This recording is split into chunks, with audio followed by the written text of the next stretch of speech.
Party back. We'll go ahead and get started. In 3, 2, 1, go. So jumping back in here to Earth Gift Shrine. This is the Final Fantasy III dungeon. It is the shortest of the bonus dungeons.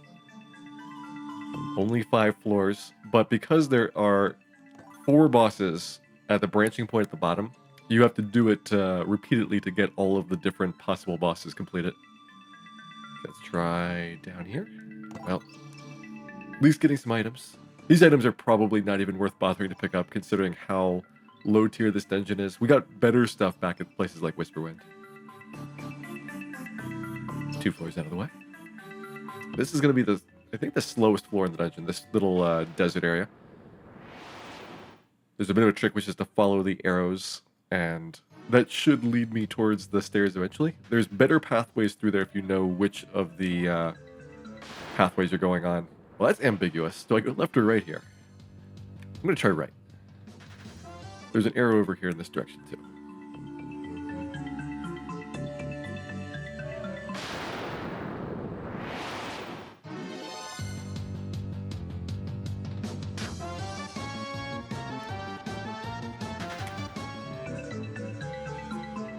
Okay, down.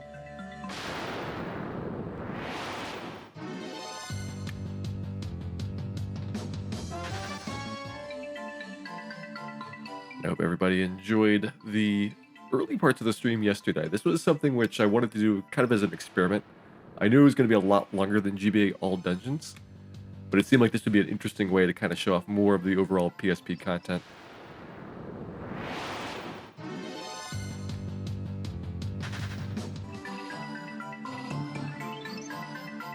To the right.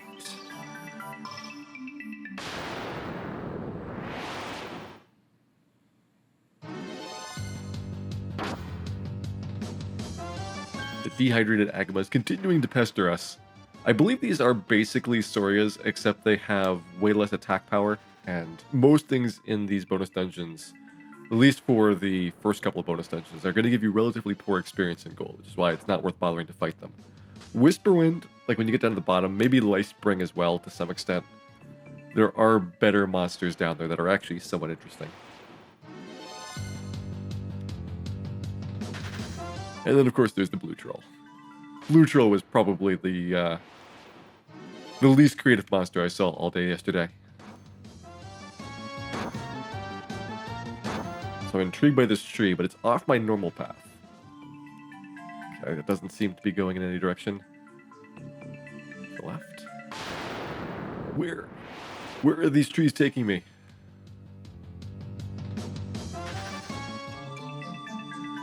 Up.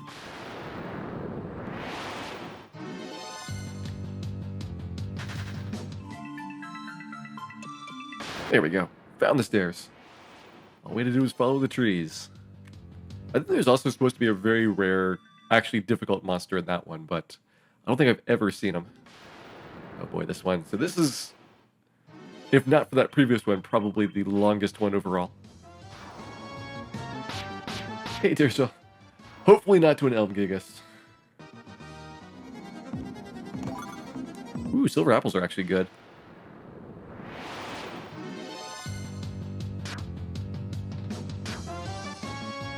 Silver apple will give me 5 max HP permanently as an increase. With it. Thanks very much for the subscription there. Glad to see that you're enjoying the stream, and I hope you enjoy your Out of Bounds bat when he arrives shortly. Gotta remember, for the ones that are overworld encounters, I do need to kill them. And everything else I can run away from in this dungeon. These triggered ones, though, because they are basically blocking the path, they'd still be there if I ran away.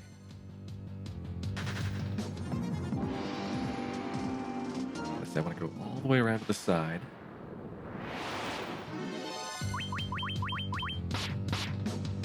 Is this actually the conversation one? Or did I get an encounter one step before it?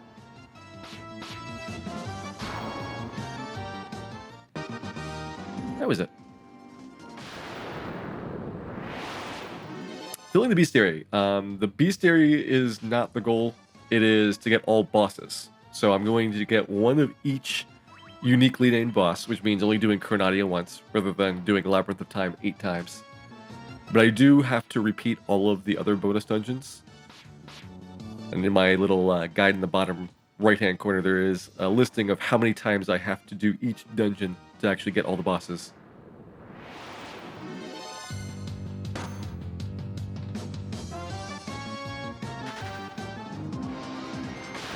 We're also tentatively hoping that Remakes shows up in Labyrinth of Time, so I don't have to go out and find him.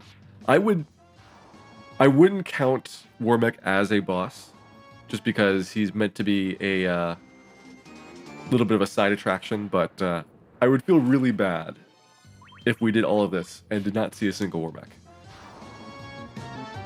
I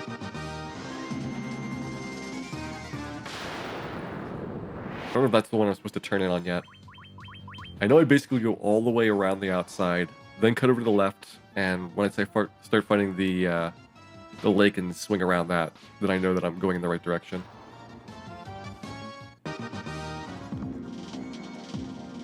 Alright, that's too far out.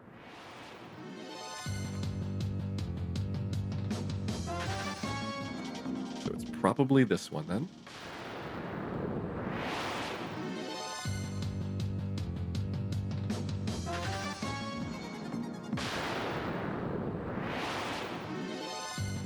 I don't know how these guys are ambushing me. We walked up to them and started battling them. Like, we should be jumping them, not the other way around.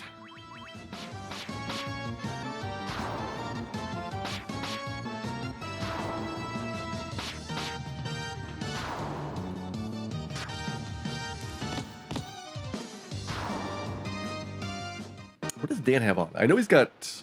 Oh, he got whatever that staff is that Ultras drops. The rune staff, that's what it is. That increased Dan's intelligence by 10, which is important for getting additional multipliers.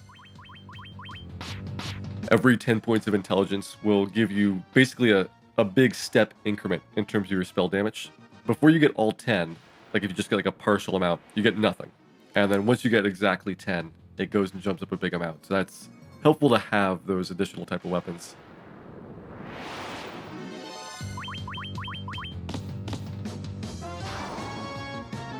Hey, Evan, welcome in.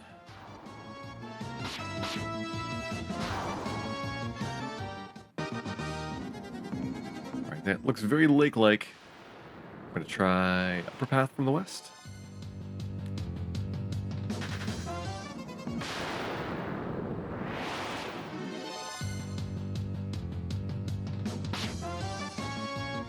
The good news is after doing it the 4th time, we'll probably know basically where to go. And then we'll never have to go back here again.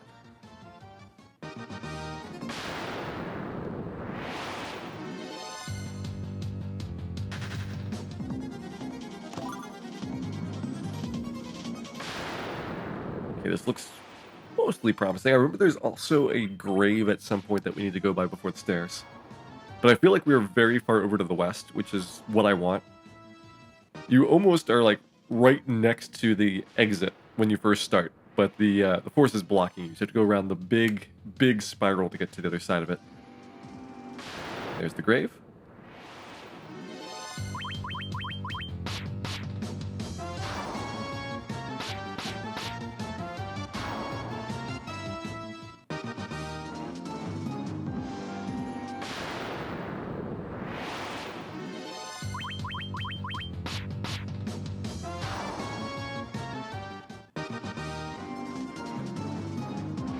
And done. All right. B5. Which boss to do first? Let's go right-hand side here. I don't think there's a reason to pick any of these over the others. Like, there's no good items I'm going to get from these fights that are going to help make the other ones faster.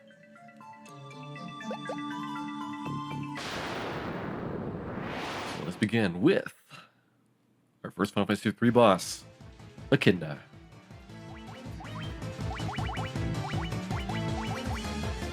Where's my Giant's Glove? There it is. I might as well just heal lock it there. Do Haste the Temper. With ribbons on everybody, you don't have to worry about any problems with status elements. You should be taking less damage from a lot of AoE magic attacks Physicals could still be an issue, but most of the ones in here are fairly tame.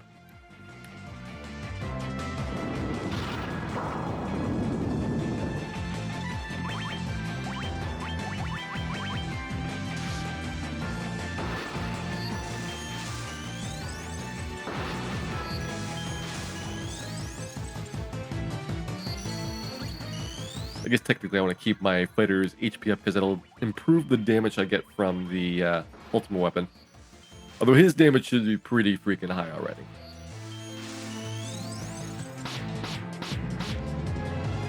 That's pretty good. Good fight. There's one down, 3 to go.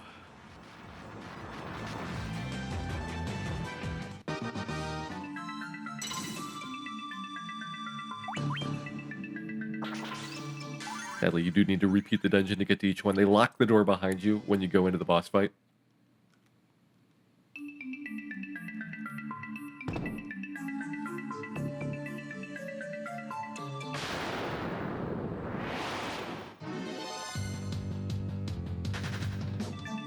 This time starting off with the desert. Where's my trees? We're lost and confused without direction here.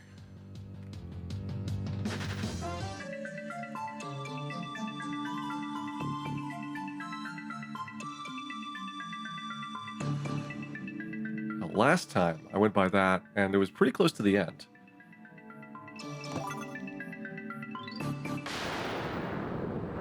Is the floor random? Yes. There are pre-designed floors, but they're going to be shuffled into random orders.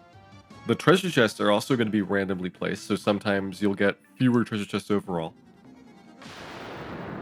And the floors, at least some of them, have random starting points in them, so that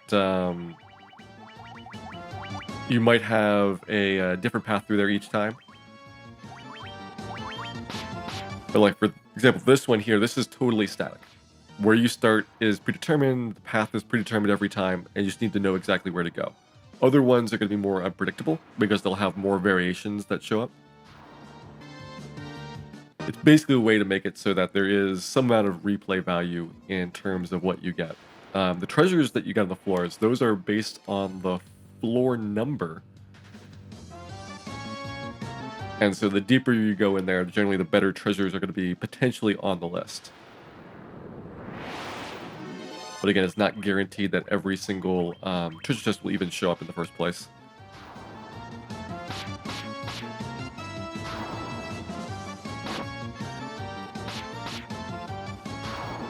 I'm really liking these elven cloaks. They seem very good at dodging. It was only a small increase in the evasion score, so I'm wondering if there's some other effect that is also making them super dodgy. I know I've put a weapon onto one of the red mages that was a good evasion increase. Actually, I think both of them have a decent sized evasion increase from their weapons. One of them was really, really good, but the other one was just kind of average.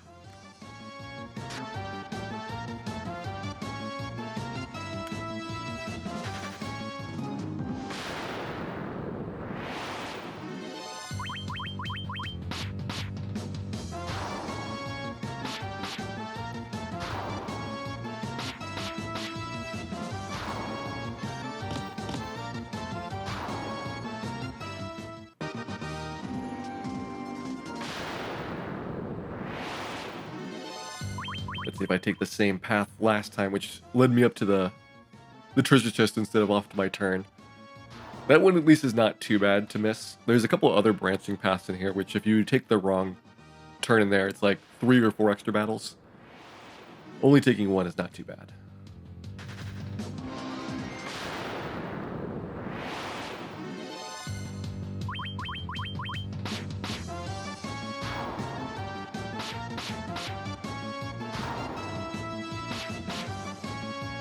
Yeah, the Elven Cloaks and like the Zephyr Capes and things, those are all references to later Final Fantasies.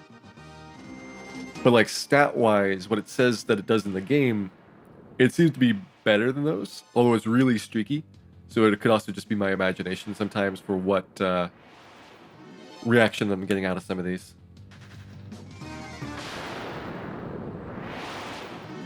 Hey, Woo Boy, I do have a really fast time for NES Final Fantasy 1. which is linked off of my channel page there.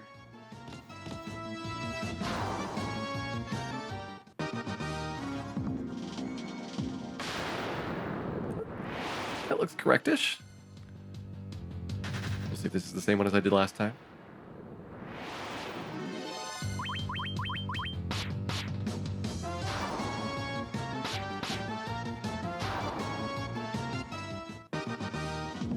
There we go. There's our lake. No, that's the wrong lake. Wrong lake. I was faked out by the lake.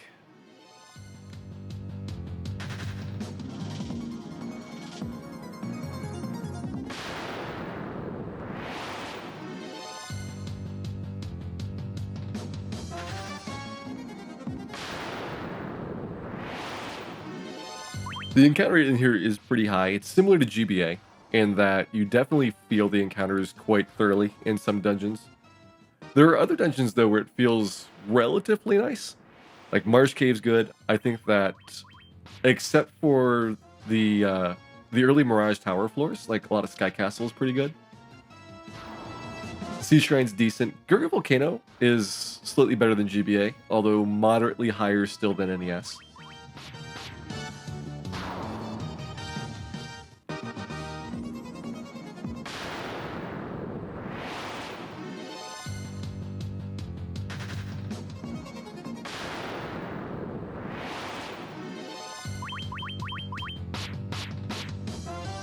We're gonna destroy all these desert peeds. What are desert peeds doing in the middle of a forest?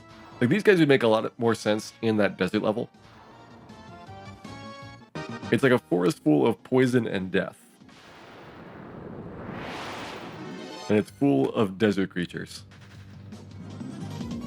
Somebody did not explain to these guys how this is supposed to work.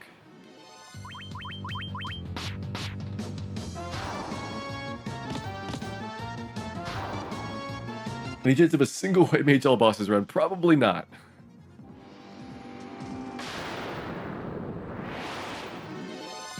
All bosses by itself is a pretty involved category, with a lot of the really hard bosses being much, much more involved than anything in the base game. You could probably grind a single white mage to the point where you're fighting chaos, but I wouldn't want to take on like Omega and Shinru with a single white mage. We're definitely like a lot of the Chronadia variants.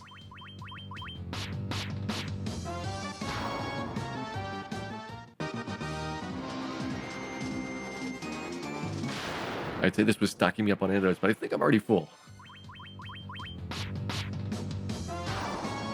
The desert peeds are here on vacation. Somebody send them to a more appropriate locale.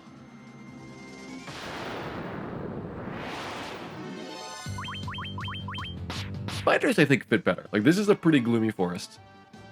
Gloom window spiders. They work good. The skeletons are not bad. I could see this forest being somewhat spooky and skeleton infested. But I just don't get behind the desert peeds.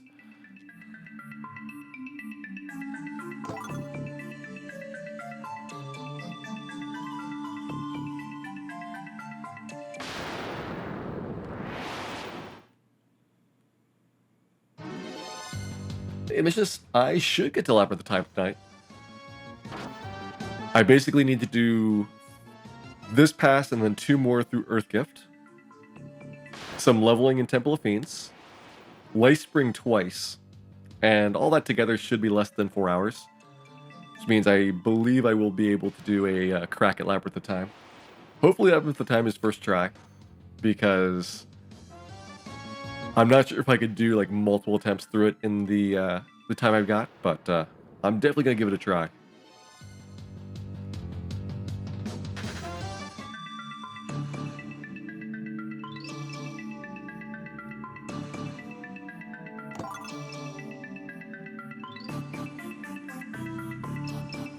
All right, so we did right-hand side last time. I'm gonna save before these because I don't want to do the same boss twice. So we've done Echidna. This one is our next Final Fantasy III boss, Cerberus.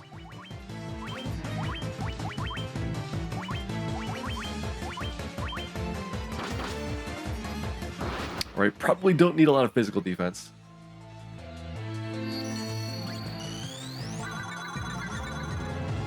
I'm gonna guess Cerberus does have an AoE breath attack though, so I'll make sure to keep the fighter's HP up.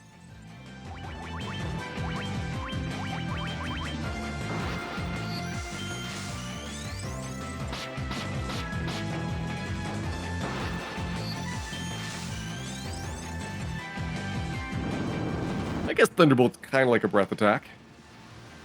Vaguely similar to it. Alright, so Hilaga, I guess if you guys defend, we should be doing enough damage. I don't think stacking more tempers is going to be that effective here. There we go. 2 bosses down.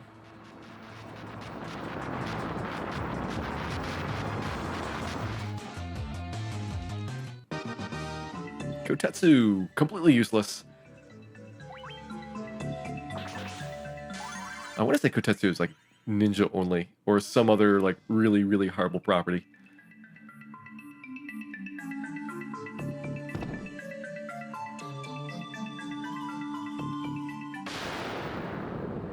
Hey, Super Player Star, welcome in. Just in time for Loop 3 of Earth Gift. We've got Echidna and Cerberus down.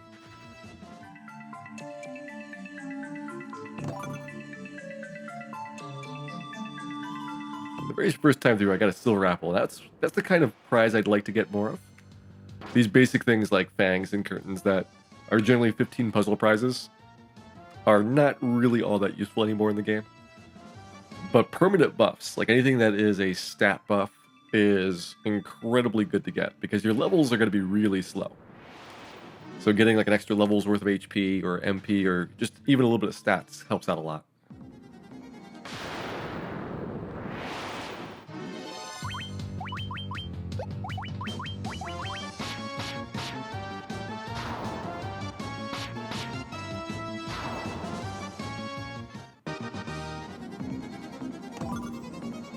More fangs though.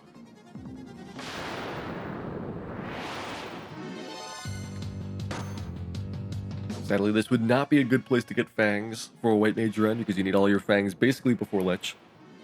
And Lich is required to open up this dungeon. It'd be neat to see what the balance of the game would be like if they actually had ways of like purchasing a lot of these. Other than the special store like Whisperwind, which does have a lot of weird items for sale. They didn't change anything in the base game in terms of what you could buy. So everything else that's like a bonus item that's a unique to it is going to be like the 15 puzzle or drops like this, which means it's tough collecting them.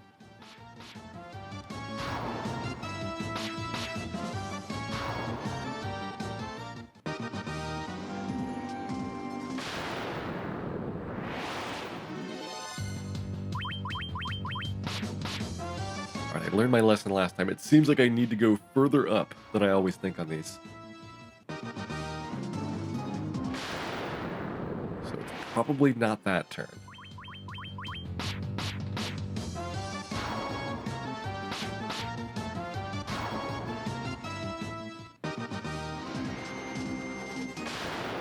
Actually, the really easy way was if I hit the top, then I know it's the one right below it. And that one only cost me 1 extra battle.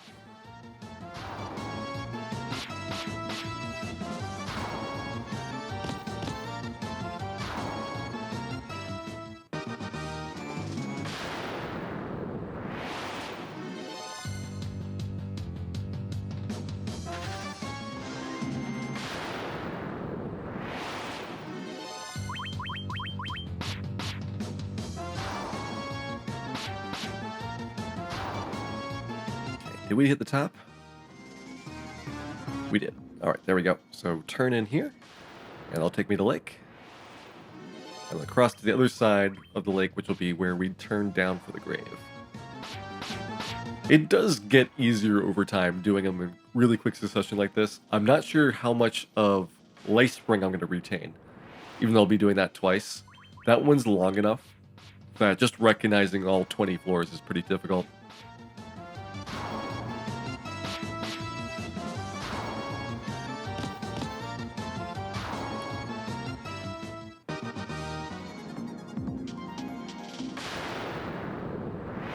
I know I went top last, or top the first time. I think I went bottom last time, and it took me through to a section where I could still get to the other side, like the same number of battles. No, it doesn't. I was crazy. Don't take the bottom, it's terrible.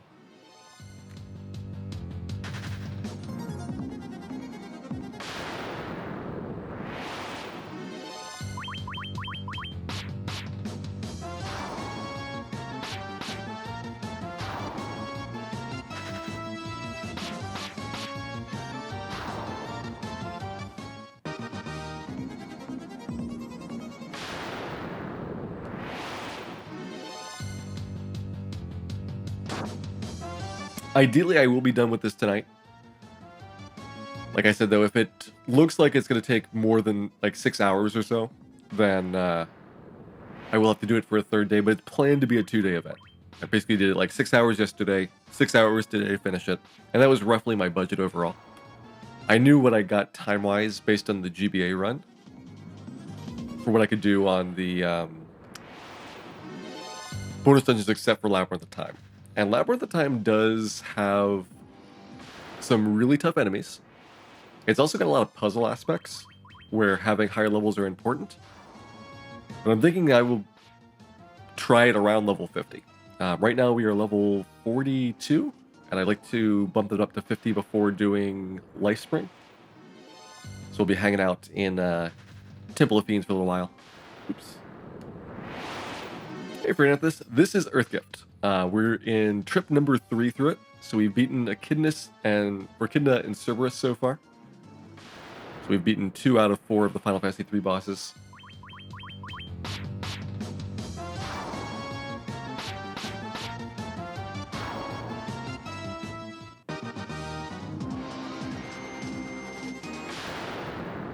There's our grave.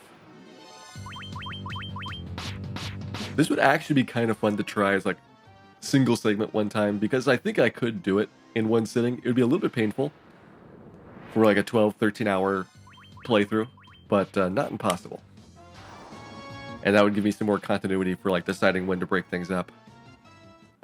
It's the right like on that border of where it gets really uncomfortable. All right, so we did this last time. Came in by the tree, went north. It's telling me down. I guess that tree is not a great reliable indicator of your position. There may be more than one lone tree. Right to the right.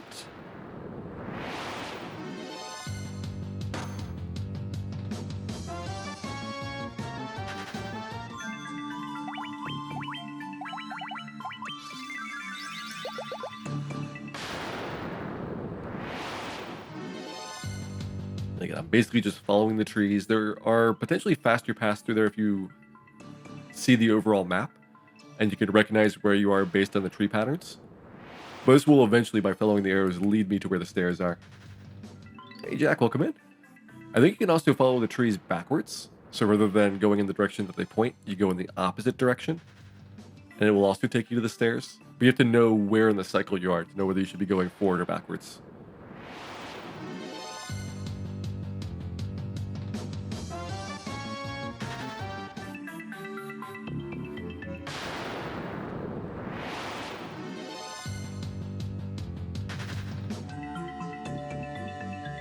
There's another one of those solo trees.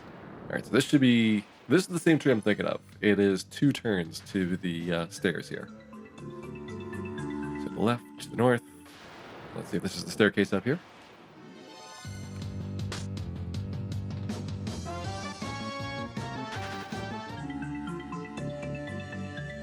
There we go. So our 2 bad floors are out of the way. This is, I think, a really short one. There we go. 1, 2... Probably like a potion or something. And now, we've done those 2 guys. Not on that side.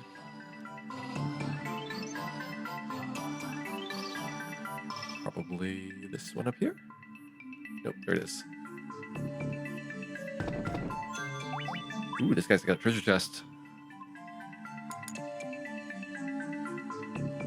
I would not put a lot of stock into this treasure chest.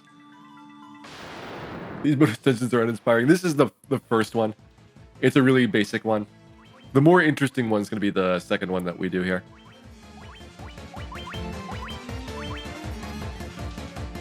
All right. Very defensive boss opening.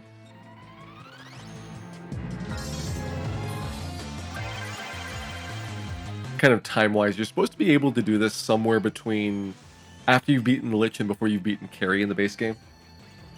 So it's meant to be kind of an introduction to the concept for it.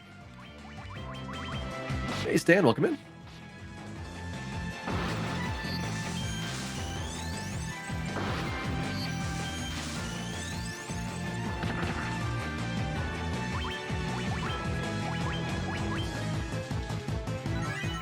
How's the loot haul throughout all the bonus dungeons? I got a lot of good stuff in Whisperwind. So that's the ultimate weapon I'm using right there, which is probably like, maybe twice as strong as the Masmune. We got a Lightbringer, we got whatever sword is the death-dealing sword that you get as a rare drop in Whisperwind as well. We've got a couple of stat bonuses. Armor-wise, we can't really use much yet that we picked up because we don't have a replacement for ribbons yet. Lightspring will give me a shield, which also has all resist on it, just like a ribbon does. And at that point, I'll be able to start swapping some gear in. At least on my my fighter. I don't know if the mages are guaranteed to get anything really good. I think everything that they would have is like an optional drop on things.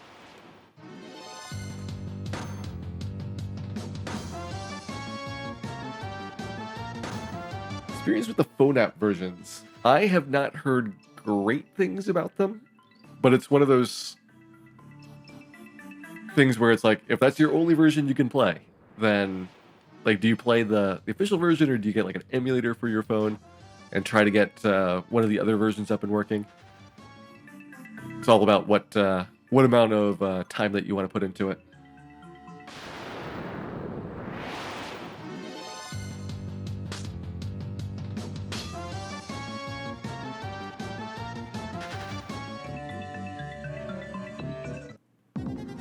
At least that one's fast. And this will be our fourth and final trip through here.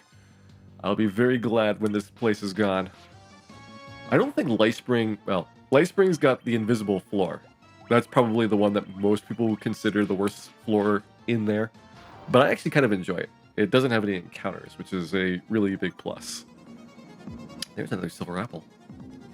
I think that's 2 silver apples we put out of here, which is probably the best we're going to get item-wise.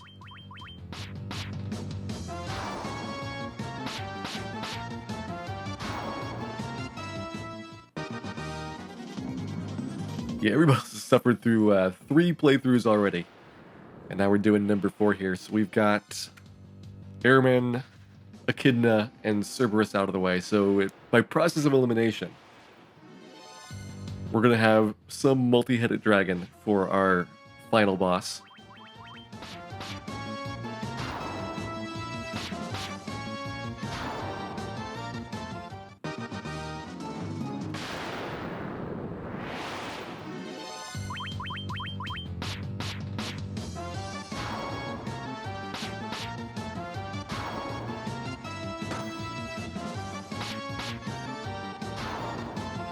Dan scoffs at those spiders' attacks. You can hear him scoffing really loud in the background. I don't know if it comes through my microphone.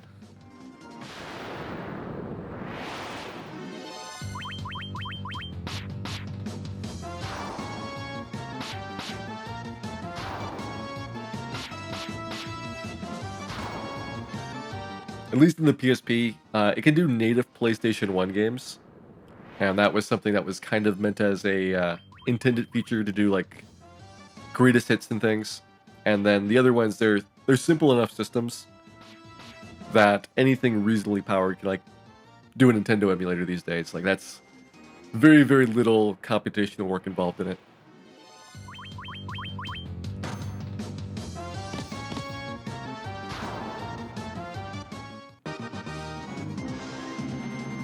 All right. I think that's the turn up north. So we're going to take this one for our lake.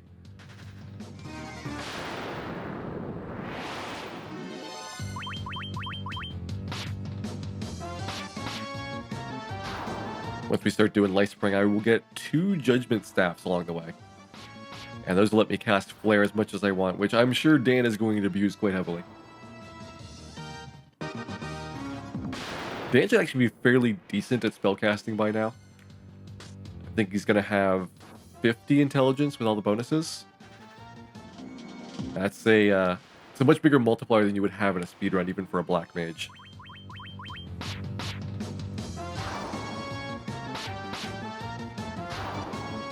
Let me not much bigger. It's going to be 1 multiplier more than you'd have on a black mage.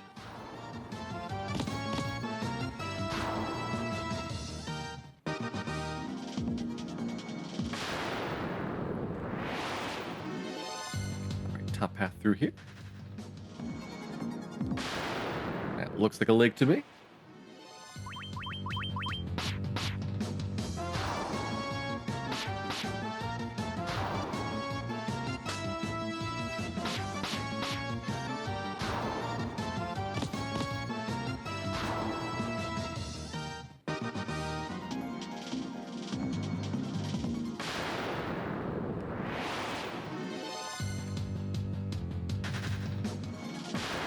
This one always makes me think, because there's 2 turns in here. I think I went to the one that's too far to the south. Let's find out when I go around.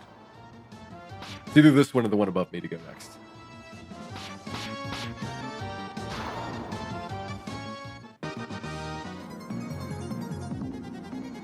It's the one above me. Done that twice.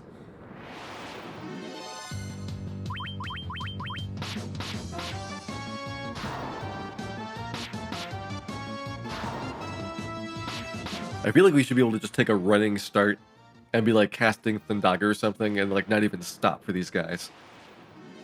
Just charge at them with spells flying. World of Hellfire, thank you guys for the subscription there. And glad to see you enjoying the stream. Hope you get your out of bounds bat delivered through the wall, door, and or window in the very near future.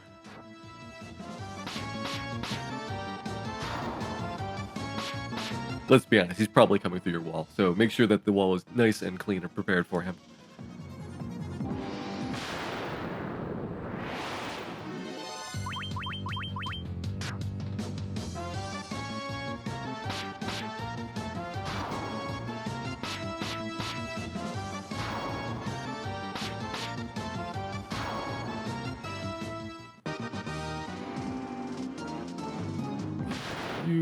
And one more down the left.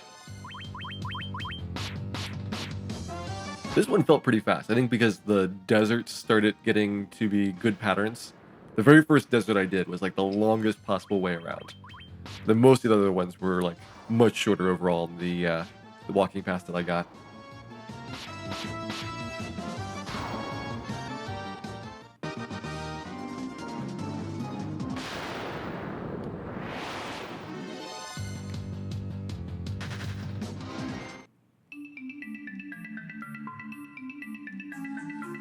Yeah, all right.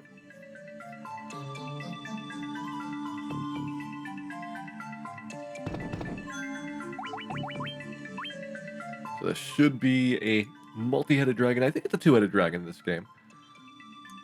It's been a while since I last did Final Fantasy 3. 2 heads. There we go. That's the dragon I was looking for.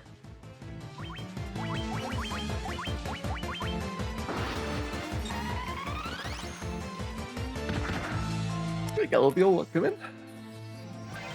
We're just finishing up our last trip through Earth Gift here. So this is our 4th and final of the Final Fantasy 3 bosses to tackle.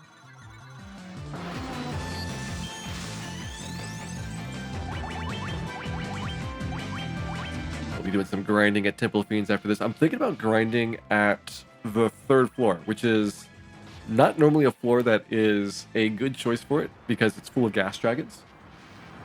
But I want to say it actually has the highest experience per battle rate in the game for any floor.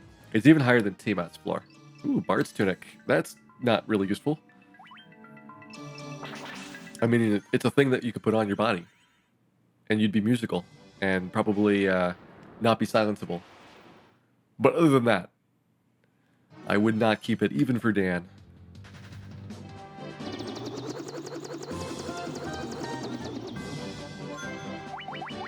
Okay, so right now we are 42.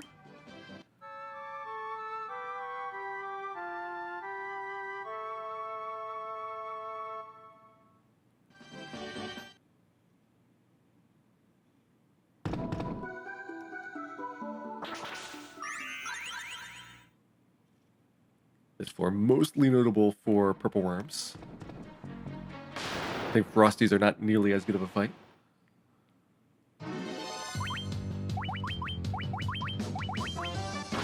Probably should just have everybody attack. White Mage, I don't think is going to do enough to one-shot things. But I'm hoping that both Red Mages can one-shot Ghasties. This will be a nice chest run.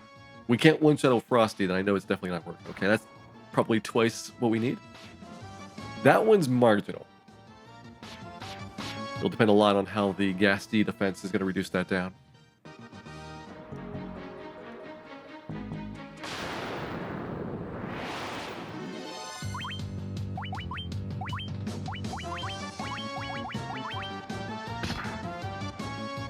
With 4 of them, Frog is probably a better choice. I'd even be tempted to maybe Blizzaga the Frosties, or not Blizzaga the Frosties, Blizzaga the Ghasties when we get up there, if we have a 4-pack. But I want to see what melee looks here. Well, this will be a chance to explore some of these areas of the 3rd floor we never get to see. Okay, let's just go attack. These ones should almost always be ambushes, so we don't waste a lot of turns on them. Hey, Last Jaw, welcome in. So last night we did Hellfire and Whisperwind. Both of those are totally done. We just finished up Earthgift. And now I need some levels before doing Lifespring. And my idea was do your leveling here in 3rd floor of Temple of Fiends. Because Ghasties give you a lot of experience. And we should have the weapons now to make quick work of them.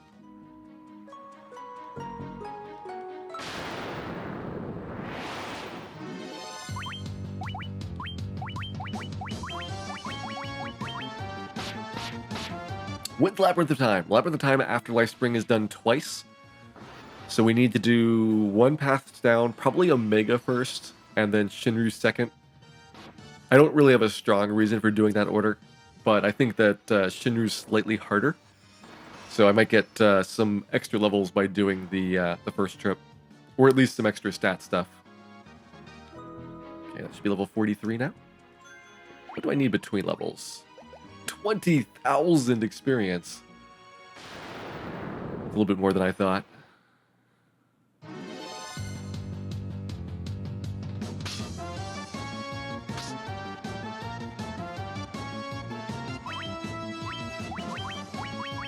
I didn't actually find Whisperwind that bad. I like how much variety there is in Whisperwind overall. There's a lot of really short floors. There's a couple of break floors where you have like towns and things and no real monsters or objectives to worry about. So Whisperwind went by pretty fast. It's maybe like a 2-hour dungeon. Lightspring, the boss fights are really hard.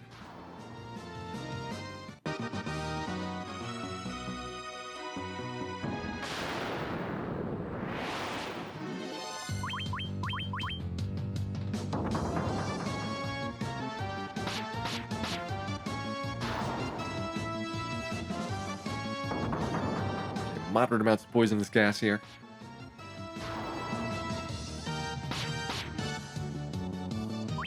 Not quite enough for Dwayne to take out that Ghasty.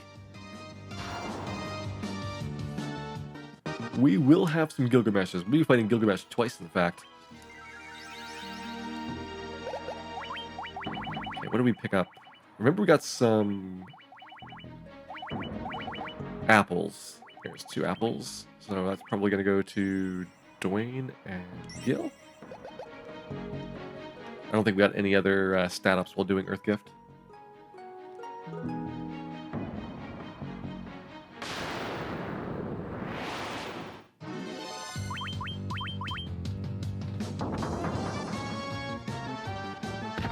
Hey Sepik, how do I feel about the PSP version overall compared to the rest? I mean, it looks and sounds really amazing. If you're somebody that's not going to be abusing the equipment glitch, then it definitely is a really fun version overall. And if you're speedrunning it, it's totally different than all the other ones because the equipment glitch really changes the basic nature of the game. So I definitely recommend people either do this one or GBA, depending on what their interests are. And Koalazy, thank you much for the host there. Welcome into some Final Fantasy PSP All Bosses. We're continuing our run from yesterday. We've done 3 of the 4 bonus dungeons in Dawn of Souls. Lightspring's the only one left, and before I do Lightspring, I'm getting some levels here in Temple of Fiends, because that one's a really, really tough set of bosses. The dungeon itself I'm not worried about, but the boss fights at the end, Shinru and Omega from Final Fantasy V, are the 2 hardest bosses from Dawn of Souls. So I want to make sure that we are not going to struggle against them after doing the 20-floor descent.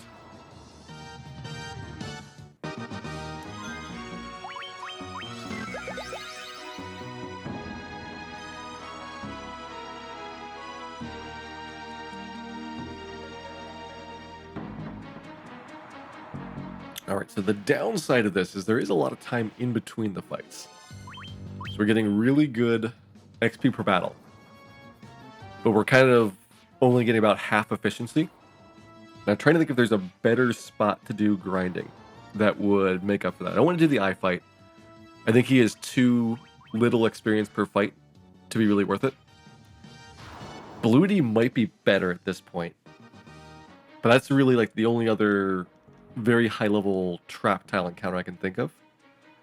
Tiamat's floor might have a higher encounter rate, and that could help out a little bit. But that's a pretty long journey down.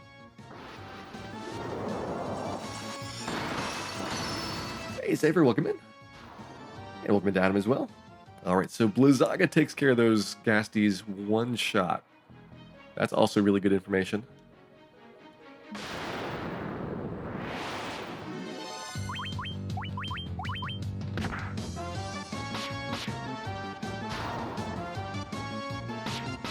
Does this version have the Fiend refights as trap tiles? It does.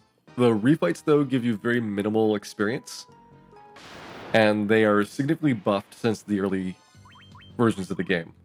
Now, they're not difficult, but they're basically worth about as much as, like, an Agama or so. And you can do Agamas way faster than you can do a Fiend fight. Ogre grinding. If we had some amazing level 99 ogres, I'd be all over them.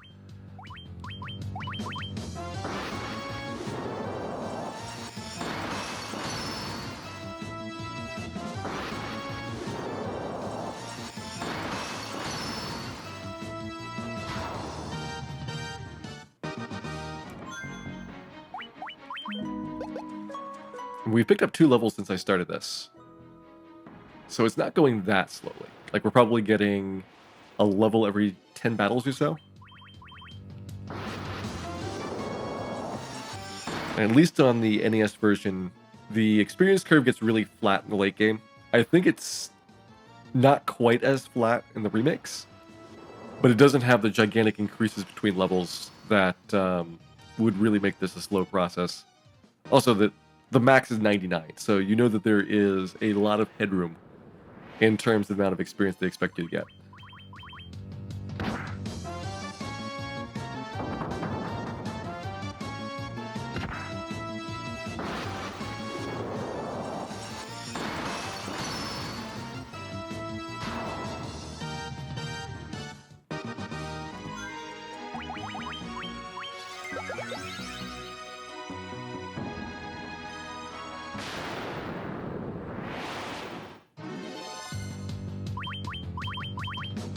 Let's see what Blizzaga does on Mage and Fighter. They don't have a ton of HP. Fighter's got a little bit more than Mage, though. Oh, enough to do all of them at once. Blizzaga might just be my attack of choice then, rather than going back and forth between Blizzaga and weapons.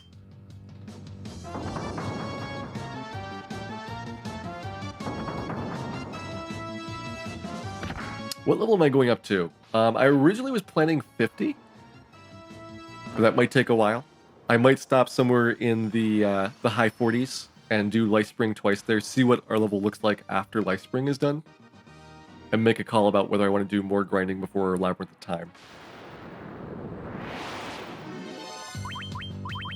Labyrinth of Time is the one that I know the least about in terms of what level I need to be prepared for it. Like, I feel at high 40s. I've done Omega before, and Shinru shouldn't be that much harder.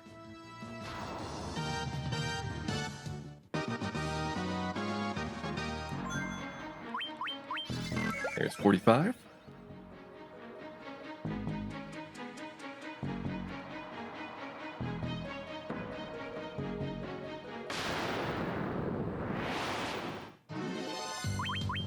I need more Gasties. Nobody's ever said this before, but I need more gas dragons.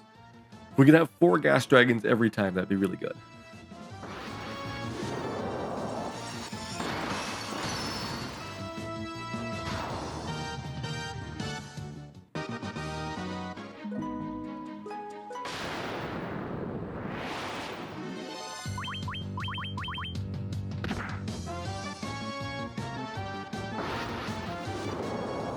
When did Dan turn into White Mage? I've been doing White Mage Dan for PSP in general.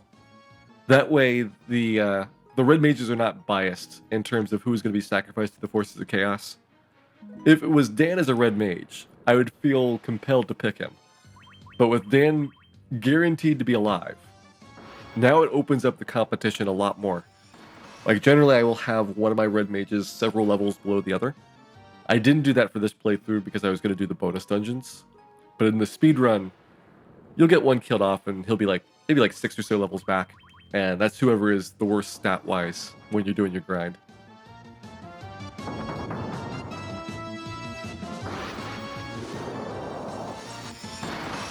Labyrinth is pretty tough. It definitely is. I've done it before.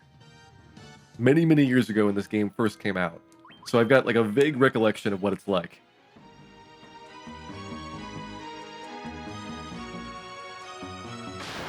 But I'm hoping that grit, determination, and a steady dose of Dan will carry the day for us.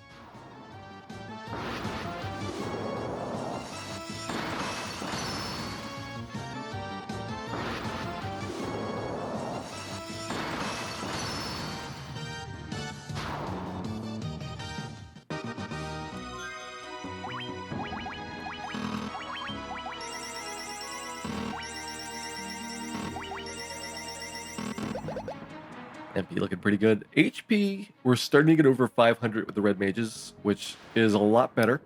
It means that most 2 Giants tonics to max out our HP during fights. Fighter doesn't really need any at this point, although it'd be nice to get him to 999 for the ultimate weapon to do its maximum damage. Dan probably needs 2. He's not quite yet at a range where I'd be comfortable only throwing 1 in the most difficult of battles.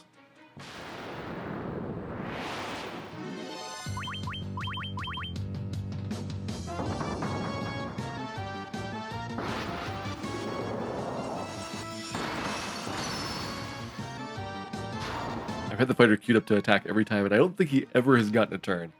Agility does play a much bigger role in this version of the game for determining turn order. And initially, the random factor is big enough to kind of outweigh some of that. Like, even if somebody's got a little bit more agility, doesn't mean they always go first.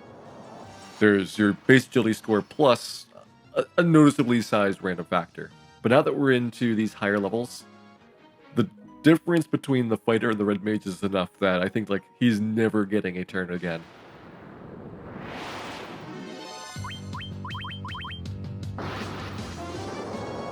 Ultimate weapon to the White Mage. I mean, you can really give weapons to anybody because when it comes down to it, it's all about the buffs you stack on top of it. And eventually you're going to max out your overall score, regardless of what weapon you start with, even with like a White Mage barehanded. Eventually you're going to max out and do as much damage as the Masmune would.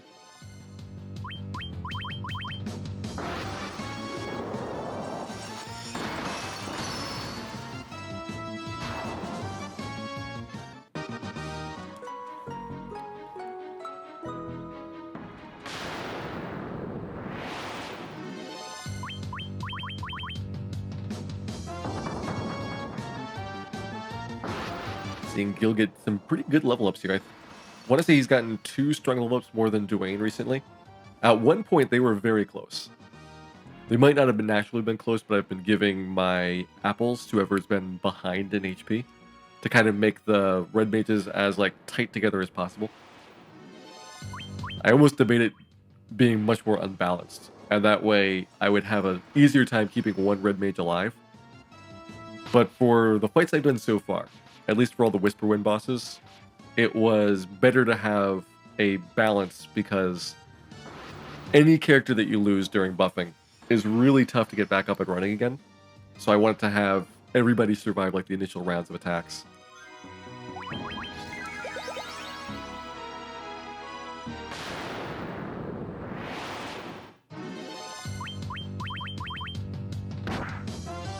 On the NES, what's the best character at max level? Definitely not the Thief. I'm going to cross that one off. If you want raw damage output, on single target, Black Belt. Multi-target, Black Wizard. Most durable, probably actually the Knight. Although it's kind of close. Like, by the time you're talking about max level, if you're using the equipment glitch on the Black Belt, he's really ridiculous. If you're not using the equipment glitch, then he's got a big glaring weakness, which is that you're either going to have really good physical defense, or you're going to have the ribbon, but you can't have both at the same time.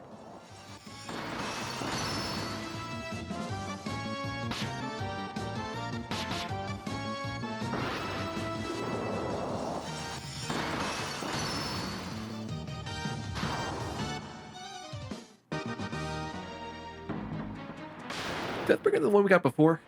I thought Deathbringer was from the bonus dungeons for the drop. We got something that sounds like Deathbringer. That's what Dwayne has on right now. Maybe the bad men drop it as well.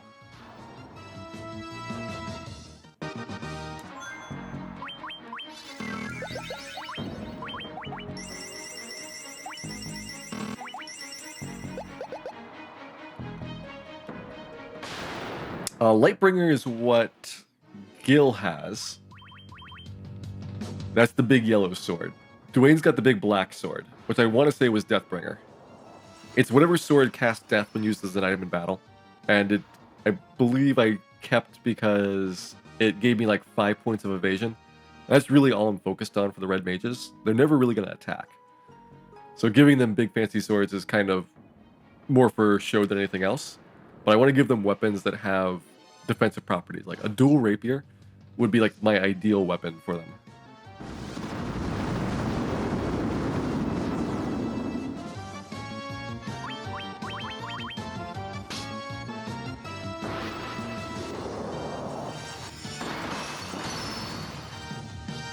I think the censored version would be Rubbringer, which probably needs its own censoring.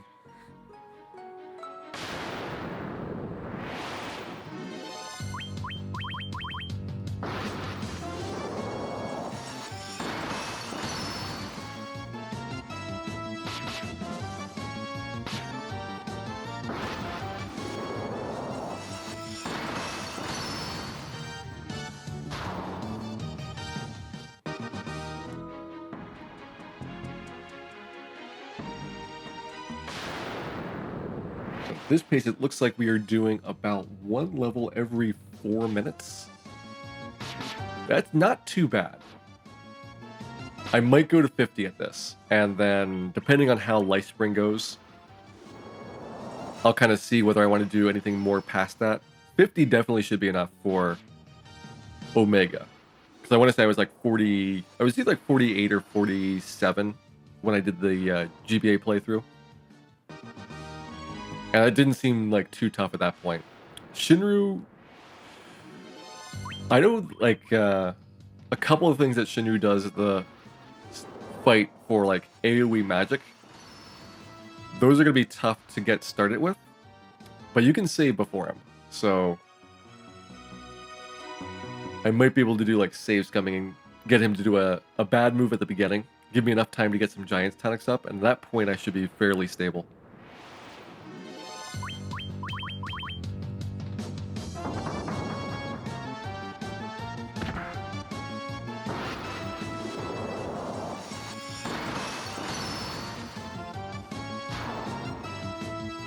Hey, Dirty D. Which dungeon am I on? So we are leveling up prior to going into Life Spring. I've done all of the trips through Hellfire, Whisperwind, and Earthgift already. And I want to be either high 40s or level 50 or so for taking on the Final Fantasy V bosses at the end. Everything in Life Spring up to Omega and Shinru. Level like 35 would probably be enough. Maybe level 40 if you want it to be safe. But those two are way harder than everything else in the dungeon.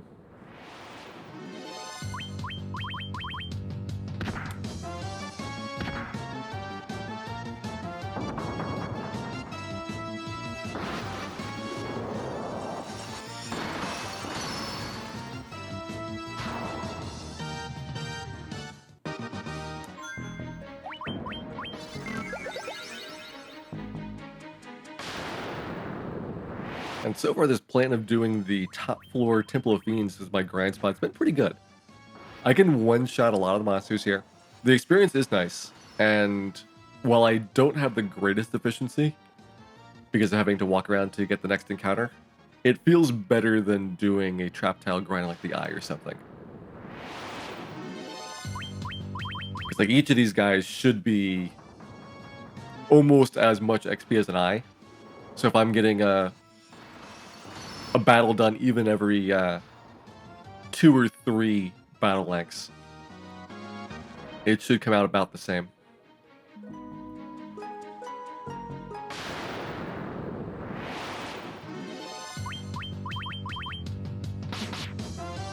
Also, it's really fun just destroying all these monsters that are so obstinate when I'm doing my normal speedruns.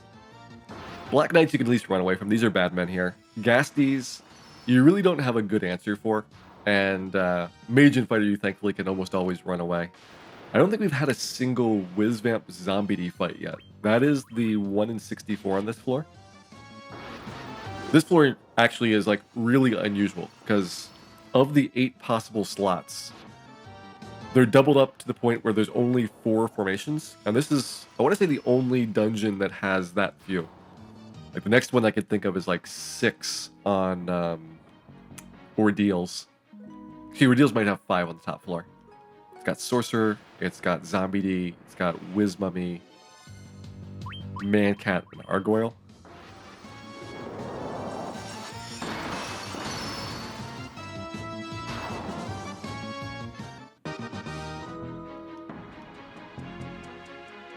Haven't seen a speedrun for PSP Final Fantasy 1 Glitchless yet? Well, luckily. I do have a bunch recorded. I've actually been working on doing single segment playthroughs, which means no resets, no game overs. Those are a little bit rarer to get, but my most recent one I was pretty happy with. That was like a low 3-hour time.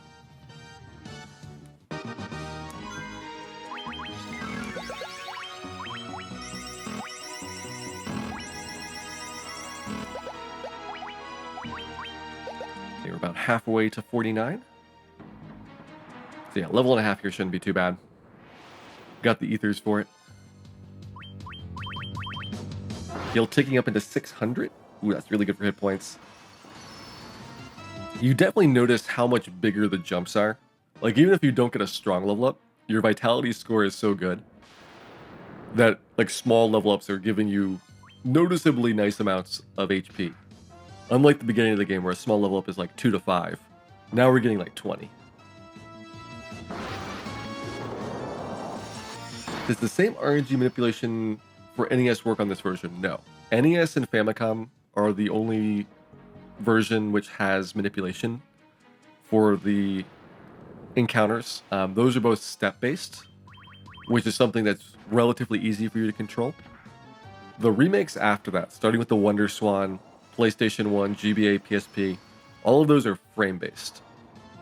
And that means you would have to be doing basically a TAS in order to get reproducible results for when battles took place. They struggle a little bit with balancing that because they've gone back and forth between way too high encounter rates, somewhat reasonable encounter rates, and mostly higher than NES in general rates. But that seems to be their overall direction now. And it's very similar to what Dragon Quest games have always done, which is every time you take a step, there's a random chance based on the tile that you're on for an encounter. And if you get an encounter, then there's a random chance based on the different formations about which one you're going to get. And it makes it all sporadic at times, because you'll get potentially battles on back-to-back steps, and then you'll get stretches where there's really long pauses in between. Whereas NES, because of the lookup tables and having kind of a regular cadence, it was a lot smoother in distributing the battles.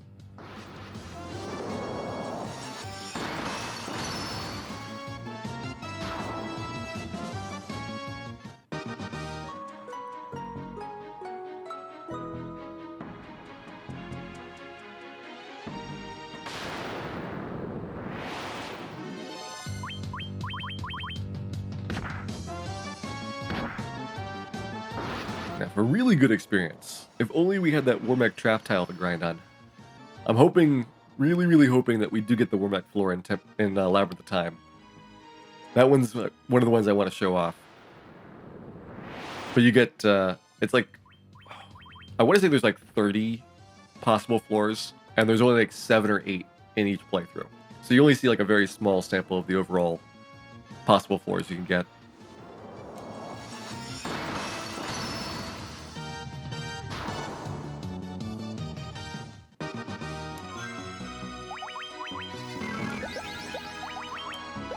Alright, we are more than halfway through 49. I will stop at 50. That seems like a really good mark for Lifespring. And again, we'll make a call based on how Lifespring goes, about whether I want to do any more grinding before Labyrinth of Time. But I think it's at least worth trying. If I can beat Omega and Shinru, then I'll give Labyrinth of Time a go right away.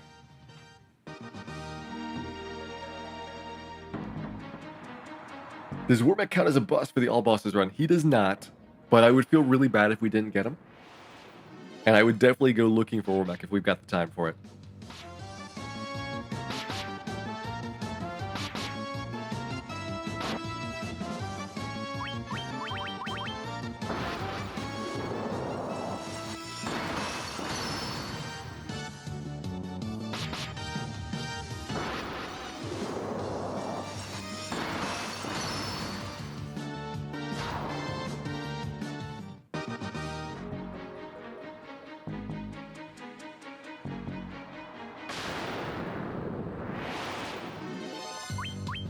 Should be getting close to the last battle here. I don't think it's this one that's going to be the last one, but I'm going to guess the next one.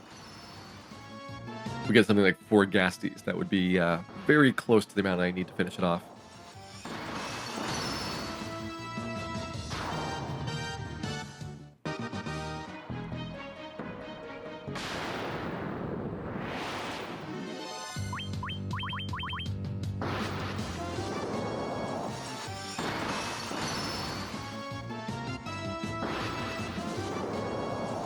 If I ever do 4 White Mages on NES again, this might actually be a decent grind spot once you have fades.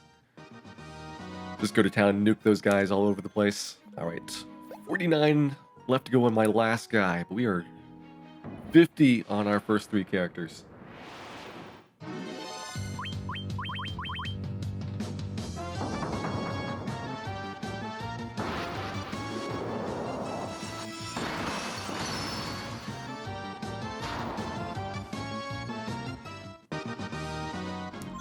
Alright, and Dwayne's gonna have 560 for his final HP total here.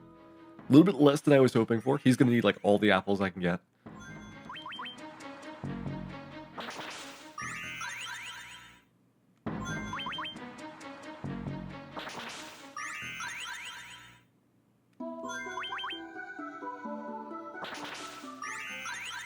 Okay, so I need to restock on ethers.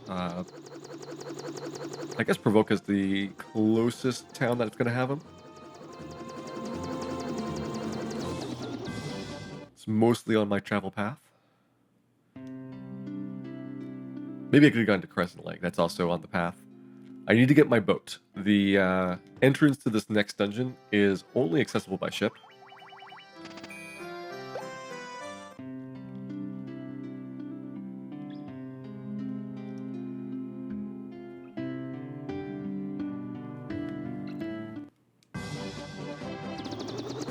we last saw our ship. It was down by the Rukon Desert area. We traded it in for an airship. There we go. And up to the north. So if I was going to be sailing over to Melmond, basically I would come up to where I have the dock for Crescent Lake, a little bit north, turn east. That should give me visibility to where the land is going to be coming up. I still want to go south around the little point, which is where Earth Cave is. But I need to see where it is so that I can turn in time. I guess I could also go all the way to the backside of Northwest Castle. There's the point right there. The whirlpool is all the way over near where the canal is.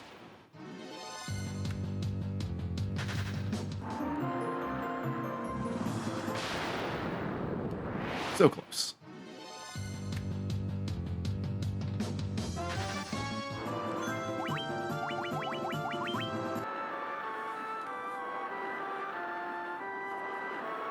All right, Light Spring Grotto. This one's got 20 floors. The bosses are on floors 5, 10, and 20. Oh, wonderful. The dancers. I remember these. I want to say it's not the outside because the treasure just did not spawn. This is one of the ones I would take in like lower down where I could get maybe some good treasures. There's no encounters here.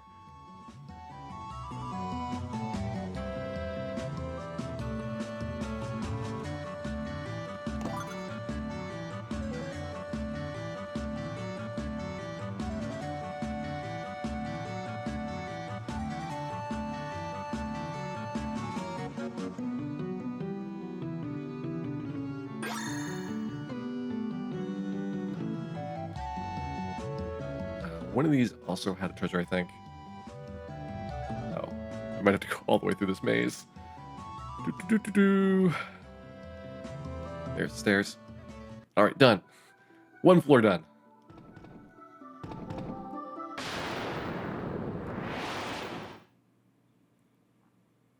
Let's see if I can run from these guys now. I want to say that these are runnable, but previously we didn't have the agility to do it. We still cannot get away. Actually, attack. Defend, attack, attack. They shouldn't have a lot of HP.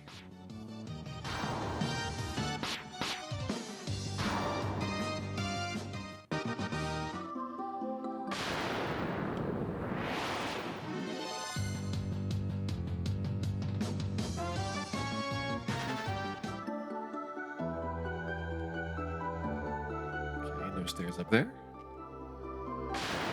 No stairs here. So going counterclockwise has not gotten us anything. Let's go clockwise from here. Explosion is actually pretty good. The items in Lightspring and Whisperwind, unlike the first two dungeons, are actually pretty useful. Whisperwind, I did snag a couple Mega Elixirs, which I want to save as much as I can for like Chronadia. Chronadia is going to be really rough because unlike the other bosses, you cannot save before you do the fight. It's one shot through Labyrinth at a time, and no saves and restores. Whereas these bosses, in like Dawn of Souls, you can do as much save scumming as you want to try to get through them.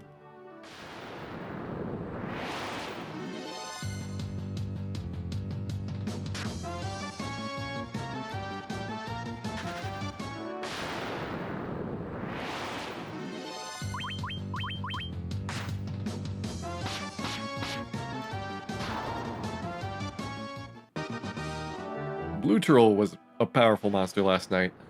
I think Blue Troll or Yellow Ogre won the title for the laziest monster design. They both were really uninspiring.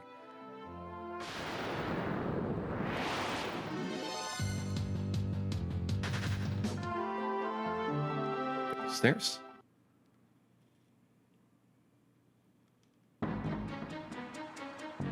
Okay, into one of the castle tile sets.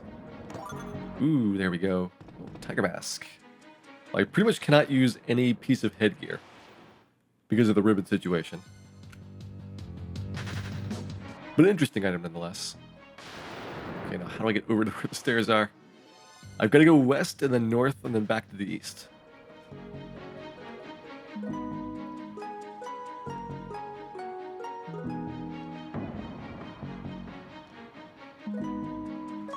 That works.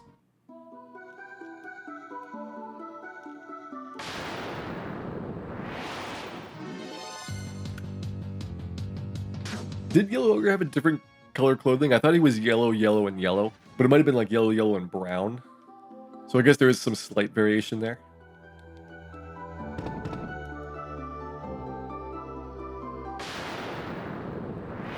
Blue Troll, though, was entirely blue.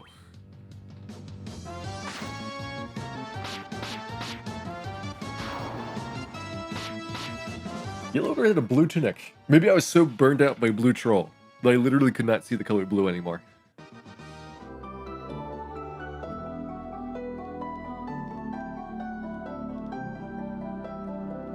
All blues were just gone from the world.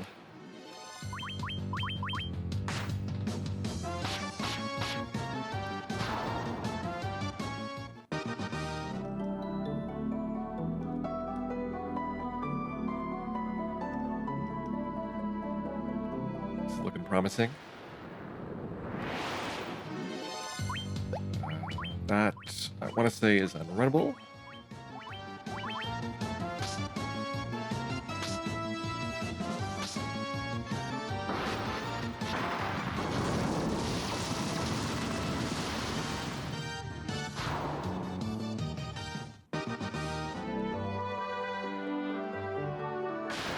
Look at that, blue curtains.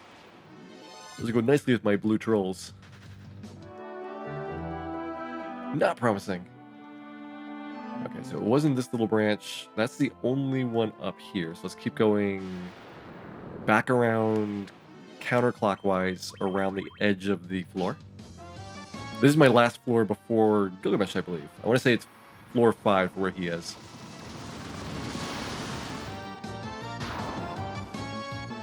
And so that one will always be a fixed puzzle floor. Go left side here. I cannot. Oh, is it gonna dead on both sides?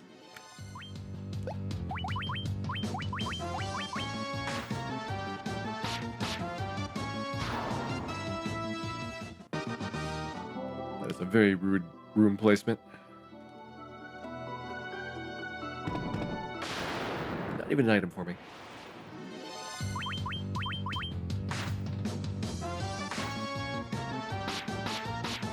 Don't sell me short. I think I got 40 grand for the Excalibur. I held out. There was some haggling involved.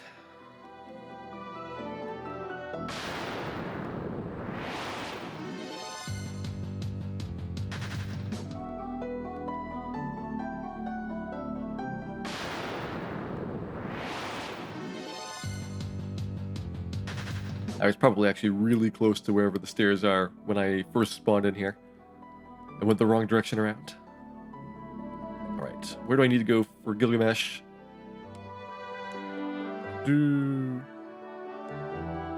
Pink Mermaid in a room to the north. I mean, you're not in rooms, so I don't think it's you.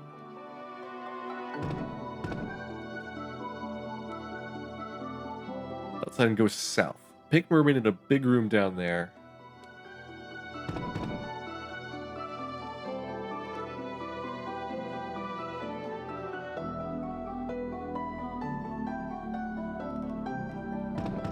This is a pretty big room.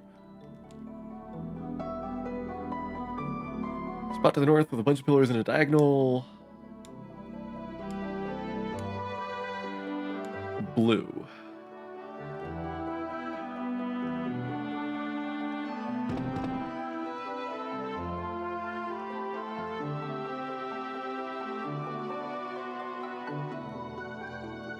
Okay, that's where the fight's gonna be.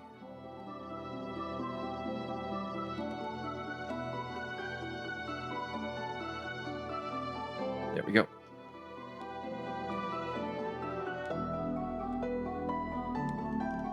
Alright, northeast corner. Are there any treasures just over here? Doesn't look like it.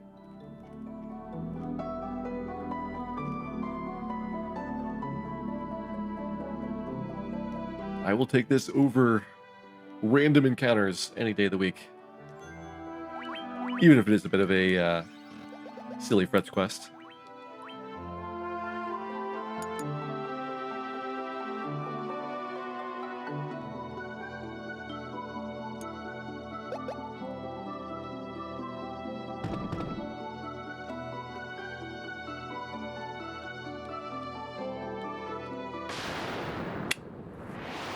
Enjoy this music.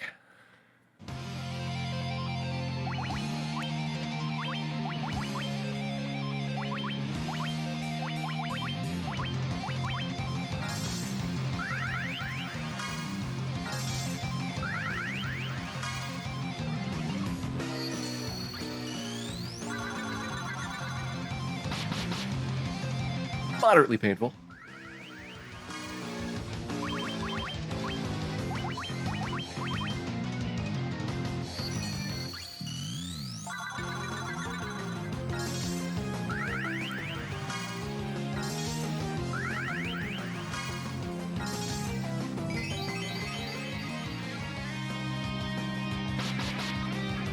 Getting better.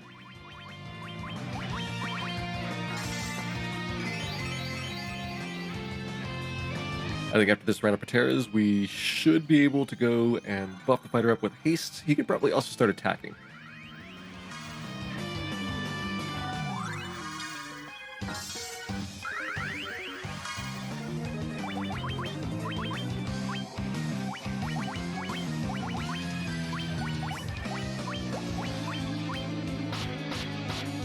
Decent damage.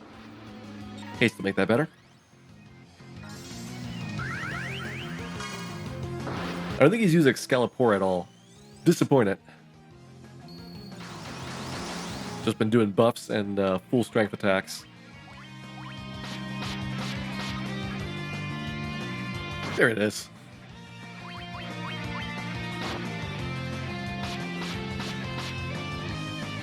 Well done. We'll be seeing him again. We are not done with Excalibur and its little storyline here. Because I gotta do this dungeon twice. Now we'll keep going. I actually didn't know that was an exit out. I guess the bosses all have a shortcut if you want to leave right away. But why would you want to leave? We're just stating to start it.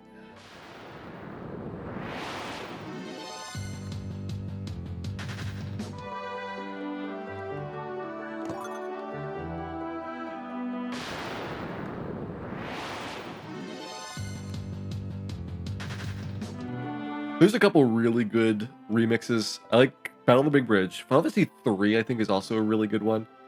And Final Fantasy 6 is pretty good. 4 is a little bit subdued. Like, if they had picked a different one of the battle tracks, I think it might have been better for Final Fantasy 4. And I think Final Fantasy 5, the one that's the other bosses besides Gilgamesh, it's okay. But it doesn't sound like as jazzy as the other ones.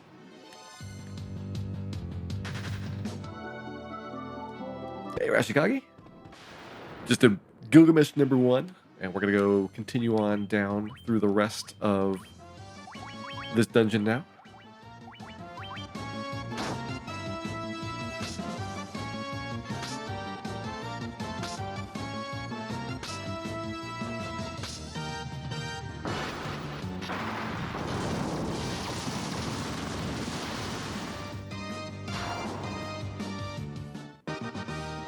Yeah, I kind of wish for the dungeons that had multiple bosses, you could do them all in one pass instead of having to repeat the entire dungeon.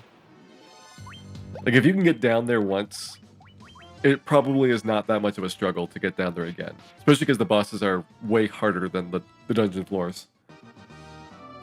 Hey, Deepa, welcome in. Been doing pretty good here today. Hope you're having a good night as well.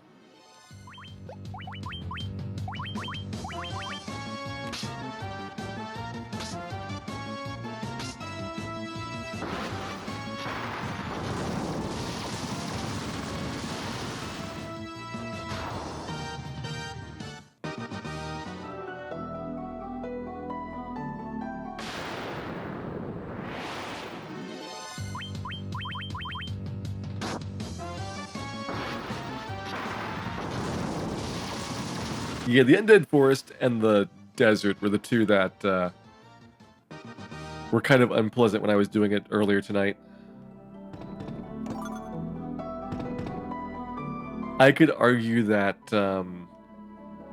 Hellfire, the one that has the overworld floor, that might be the single worst floor in all the bonus dungeons. But it can, well, no, it can't be short. It's always really, really long. At least there's only one of them instead of the two in health or two in Earth Gift.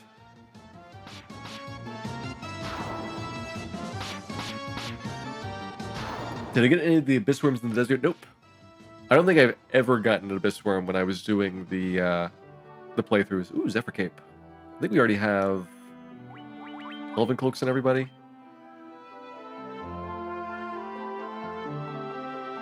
Five less defense, but 9 more evasion. That's actually really tempting. Gonna think about it. I don't think the invisible floor is that bad. It doesn't have encounters. That's worth a lot in my book. Alright, so we're not going that way. Not going that way. I guess we can go down here.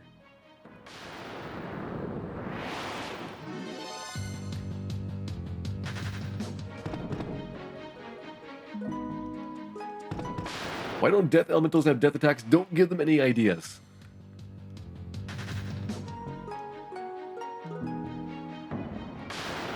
Hey, ORTS. Yes, I'm doing them in the order listed in the window. So we are now in Life Spring trip number 1.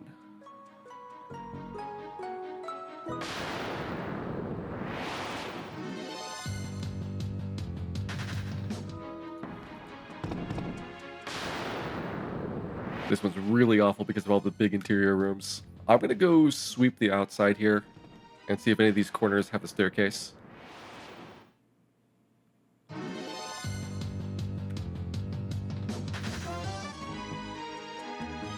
Not on that one.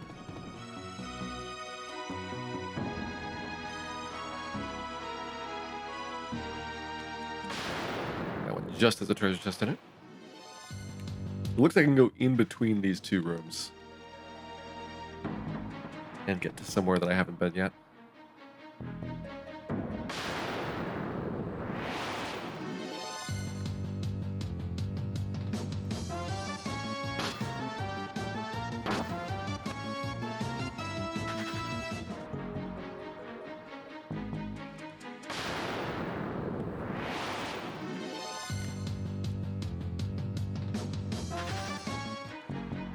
Nope. This floor is awful. Alright, so there was a door down here that I can get to.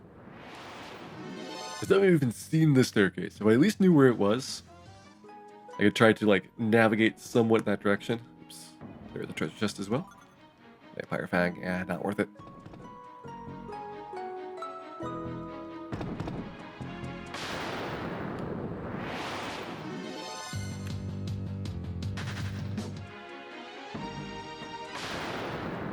That's promising. I haven't been on the far west side of the wall yet. I've been basically around the north side and the east side. Yep, there it is.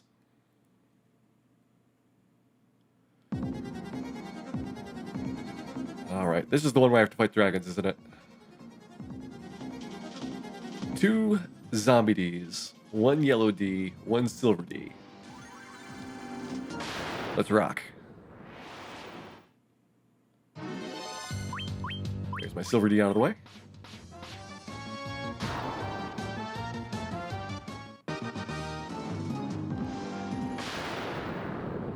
At least I get some experience. White D was not on the list. Not on the list. I need 2 zombies and 1 yellow, I think, still.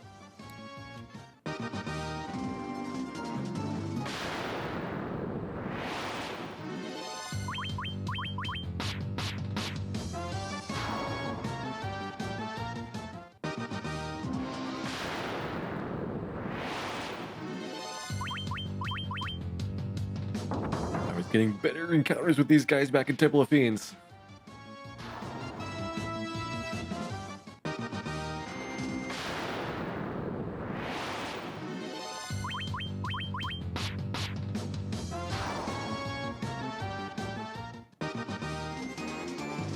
Where are all my zombies at?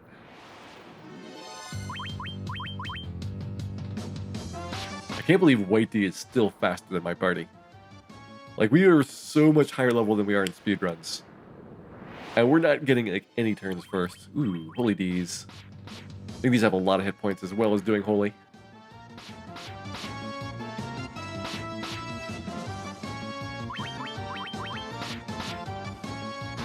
There we go.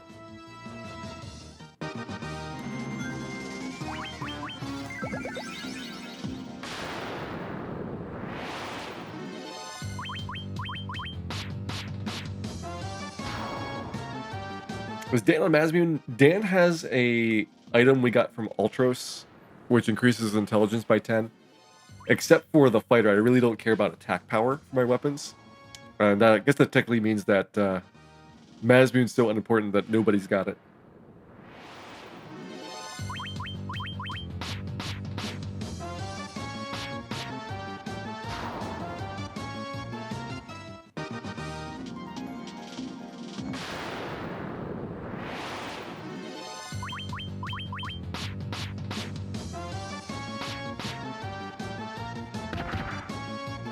Good hit.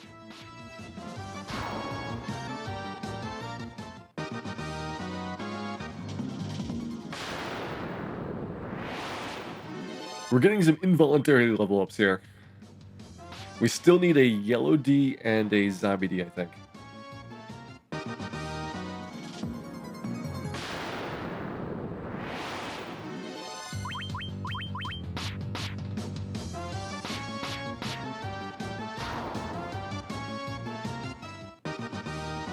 Turns your ninjas back to thieves. That would be the day that I think Bahamut would no longer be welcome at Christmas parties.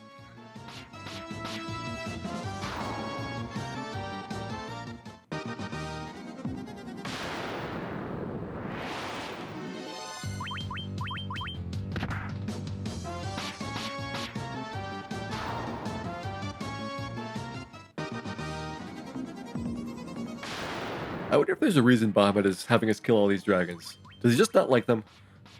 Are these all Bahamut's enemies? Are we like assassins going off and doing his bidding?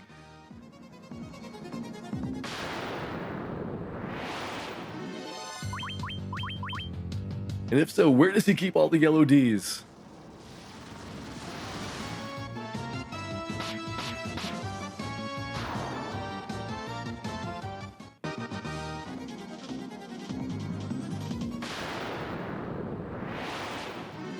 There we go.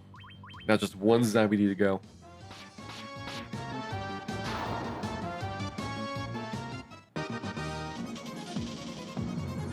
Well, we will be eating lots and lots of delicious dragon meat after this.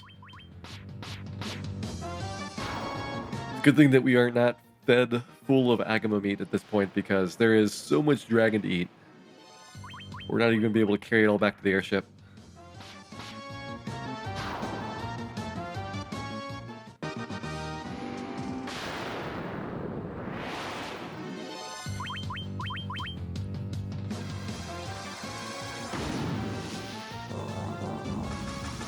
Ow.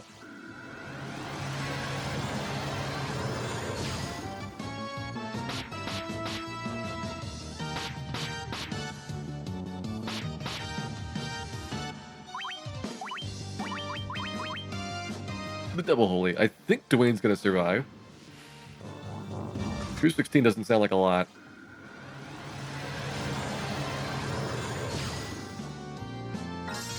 Alright. Time to get a little bit worried.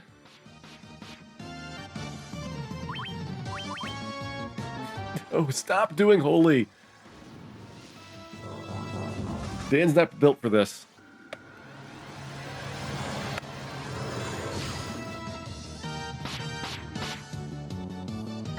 Oh man, all my attack power is gone as well.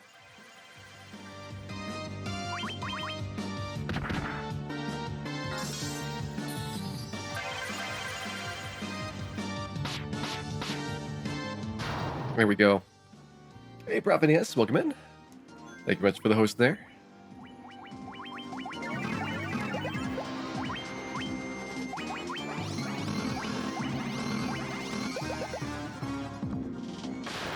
Still looking for that last zombie D we need. That is not a zombie D. I don't think running actually helps. If it leaves the dragon there, it'd be really confusing.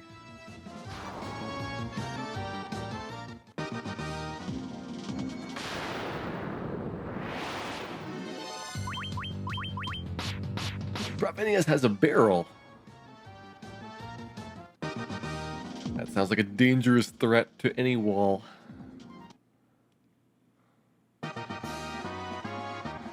There we go. We finally got through the dragons.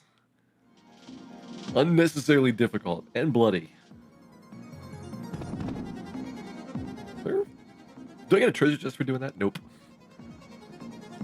How cheap.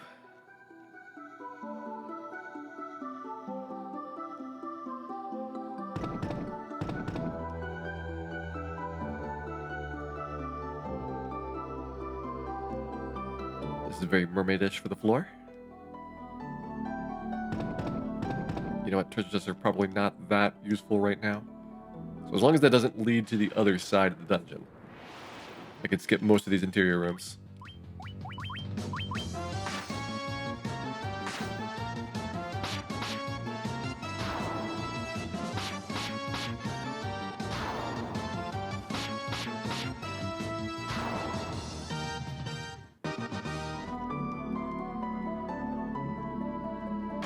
It does lead to the other side, I think. Alright, so let's try it.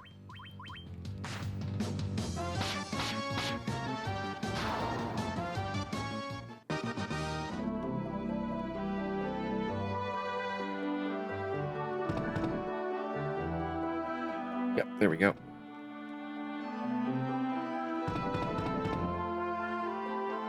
I'm gonna guess that the stairs are in like a corner, given where a lot of these similar floor placements have been.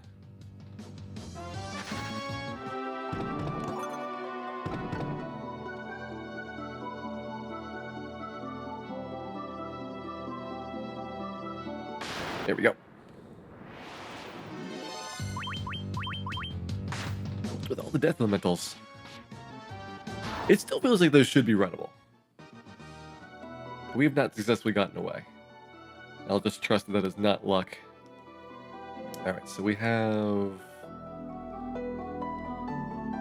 a Tomos here, I want to say, for this next boss.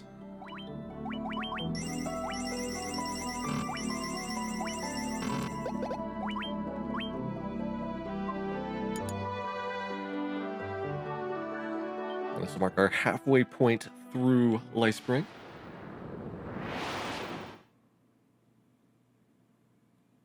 There we go, good start. I'm gonna go with Proteras in round one.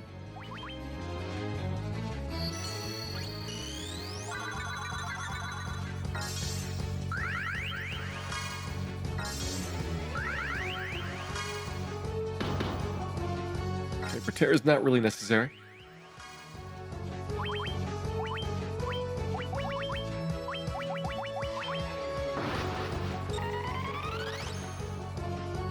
He's basically just a big giant mouth.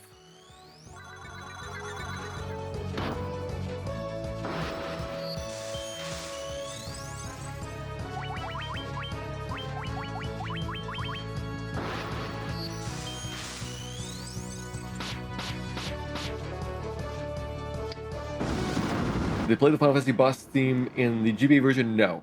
The GBA version just has the Final Fantasy 1 music for everything.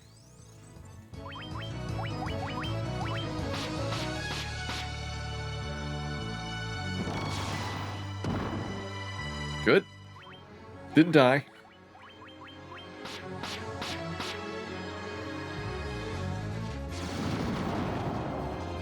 That kind of hurts. Alright, so mostly magic damage to worry about here.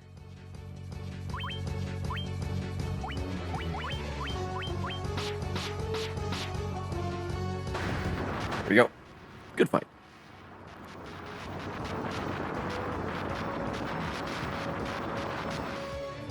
That will be a Judgment Staff, which I don't think is useful as an equipable item. And neither of you guys could use it, but in combat, I can do that for a flare cast with Dan, who is my best intelligence mage. It gives Dan something to do during a lot of the random encounters. We'll see how much damage flare actually does from him.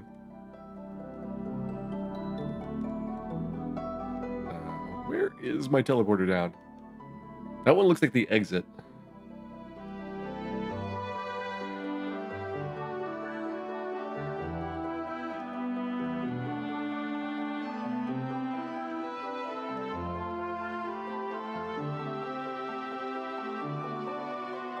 There's the stairs.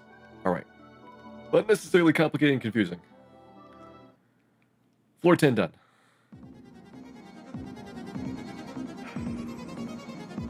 This has got treasure chest in it, but I want to say that the exit is just like one of these doorways.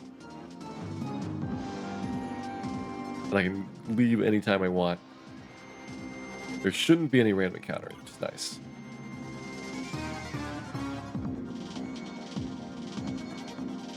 These items are not particularly good looking, so let's see, can we leave here? Nope. I bet it's the fancy looking building. Where is that?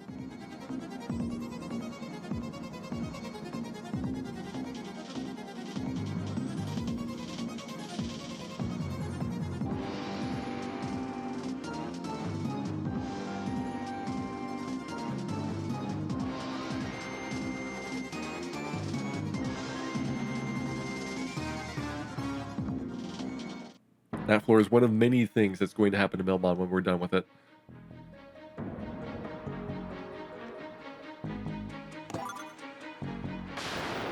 We already saw our earlier rendition of Melmon in Whisperwind. That's where Phantom Train lives. It's the future of Melmond if the world has not changed.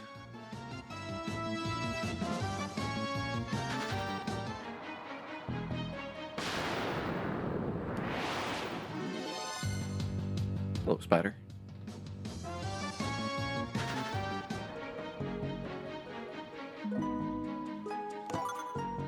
Line plus. All right, more intelligence for Dan. Suplex Melmond. That would probably be very bad for your back. I mean, you'd have Melmond all over you as well, so you'd have to wash your hands when you're done.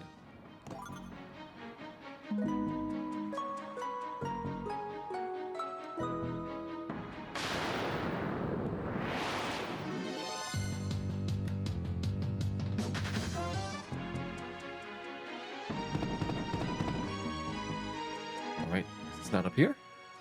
Let's keep going clockwise around. There we go. Clockwise working for us. Let's do it again. Blue troll. Thought we were done with those guys. It's kind of turning into counterclockwise coming up this way. Ooh, and killer sharks. The blueberry sharks. If your grape shark juice is not enough, try blueberry. New and improved flavor. Ooh, and silver apple.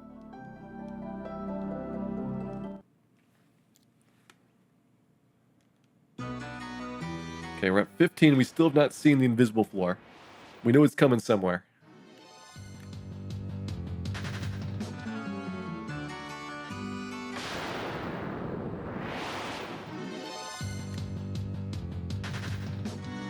The floors do basically all look alike after you see all these. Like, this is the 70th floor of the bonus dungeons I've seen so far. And there's probably like 10 or 15 that are ice levels. I have no way of telling them apart.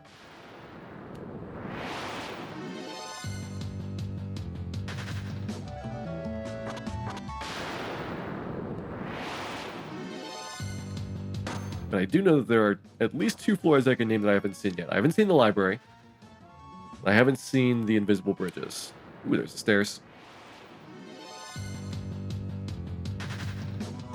I've had a hard time getting really juicy blueberries. A lot of times when I go and get blueberries from the store, they're not like thick-skinned, but like so much of the blueberry is the skin that it gets like more of a chewy, fibrous food than a nice juicy berry. There's the library.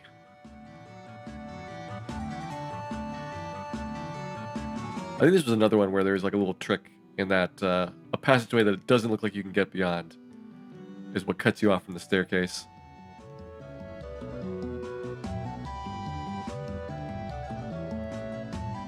Alright, so that's not stairs.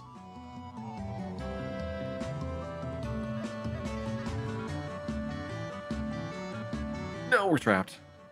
Out of my way. There we go.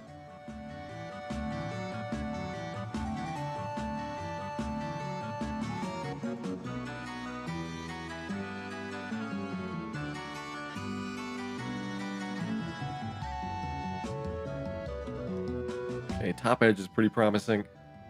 There we go, stairs. Library done.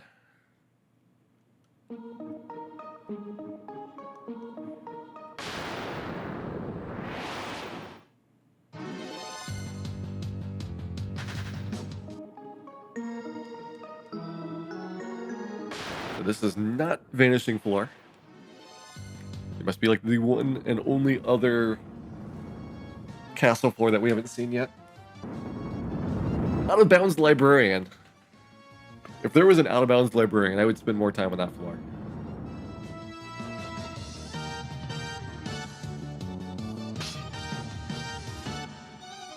Yeah, those guys are really rude about not moving for you. Just to rub it in.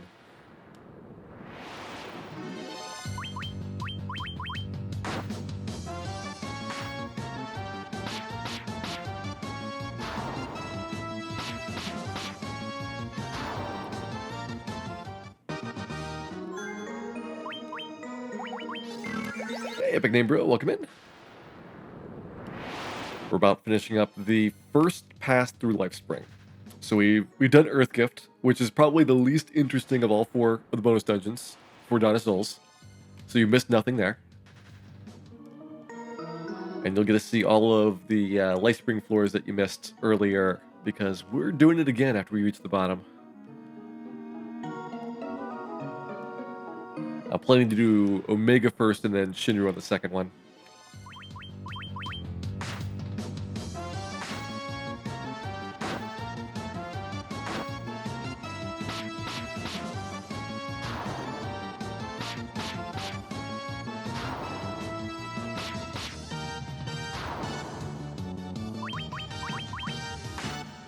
I could give Dwayne a slightly better weapon. I think Mazmune would do more damage.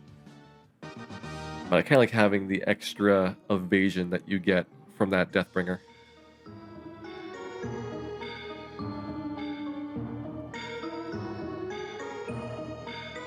Alright, not getting in there. Looks very suspicious, though. Let's go check it out.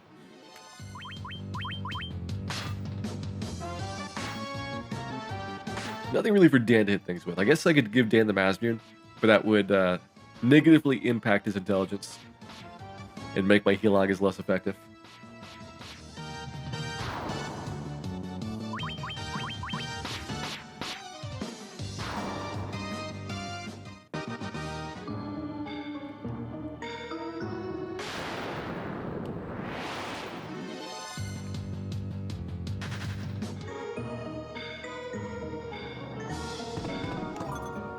Just a junky item.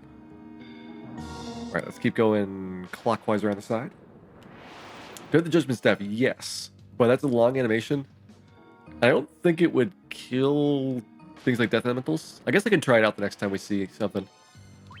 So if we happen to have a move with Dan, we can Judgment Staff away.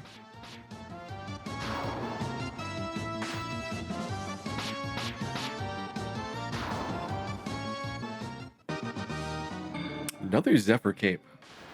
I didn't put the first one on, because we have the Evelyn Cloaks. But I'm tempted to. It's just like, you're trading a little bit of defense for like maybe twice as much evasion. And if you ever get to a spot where you're like exceeding the evasion threshold, that's like really, really critical, because it'll tip you over to a lot of dodges. There we go. Here we go. 18 is the bridge. Now, I want to say this does guarantee all treasure chests, which means it's going to have really lucrative stuff on it.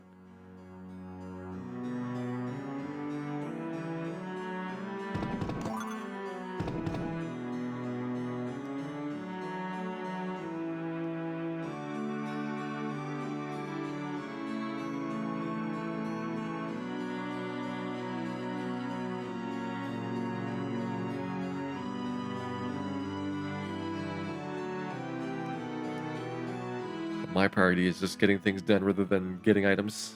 Right? That's not the right way.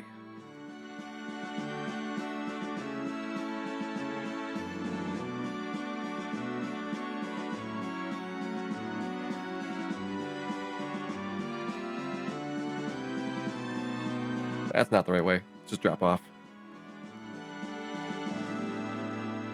Let's try east.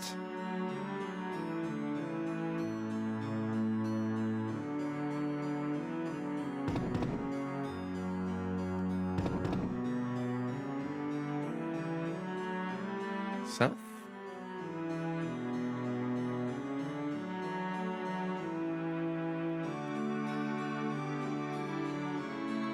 This will be a floor where I probably can't spend a lot of time looking at chat.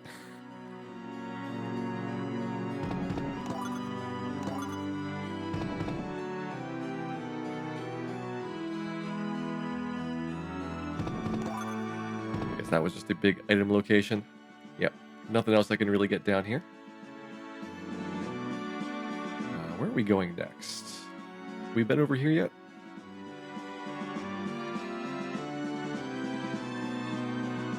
At the dead end? Alright, I don't think I've been down here.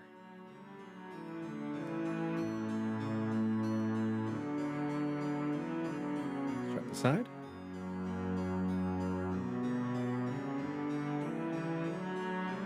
The T's. Okay, this is a new area. We'll be up here.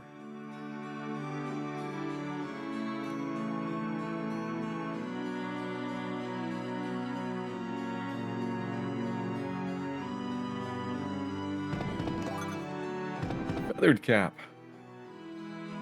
More useless stuff. There we go. Found the stairs. Yeah. No more items for me. We'll do 19. And then we will Omega.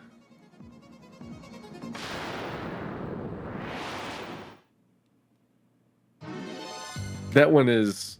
I mean, there's no encounters, so it's not like it's a scary dungeon. It's just really concentration intensive. Especially when you're doing dash and you're going so fast with how quickly you move around.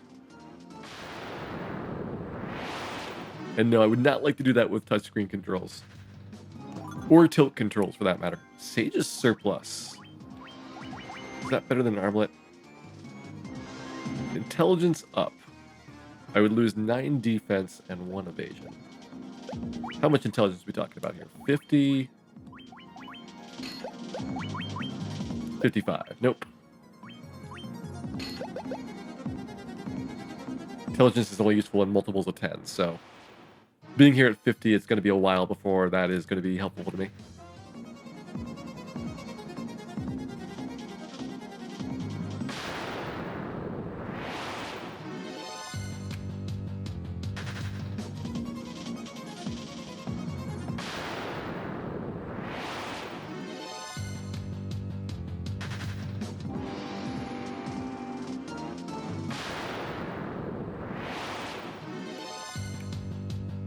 You know what we can do next time?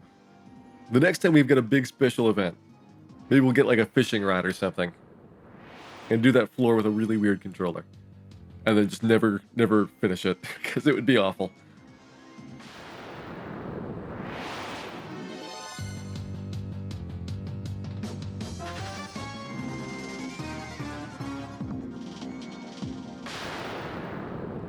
I will sometimes turn dash off on floors like that where it's just really precise navigation. Like the ice cave floor where you have to sneak in behind the NPCs. That's when I'll sometimes turn dash off when you have to be in line with them.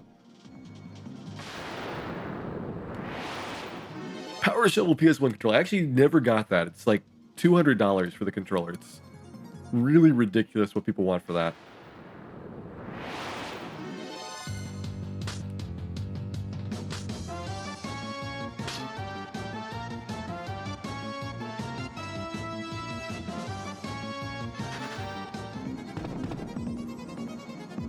There's stairs.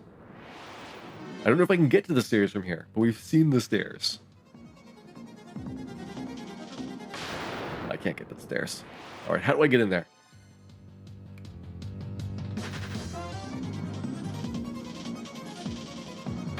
Down room, there we go. This room should let me cut through. And one last chest. One for the road. This better be something amazing. Speed plus, I guess, is okay. Agility boosts. Increases my evasion.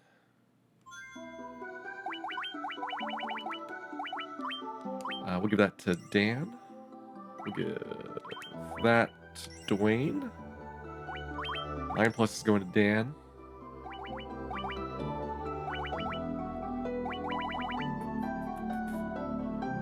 Zephyr Cape is probably one that I want to use. Oh, Genji Glove. I might be able to use those. I think that's better than a Pro Ring. Anything else that might be interesting? Not that I can see.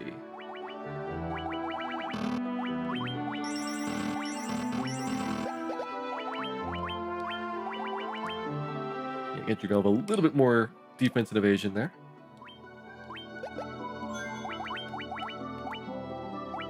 Do I want to do the Zephyr Capes? We can at least try them out. So I lose 5 defense for 9 evasion. And I'm not sure if that's worth it.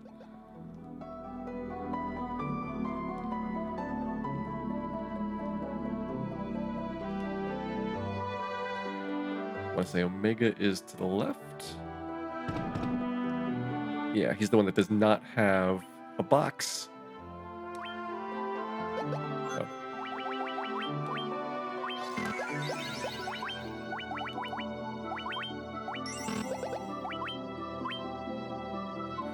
All right, here we go.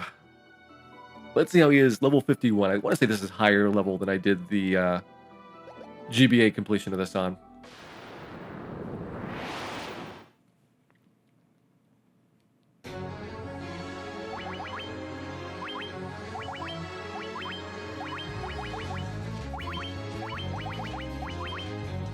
There we go. Earthquake, good start.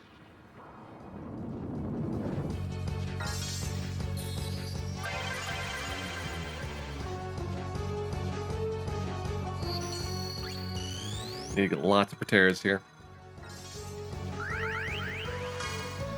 I also kind of want to get Giant's Tonic starting to get thrown. That probably would have been a better idea than having you go and do a Giant's Glove right at the beginning.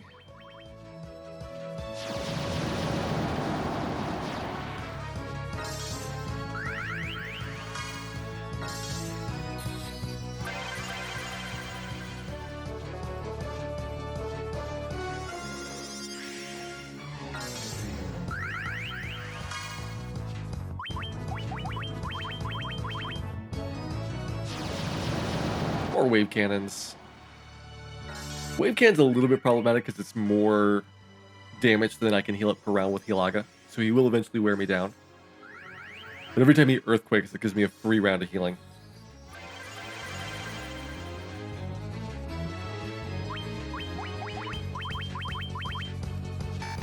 There we go. Alright, so he's down to 300 with his physical attacks.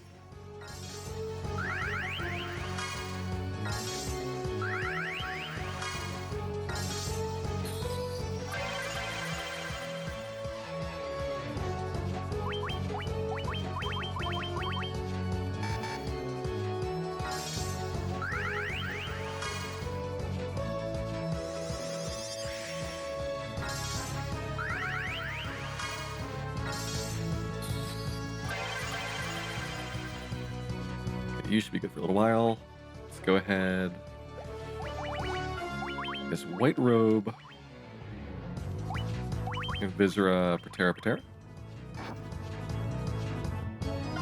After this, we should be fairly good on defense.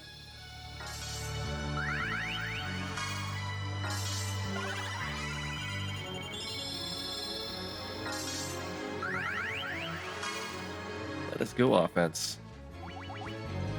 Giant's Glove again. Getting to the point where I've got so many items, it's impossible to find anything. Okay, you can throw... Start off with speed drinks. I'll probably have to alternate between Dan doing buffs and getting healing done.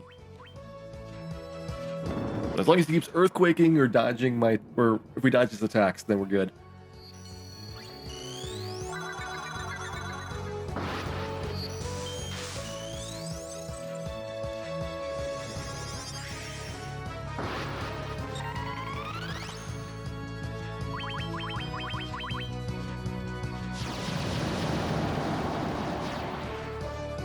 Yeah, Wave Cannon's not getting reduced by Proteras, but that's really the only attack he's got that's going through there now.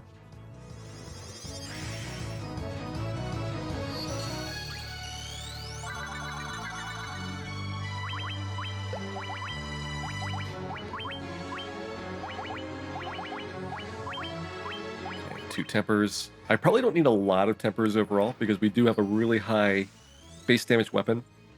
We've done a couple Giant's Gloves, a couple tempers here. We'll give a little experimental attack with my fighter in the next round. Hey, Soldier Hawk, welcome in. Just in time for some Omega. Attack. Let's go ahead, Hilaga again. You guys are going to start throwing speed drinks.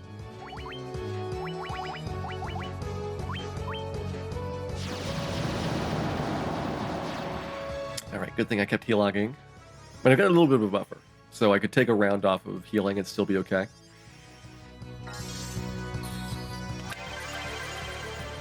Hey, Laser Lance, welcome in.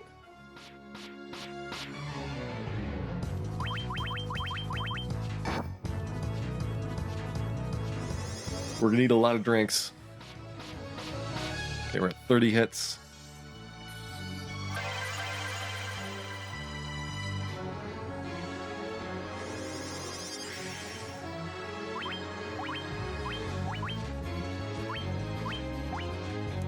Let's do tempers. Alright, Proteras and Invisera is doing good.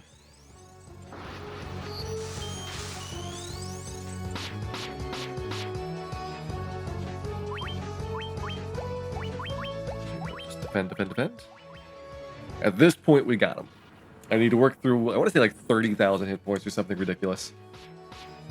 But we're doing enough damage to overcome his base defense, which is the big part about getting this fight started. When you initially walk in here, you do like no damage. He's got really, really high defense, but now we are super buffed. And as long as we don't die, we will stay super buffed. That's why I'm worried that he just did the double wave cannon.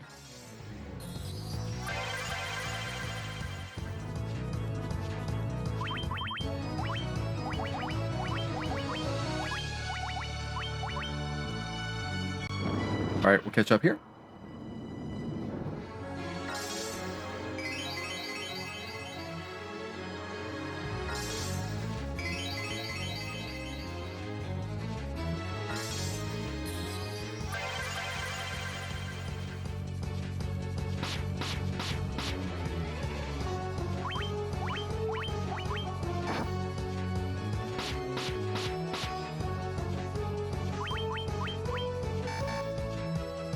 I think the Elven Cloaks are working out pretty good. I probably would not do the extra evade from the Zephyr Cape seeing this fight. I mean, maybe if we get other battles where we see monsters continuing to do lots of damage, but that one worked really well. So we got a Mega down. There's our first completion of Life Spring.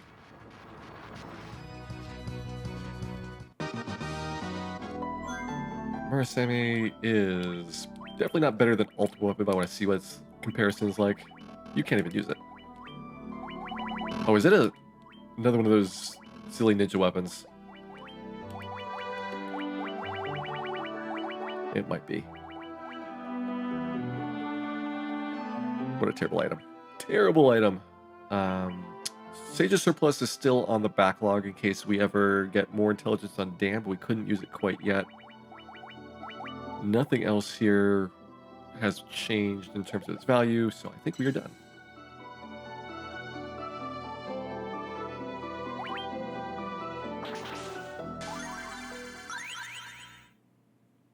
All right, number 1. How many ethers do I have left?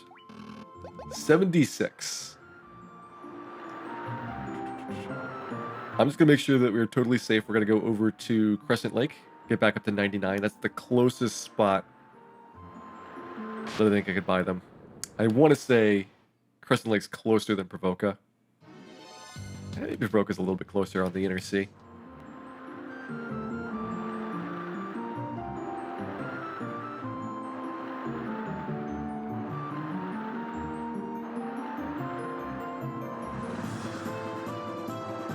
Casting Protect, probably not the most useful thing when I have 3 people with Proteras.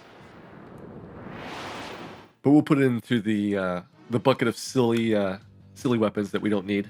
I was selling a lot of stuff off early on, and I realized that the grind got me so much gold that I probably didn't need to collect equipment. May have saved me about 20-25 minutes yesterday to have not gotten all that extra stuff.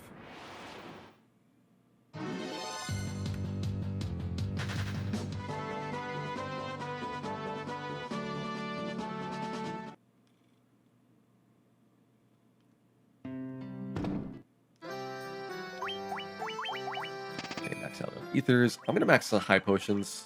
Those could actually get useful in Labyrinth of Time. Probably not regular potions, but we'll grab those anyway. Here's my last Phoenix down that I need. I used 1 Phoenix down in the... I used 2 Phoenix downs and I found 1 back.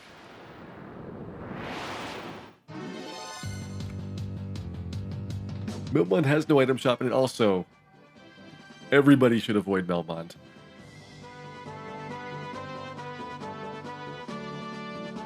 There is never a good reason to go to Melmond.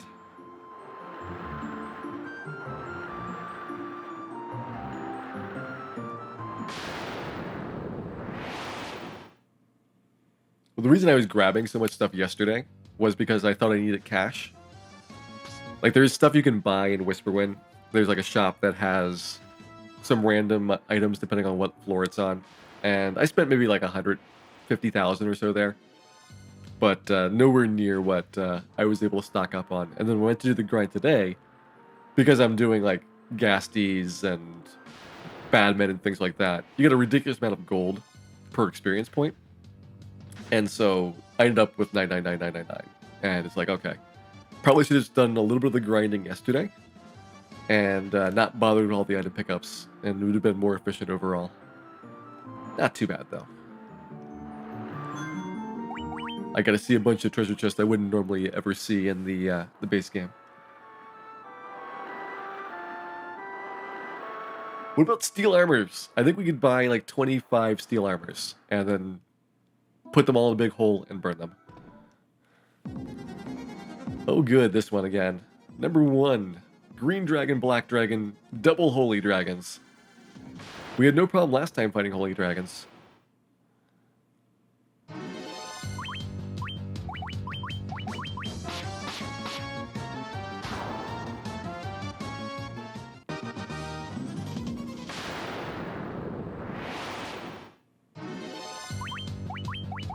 I think I want to just have Dan on the Judgment Staff. Give him something to do.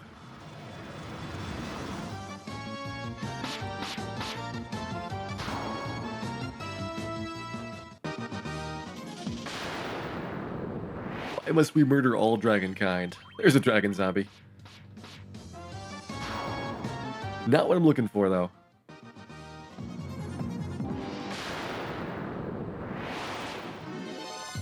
Bigger waist, steel armor in Final Fantasy, or magic armor in Dragon Warrior? Ooh, I'd say steel armor is worse. Steel armor is not at all useful. It's ridiculously expensive, and it's really heavy, so it actually makes you bad at dodging things. Magic armor it's ridiculously expensive, but at least you can still dodge stuff, and it gives you half recovery. It's better than nothing.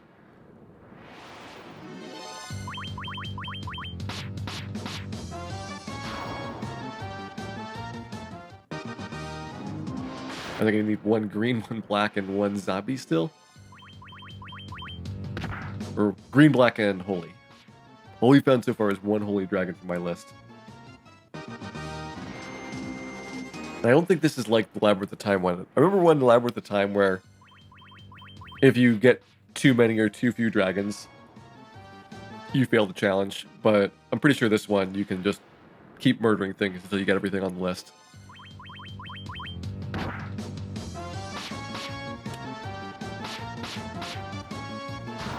Hey, Greenleaf, welcome in.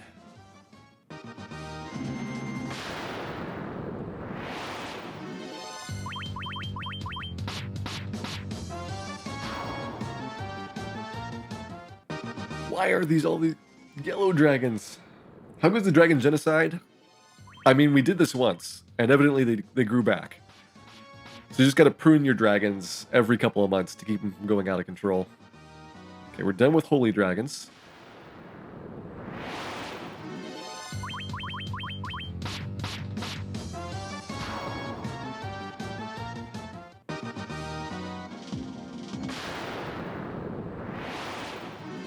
There's a green. I think we still have not seen a black dragon, though. See how much damage Dan does with the Judgment Staff. Flare does 538. That's pretty respectable. Dan is just really, really slow, though. So that's the first time Dan has ever taken a turn in like the last 500 battles.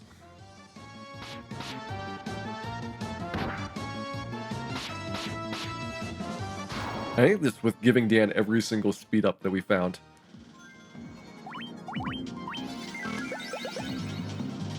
Okay, Vomit, I've killed all your friends.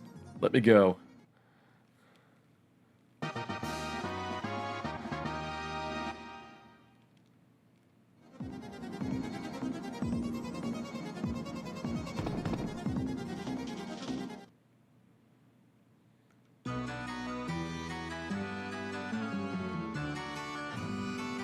One of many ice floors.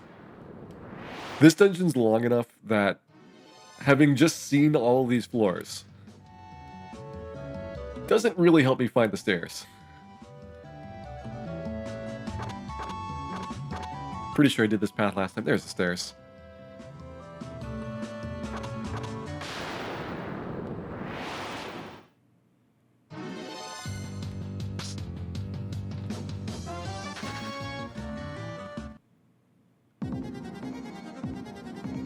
Alright, this one... I'm not sure if it moves around which one is the staircase or not. Last time it was in, like, the northwest or so?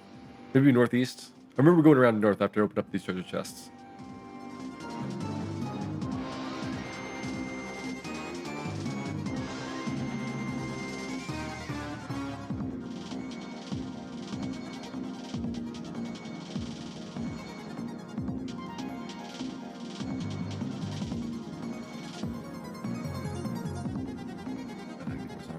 Side.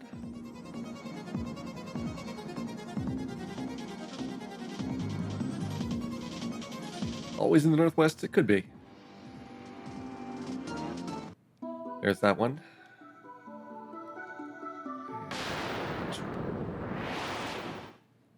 I don't think the stairs were up near where we started.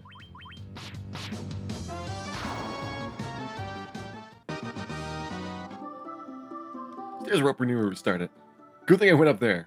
Would have been really long to find that again. Alright, and Pink Mermaid room to the north. Is this always the same sequence? I could have sworn this was random. Pink Mermaid in the room to the south, yep. And then we're gonna have the one by the 3 pillars. Maybe this isn't random after all.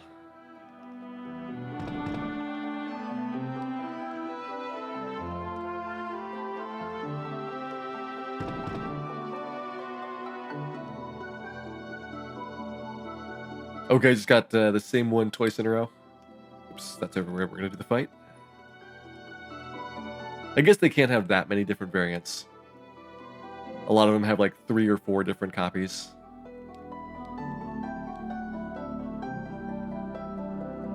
Oh yeah, because I remember sometimes having him all the way over by the east side of town. That's not this room here.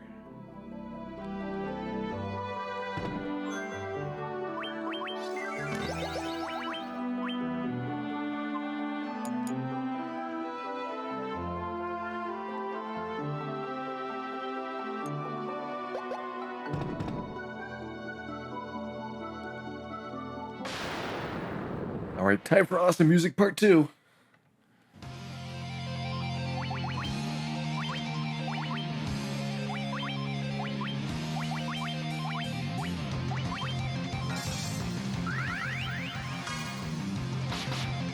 Ow.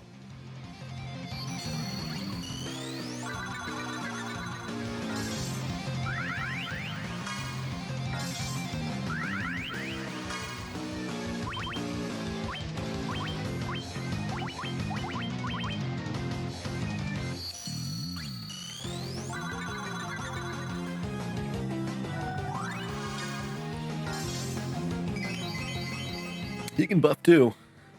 Doesn't want to be left out of the party.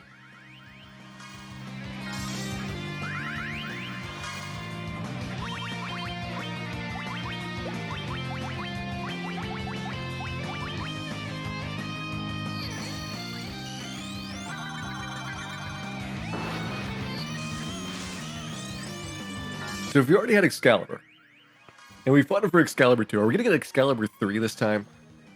And is it finally going to be better than the Masmune?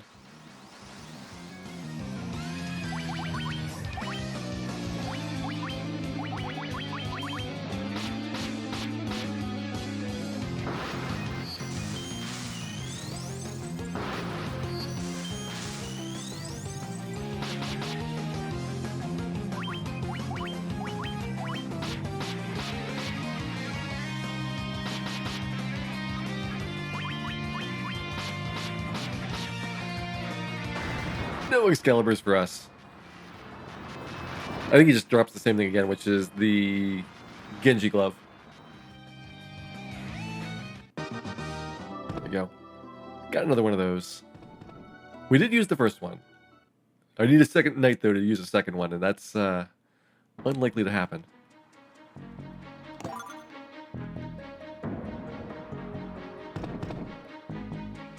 Right, there's the stairs. Oh, I remember this one. I had to go all the way down to the south. One column over, then all the way back to the north again.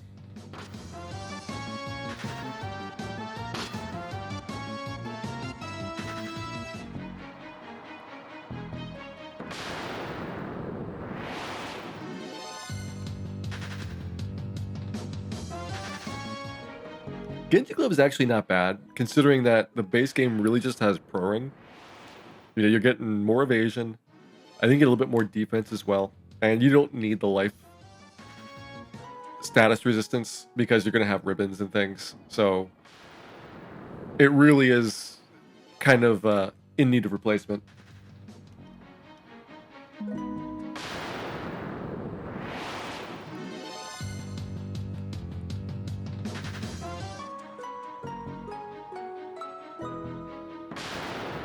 I think there's a treasure chest down here, but I'm going to go glance at it really fast.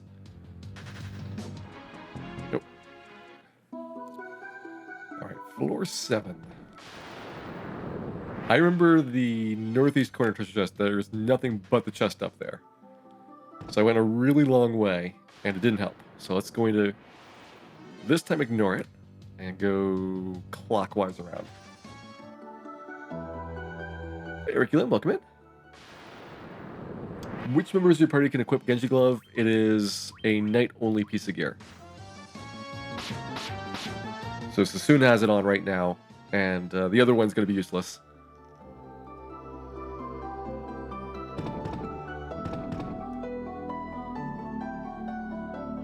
They don't even let you sell the stuff in these dungeons for very much. I want to say like all of the unique equipment's only like 100 gil or something. The base game, even if you find stuff in treasure chests, it's worth a lot of money. And so I'll sometimes go around like picking up items I don't need just to sell for cash. But you can't really do that in the bonus dungeons.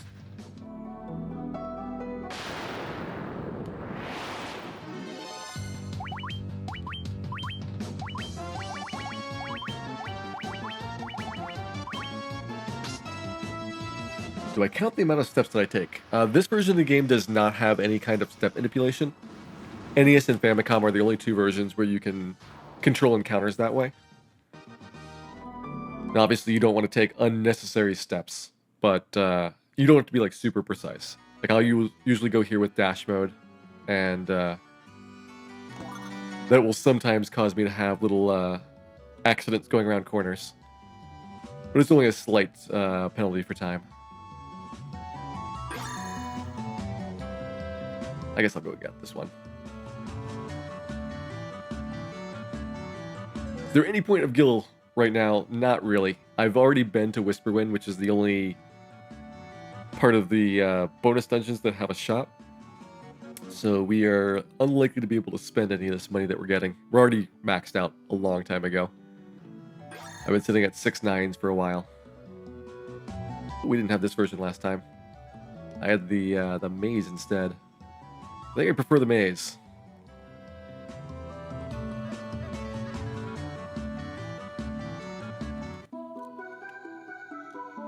Okay, B9. Oh, this was the one that I think I had to go through some of these double door rooms to find the right part of the dungeon.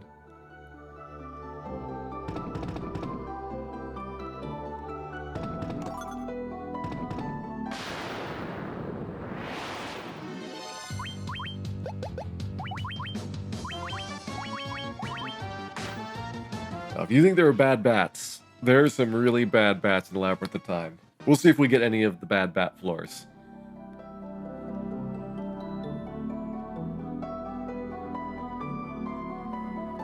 That was pretty fast. All the way back to our second boss here already.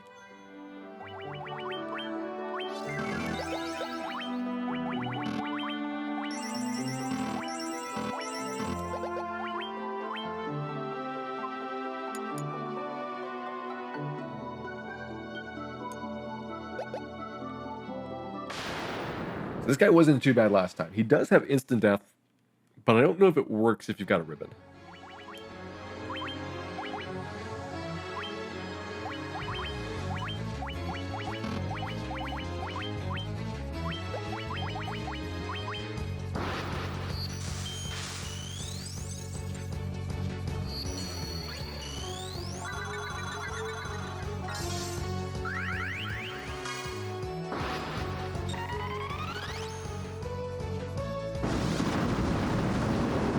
I will need to heal during this, even if it's not a lot of damage, because it will reduce the attack power of my knight. Since he's wielding ultimate weapon, his base attack power, his HP divided by 10. So right now he's got 77 instead of 99 if he was at full.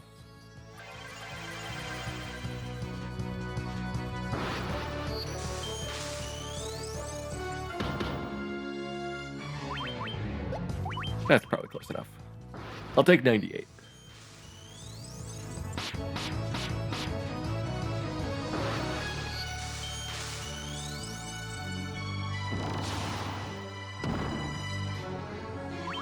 Good dodge.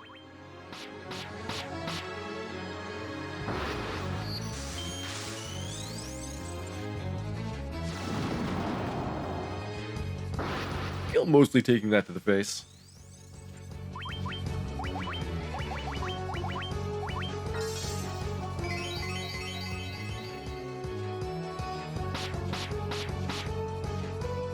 There we go.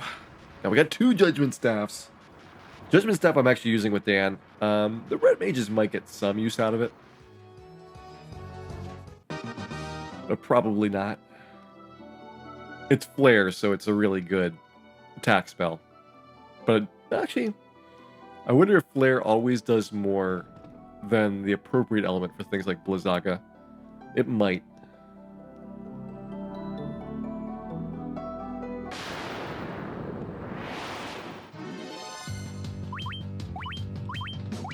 Judgment Staff. You can also Judgment Staff. And whatever, you can attack.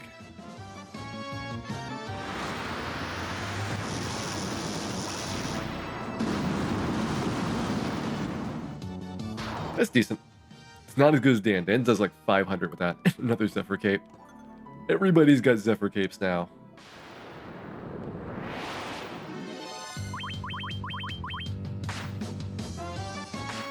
Actually, Sassoon doesn't, but I think he probably wants to keep the Aegis Shield.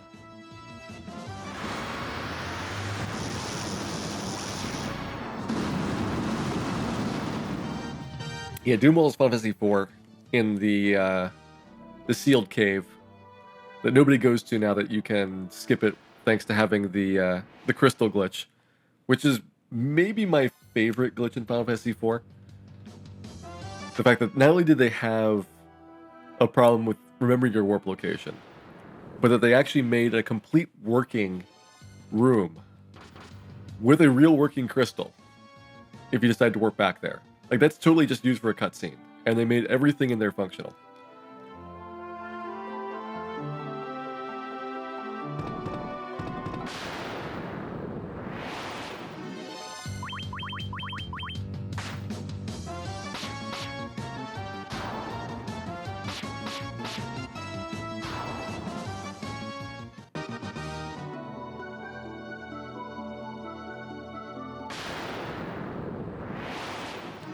I want to say that somebody actually did runs with Sealed Cave, but it was more of a joke that they forgot to grab the crystal, and once you could leave there, you can't go back.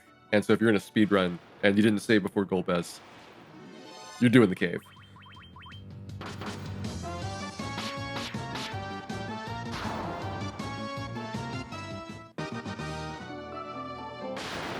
Okay, those guys are worth 1 Agama. How creative. Blue Shark and Sahuagin Queen. Blueberry Shark's not bad.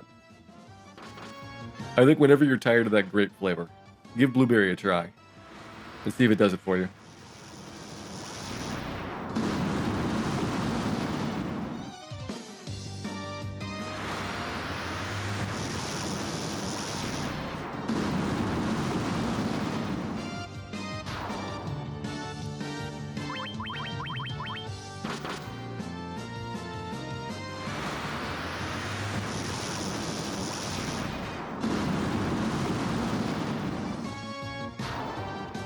Grape is the second worst flavor of shark. Grape is my favorite shark flavor. There is no shark I would like to lick more than a grape shark. Not these guys again.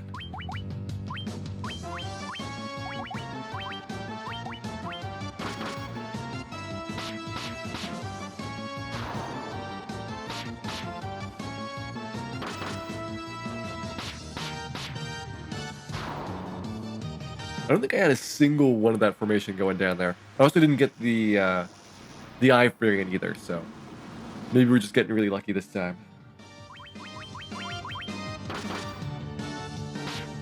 Alright, I agree. If there was a banana shark, I would not want the banana shark.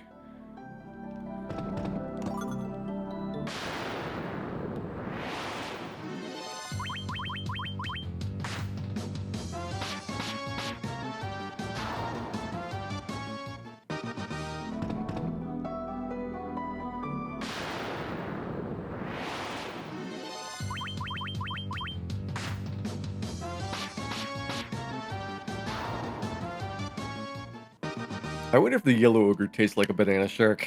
He looks really unpalatable. But we never try licking ogres. Is it because we're just assuming that they would taste bad? Gogre is basically a salad, and there's no reason that you shouldn't eat your salads.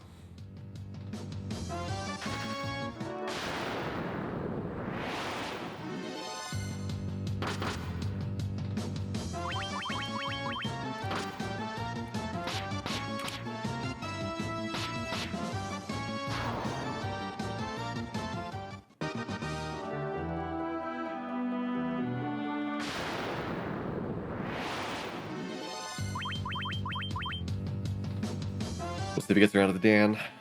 Dan just does not have any speed.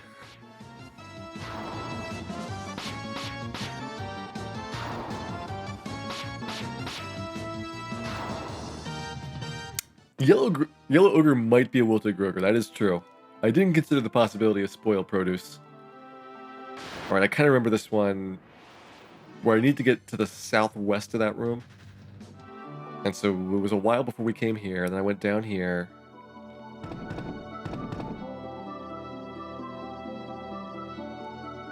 No areas. Look like stairs here, but maybe we'll get around the side.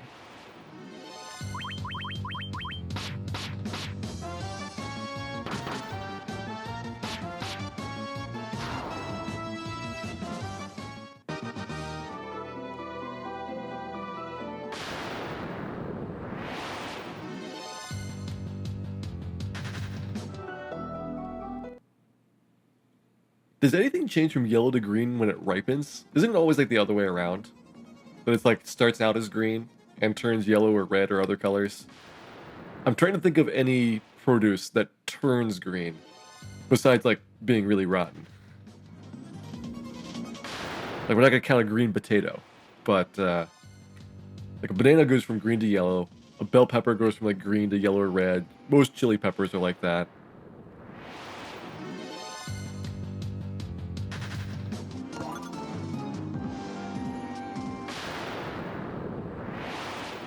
Limes are green, but they're never yellow. It's not like it turns from a lemon color to a lime color when it's on the tree. Inside of an avocado. I guess they're well, aren't they kind of like dark green when they're not ripe?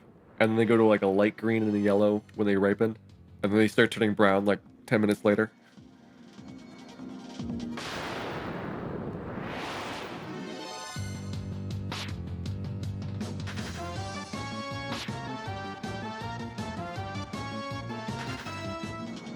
Somebody needs to research avocados and get back to us.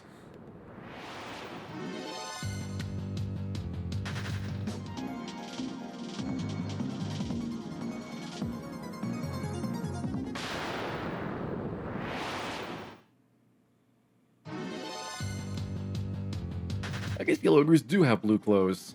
Somebody pointed that out to me and I didn't believe them. But now that I can see the color blue again, I've been refreshed after the blue troll incident.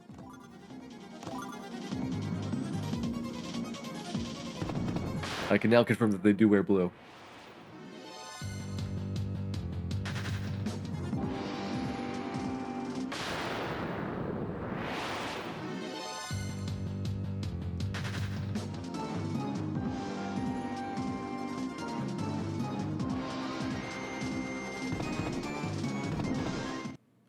Maybe I should have grabbed the treasure chest. We're starting to get rather deep into the dungeon here.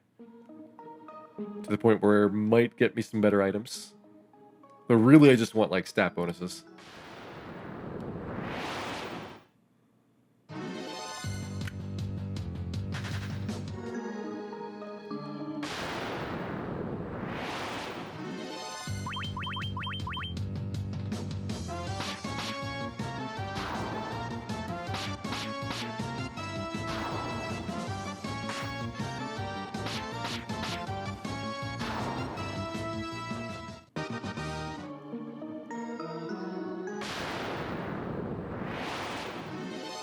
Good news is we're flying through these dungeons. I kind of budgeted an hour for Earth Gift and an hour for each pass through Lifespring, and like an hour for grinding. And we'll probably be only about 3 hours instead of 4 through that part of the stream. Why is this in a space fortress? Every floor here is wacky and weird. If they had a little bit more of theming to it, where like they had like a cohesive set of blocks of floors, I think it'd be a really cool one, rather than doing like completely random floors every time.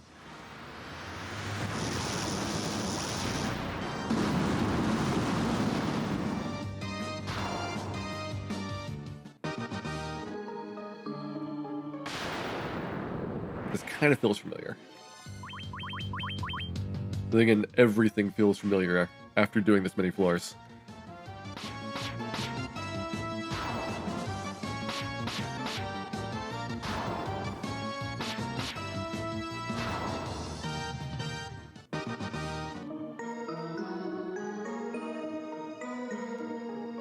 very confident this is just going to be a treasure chest.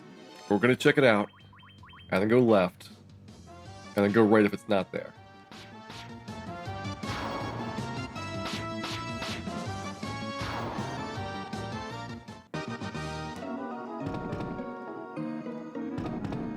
It's not that I disbelieve the color of avocados. It's just I'm not totally confident that I can really assess when a avocado is ripe or not.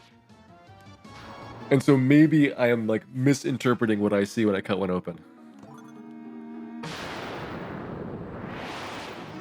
They very well could turn yellow when they're ripe.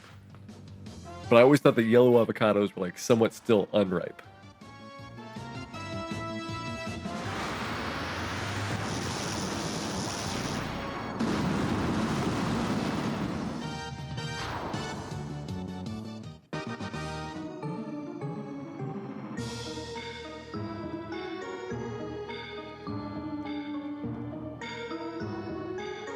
Stairs? Get some stairs?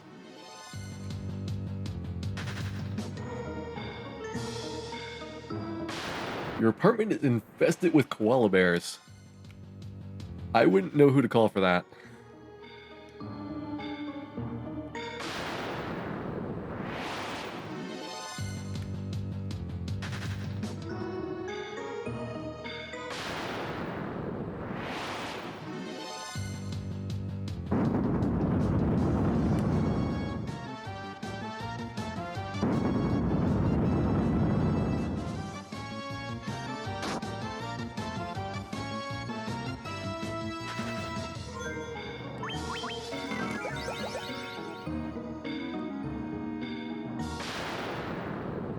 Where are the stairs? Also, where is the 2 floors we have not seen yet? Library and floating castle. There's floating castle. 15th floor this time. I want to say we went north to find the stairs. This one I kind of remember because it was a little bit painful.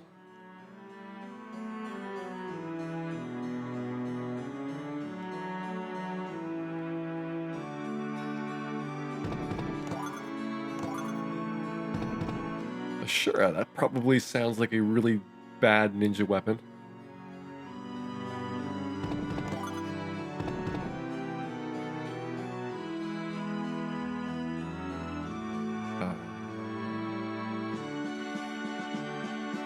East does not seem familiar. Yeah, that's just where I came from. I remember going through the long hallway in between 2 other rooms.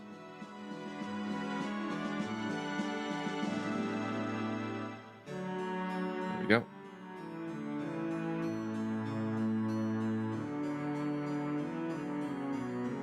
Kind of up here. On the side. Oh, I took a long path again. That doesn't matter. Kind of up here. Right over the side of this as well. Yeah, this is looking all really familiar. This might just be an item.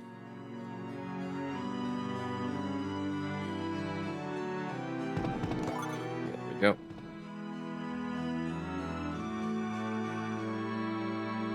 And stairs.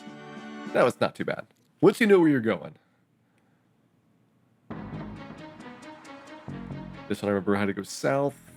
I remember going a lot of south and then west.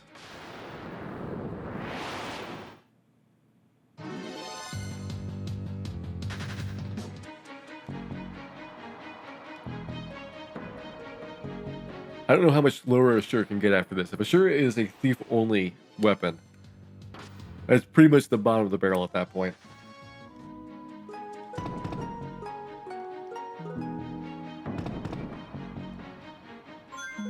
We should find out. Actually, that's not terrible for accuracy, at least. The attack, not so good.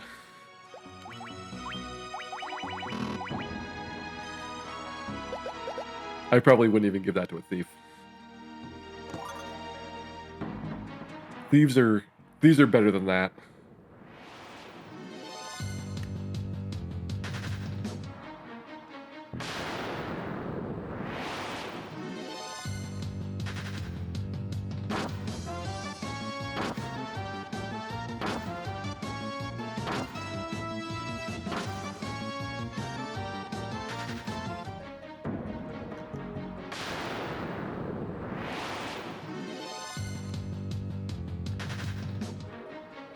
southwest corner.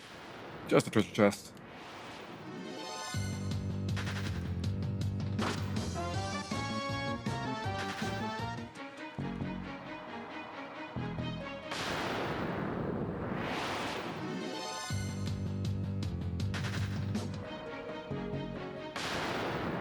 I guess clockwise around here. Actually, no, let's go counterclockwise, because we were coming basically clockwise. Looks like counterclockwise has worked out. Ancient Temple of Fiends from the future. It's probably more like the Sky Castle. It just crashed and now it's underwater. These are the parts that fell off the Sky Castle in the past. Or say we can actually run from them. Alright, that's not too bad. It's only the queens that we cannot run from.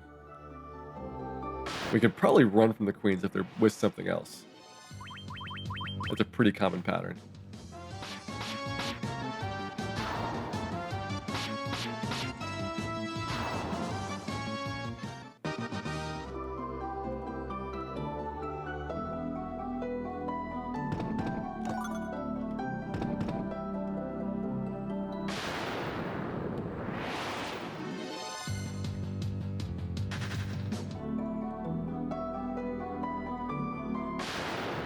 I feel like there's a big chunk of the level back on the right-hand side that I'm missing. But I'm hoping the stairs are down here.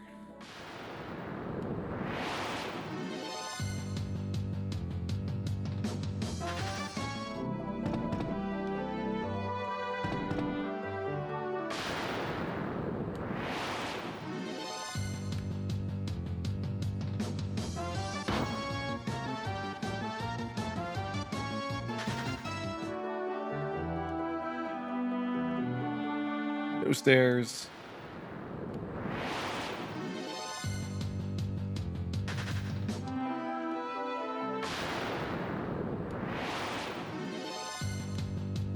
More blue trolls. This is looking familiar. And we're back on the right-hand side, so maybe this is what I was thinking of.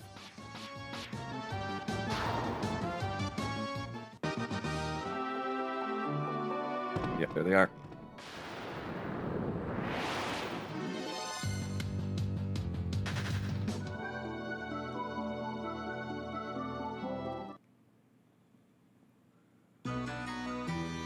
I think of all the stories of Final Fantasy IV, the one that's most likely to be true about Dan is that he crashed the moon. Everything else probably made up.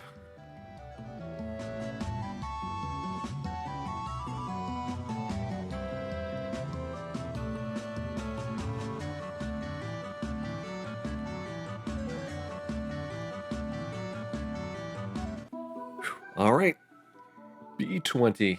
That was really fast. And it is time for some Shinro.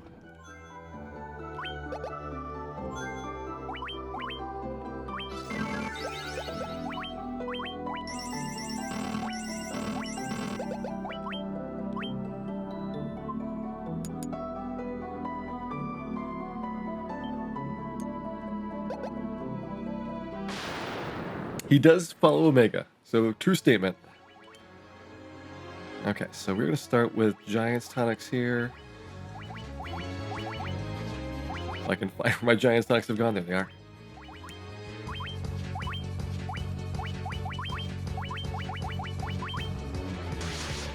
Ow.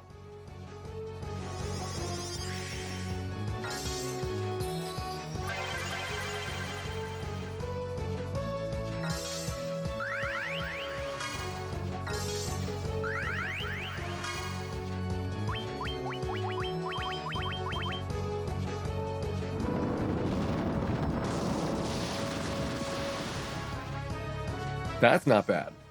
I was worried that his spell damage would be a lot more than that.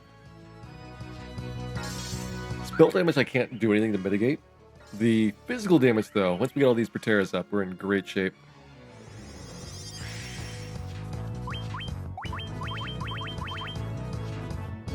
That one might be more. That might be a little bit more damage. Ooh. I need more Hilagas. One Hilaga per round is not enough.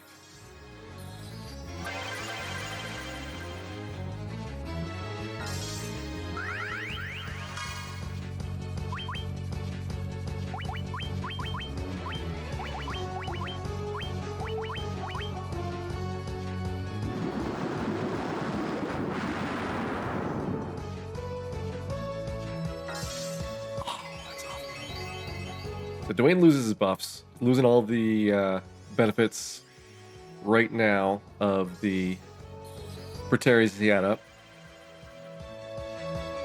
I can try to get him back up alive, though. Probably not my biggest priority, though. Right now, let's go and see if we can get... Sneak a haste on? Man, even physical attacks still hurt here. I need Gil to continue doing Proteras.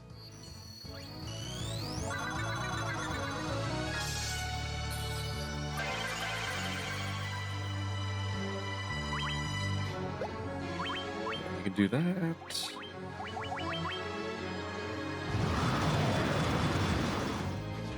Alright, that's a great round to go and see if we can get Dwayne back up. Again, though, without buffs, he's a little bit vulnerable when he comes into the party again.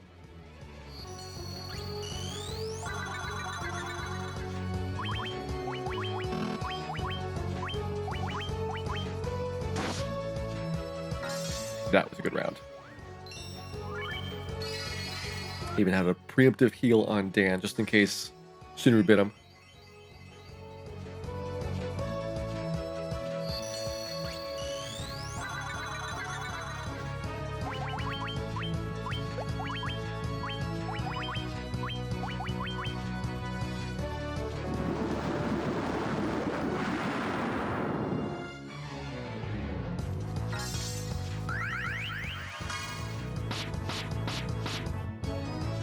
$2280, that's not a lot of damage. That's many, many rounds to get through, so we need more buffs.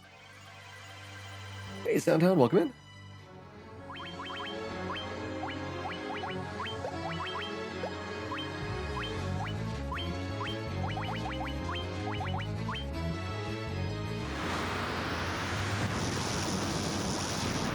Thanks for the good wishes there.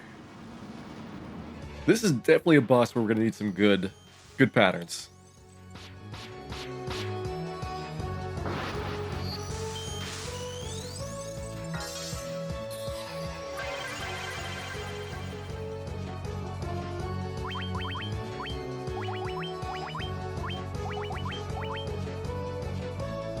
Okay, remember Thunderbolt not being a tremendous amount, so this probably catches us up on healing. Well, we get 100 ahead.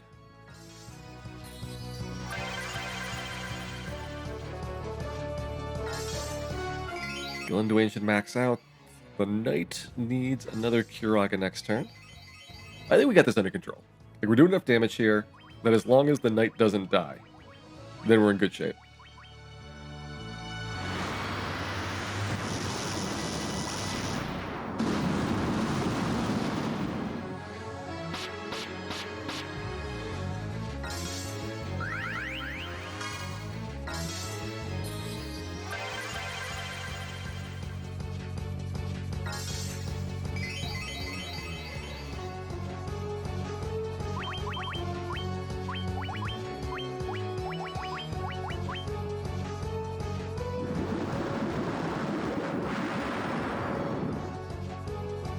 What would I use to represent a Danamote? Probably some form of death. Maybe a dead black mage. Or a dead red mage. Or really, just anybody that's kind of dead. It's non-specific.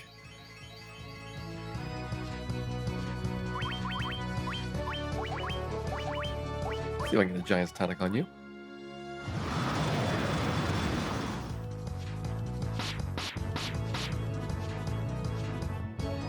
Looking pretty good here so far. It'll give Dwayne a little bit more of a buffer.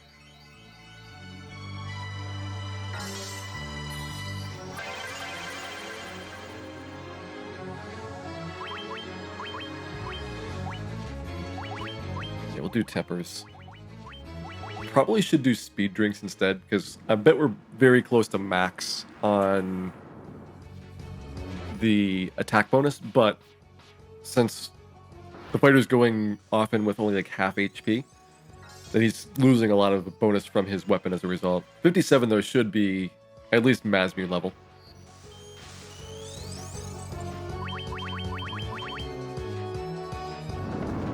That's a good one. This hasn't been as bad as I thought it would be. I think we were like just about the right level for doing this fight.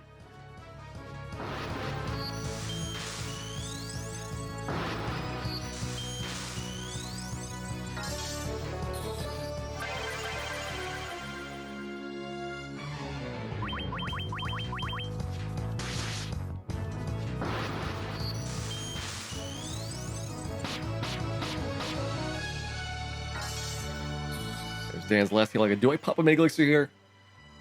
I don't think we've got enough battles left where Mega Elixirs might be needed to worry about conserving them.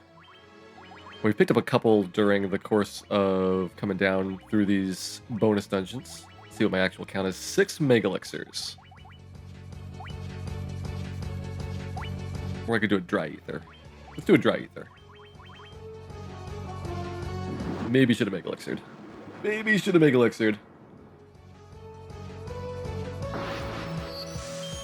He does Flare next. That would be uncomfortable for some of these damage values.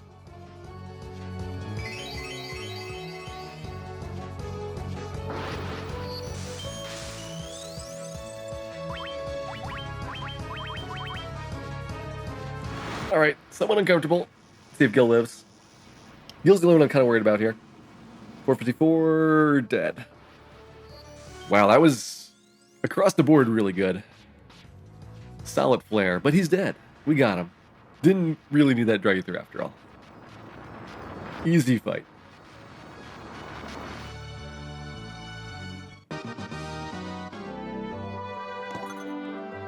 So Ragnarok and Hero Shield.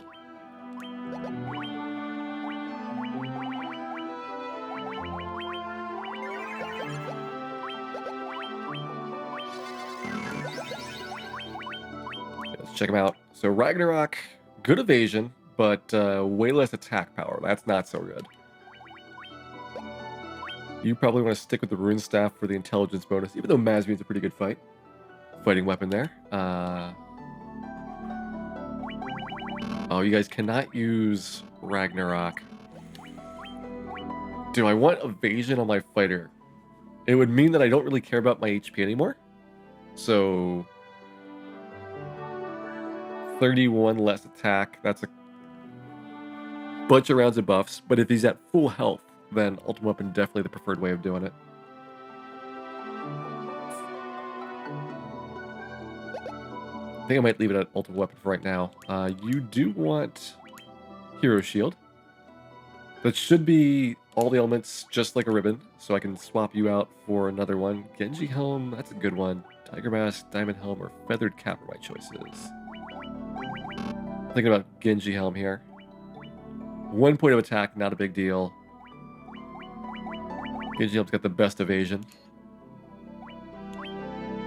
And yeah, you got nothing else that you could really use. Not going to trade off that much defense for a little bit of evasion. Question is, do I use the Zephyr Capes? Defense for evasion here. Like on Gil, the evasion is really good already, and so more evasion is great.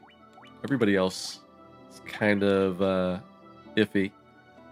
That's 9 less defense. Let's see some things I probably should have put on before doing that fight. Give me 5 more HP. Maybe that would have made a difference. Jelly for Dan.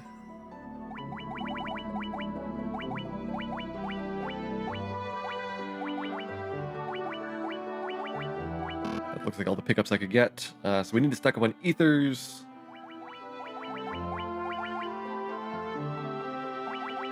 Probably have enough of those.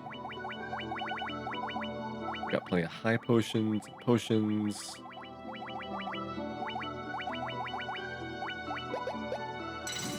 I think we're looking good. I think we're looking good to try Labyrinth of Time here.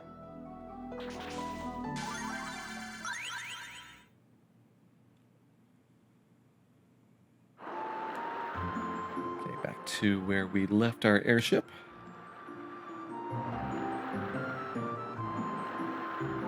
A little bit too close to the edge.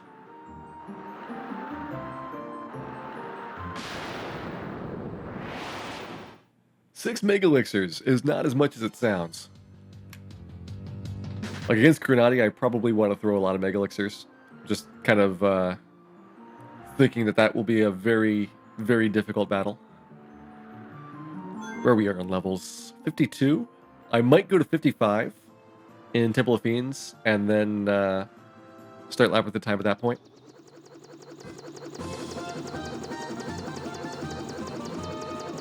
I mean, my grind spot's basically right next to the dungeon that I'm going to go into.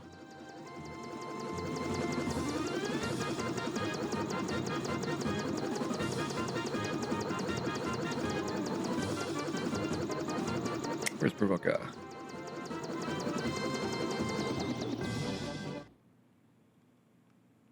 I did this last time too. I probably should do Crescent Lake because the item shop is so much closer to the opening of the town.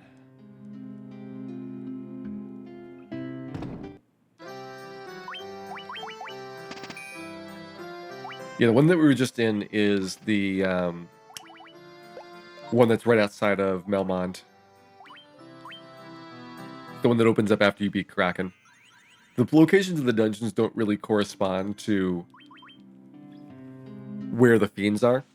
So like, Tiamat's is by the Ice Cave. Lich's is by Temple of Fiends. Carrie's is in Cardia Islands. And they're blocked by the statue prior to the fiend being defeated, so you don't like accidentally wander in there.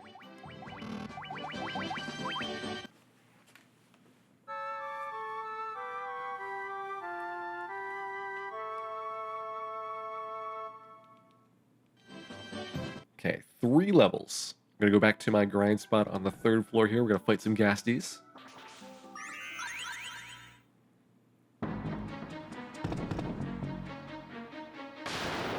And when we did this last time, it was about 10 or so levels, or 10 or so battles per level.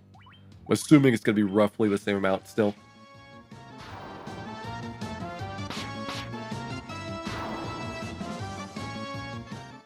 Grind in Labyrinth of Time. Interesting idea. I'm a little bit worried overall, though, about general progress, because once you exceed your time limit, you start taking continuous HP and MP loss. So it might be tough to really get a good grind going.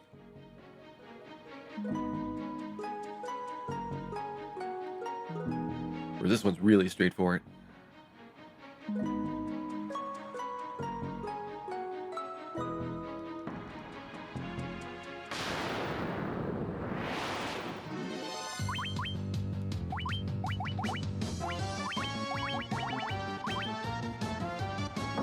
You know, if there was some way to guarantee I could get the Warmech level on the 1st floor, I would maybe grind Labyrinth at the time.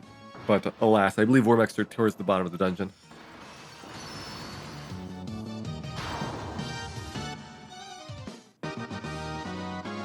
Yeah, it's 353. Yeah, about 20,000 per level still. So we'll just do 2 levels here.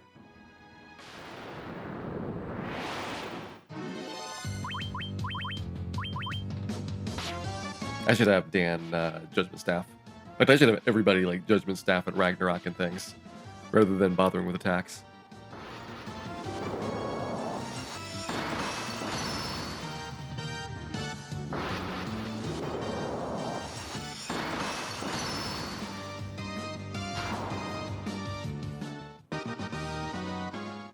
Another Deathbringer.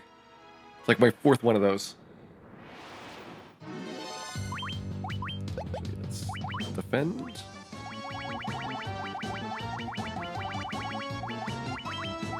Judgment Staff. Judgment Staff.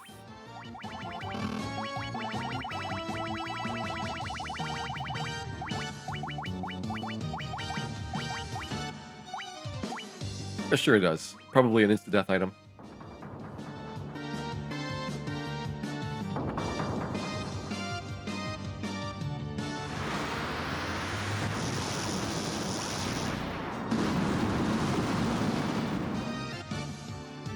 Not quite enough.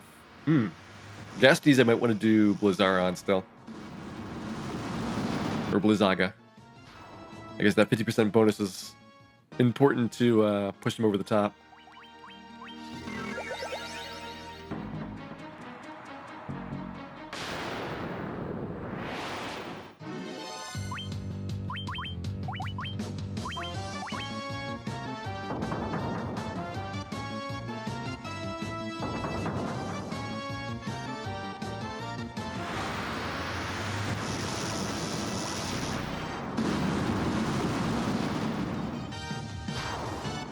Dan's magic just has to be amazing because he takes so much less damage than everybody else in spells.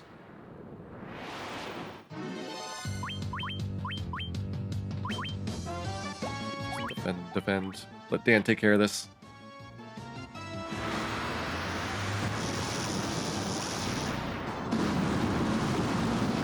Dan will solve all our problems.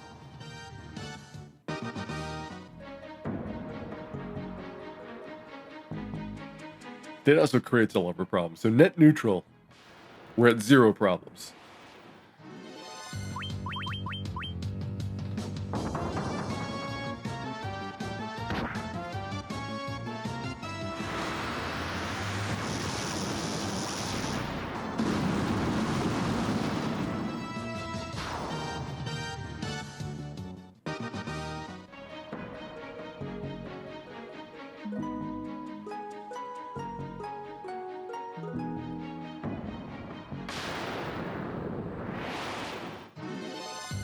Good. More quadruple Gasties, please.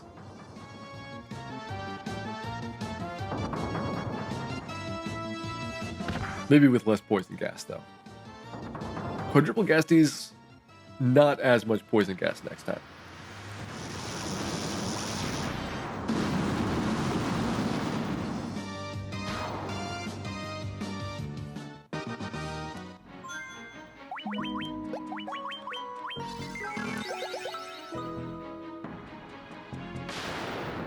Quadruple purple worms would also be good, but not available on this floor. The reason I chose this floor is it actually has the highest average XP per battle. And a lot of that's because there is just no low XP formations. You've got Ghastly almost 50% of the battles. You've got those Badmen groups, which at 5-9 Badmen, it's fairly good regular experience.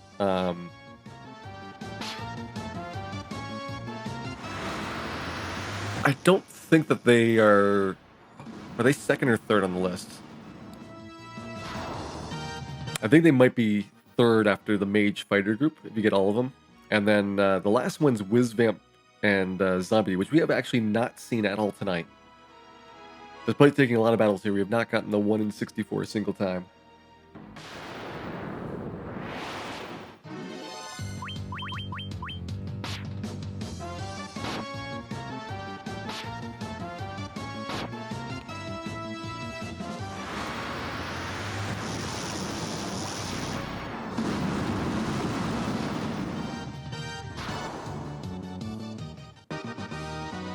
Okay, there's 54, so 1 level to go. I picked 55 kind of arbitrarily. I don't have a really good reference point for when to do Labyrinth of Time. But I'm kind of basing it on 45 to 50 being the right range for finishing up the toughest of the bonus dungeon bosses. And it's like, okay, maybe 5 levels past that. 50-55 is the range you want for Labyrinth of Time. I know that the higher level you are, the less time that you get in the dungeon. So it's actually a little bit of a penalty to be over-leveled. But the encounters get much easier, and the boss also gets a lot easier.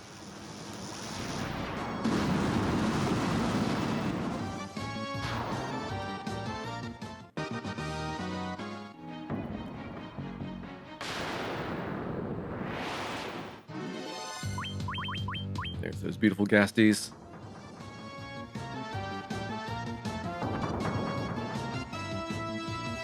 A little bit too much gas still.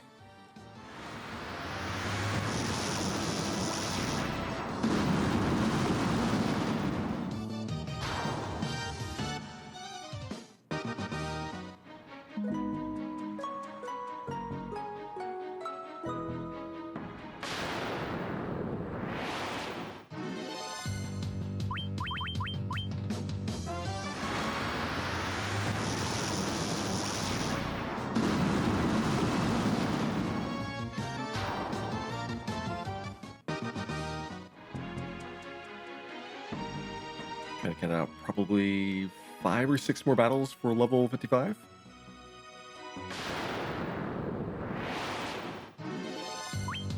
So we get these nice big giant size ones.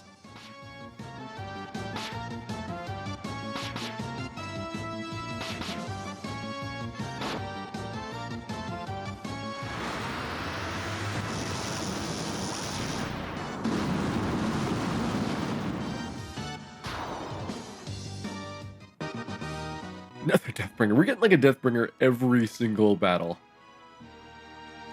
I'm just gonna have a big pile of these in my inventory at the end of the day.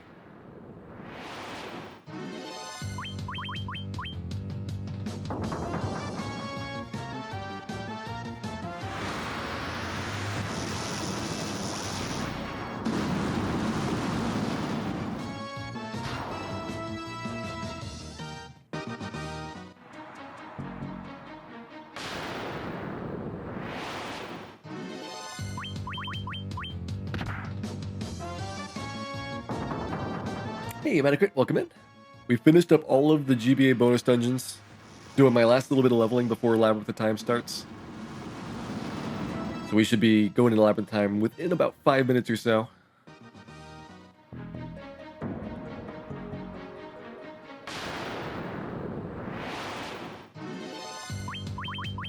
Figured it'd also be a really good time before I go in there to get more water. My last chance for a break for a while. Since Labyrinth of Time you cannot save, and you're on a time limit for the floors, I want to be like completely ready to go through there, not have to take a break to get water or anything. Ooh, there we go. Almost 55. Got another fighter first. Do black mages have higher intelligence than white mages? Yes. The black mage will have a better intelligence score, and so their damage spells will be better, and if they use healing items, then they'll actually use healing items better than a white mage could. Everything that's intelligence based, they'll be just slightly better at, assuming that they actually have a whole multiplier ahead. Early game, it'll go back and forth about whether they're a multiplier ahead or the same multiplier, but then they should start getting an increasingly big advantage in the late game.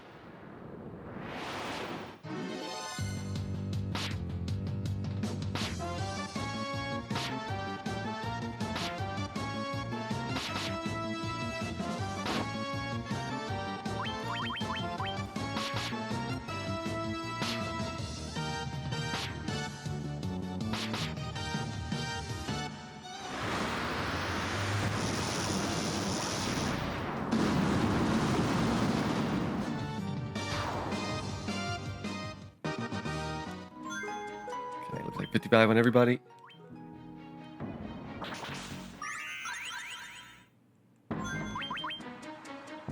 Does the game not have auto battle? It does not. You gotta do all the battles all by yourself. Honestly, 4 had an auto battle for PSP though. I think that's the first one I remember having it. Go ahead, drop our cottage down. Again, I'm going to take a 1-minute break here, get some water, and when I come back, Labyrinth of Time.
And we're back. Question about the apples.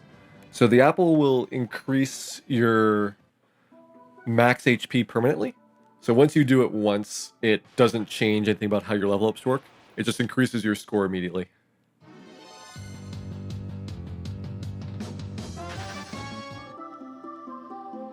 Hey, hello, no pound. Welcome in. Yeah, just quick stop in to grab the new bottle of water I got here.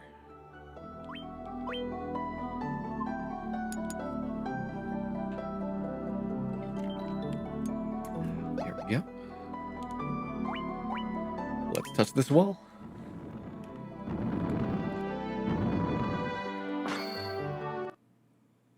Dramatic door.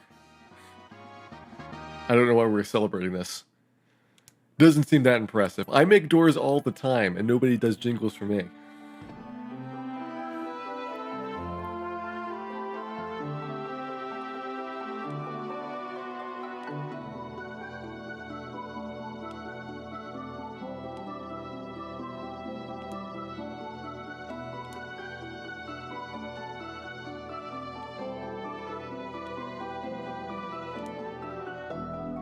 So blah, blah, blah.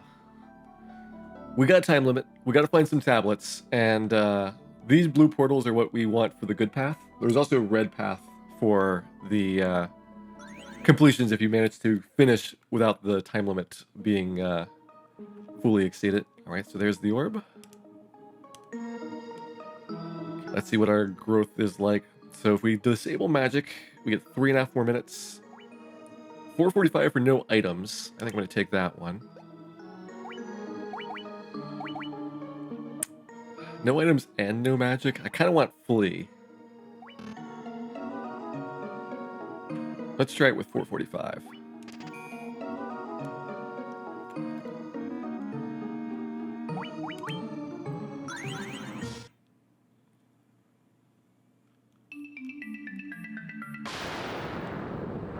First things first, gotta find a tablet. So I want flee. That's pretty important. Oh boy, this is a awful looking maze.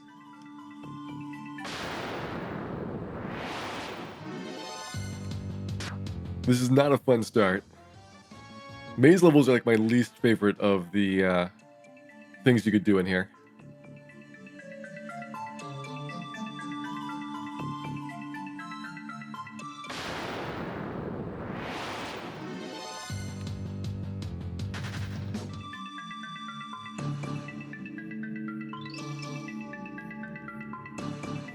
There's tablet. Steady healing out the first fairy moves. After the fairy's dance, seek the first fairy out and speak to her. We got a puzzle. All right.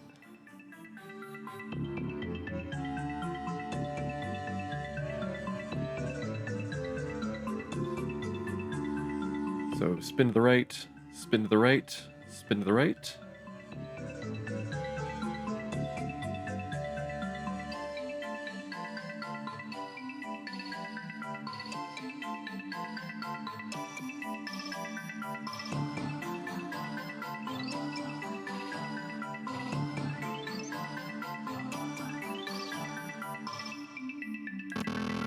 Nope. Wrong fairy. It was you. What? Oh. That's a tough one. I evidently suck at watching fairies.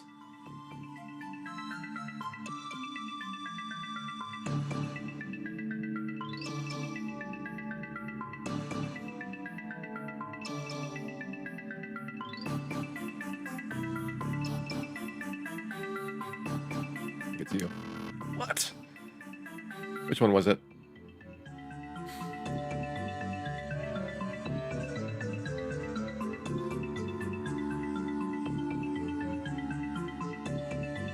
Right, up, right, left.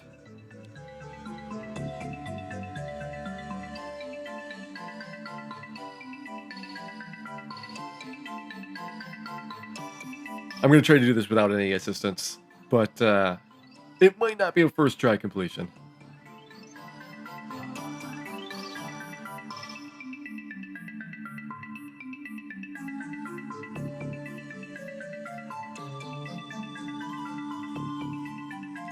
There we go. Great. Puzzle solved. That's a really awful one.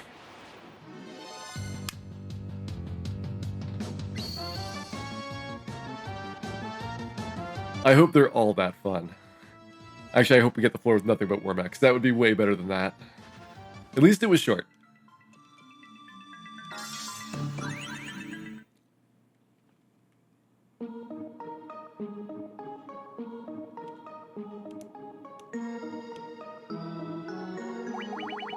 Alright, that is a lot of options here. No fight command probably is a good idea. No recovery items, I can deal with that. No attack items actually gives me more. Do I want no fight and no attack items? I would still have magic spells, so I could do those. Kind of want dash. If I've got no fight, then I can have my attack. 17 minutes. I think 17 minutes is hopefully going to be enough. What does no fight mean? It means I literally cannot use the fight command. It will not be in my menu.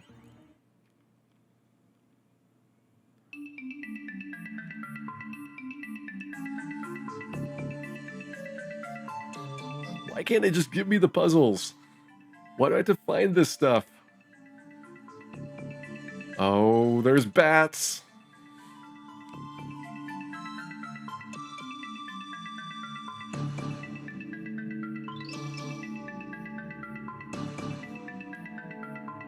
Five moving, 2 still. I kind of remember this one. 9 moving, 3 still. 11 moving, 3 still. Total number of bats, 14. Great. That was fast.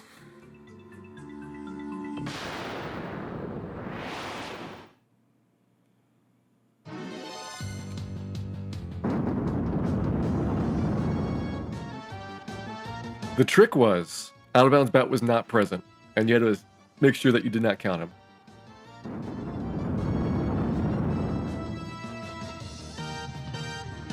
Yeah, we're going to be doing this with no hints. And hopefully it'll be amusing. Since I haven't done this in so long, I figured basically blind playthrough would be appropriate.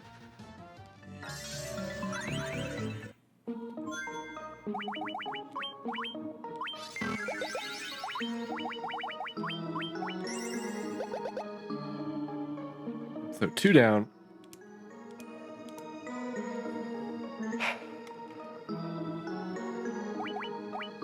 No items is a big chunk. No items and no white magic. It's only 135 I get for that. I really want Flee. I'd probably turn off my dash before I would turn off Flee. That gives me 14 minutes.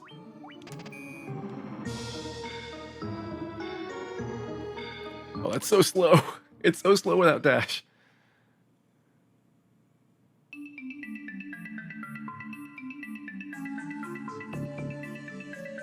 I feel like I'm moving through, like, syrup.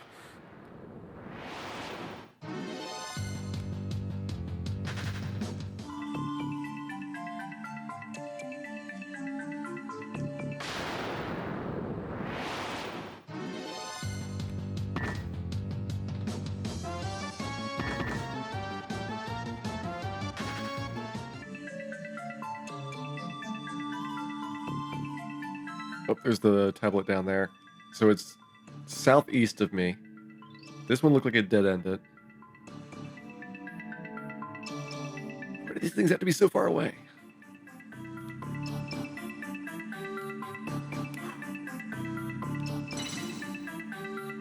Study the forms that pass.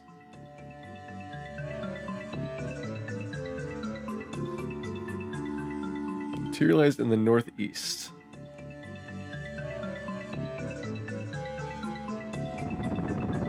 Oh, this looks like an awful guessing puzzle. Oh my god, there's so many things.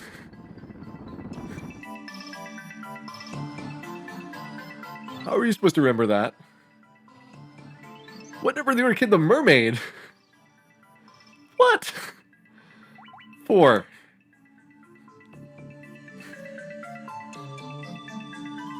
Which was number 9? Beaver? Who was first?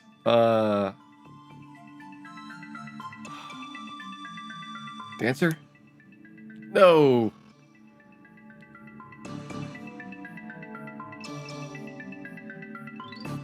All right, this might take a while. This is ridiculous.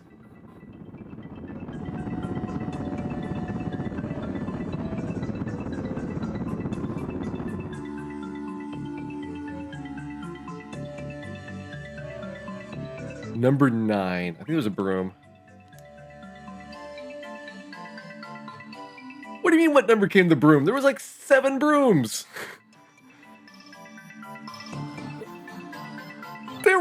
There were so many brooms. 2. Who was last? I think Witch was last. No, it was not Witch.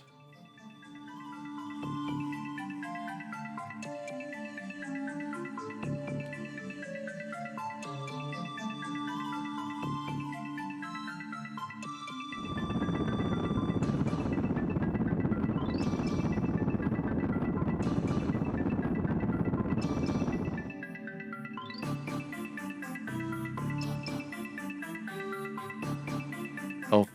I think Elf was 7. Nope. Should have sacrificed more commands. Don't worry, I'm not even reading chat. Not even looking. Oh, not the brooms again.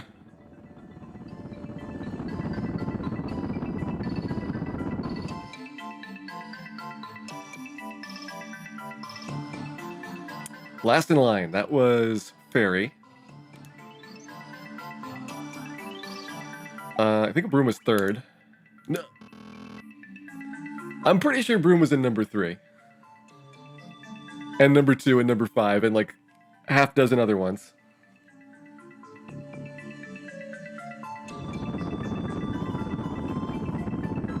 Now it's beavers.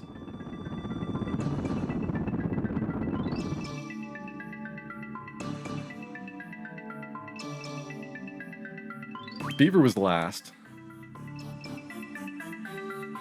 Number 6, I think was dwarf. Nope. This is excruciating.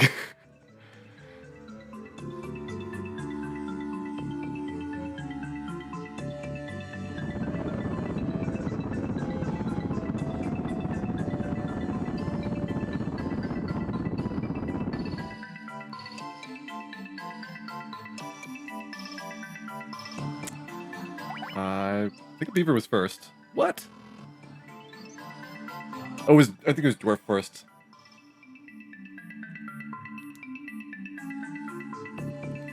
Let the pain continue.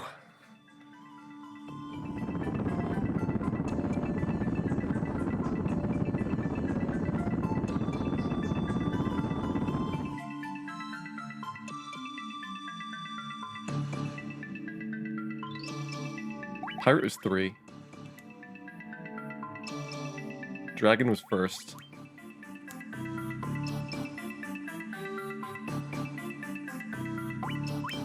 Pirate? All right. We did it. We did it, everybody. It's over.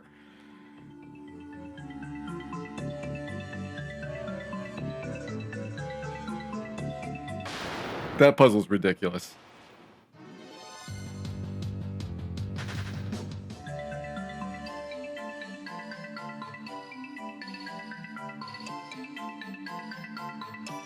Okay, now where's my teleporter out?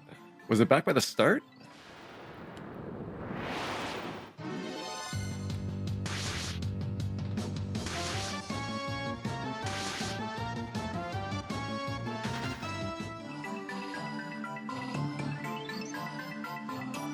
Nope, that's the orb. We've got 8 minutes to find the exit. Tablet was down here, but maybe there was something else past the tablet.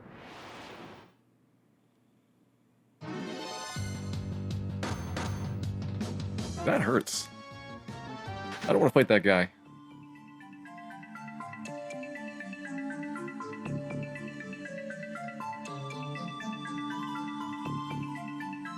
There's something down here. Something really far. I wish I had dash. We need our dash command back. Yep. Well, that was a floor.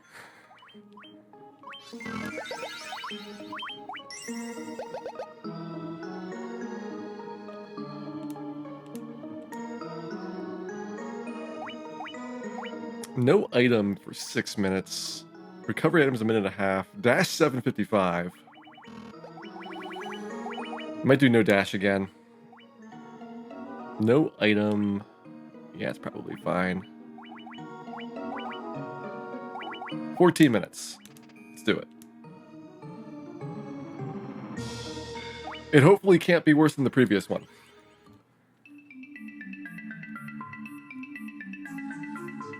Alright, I see the exit down here. So the exit's in the west.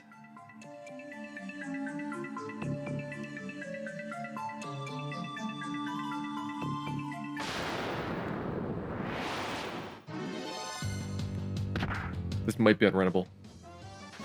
Maybe you can run from these guys. Oh, and there's a tablet. 11 paces away is the key that will break the seal on the exit.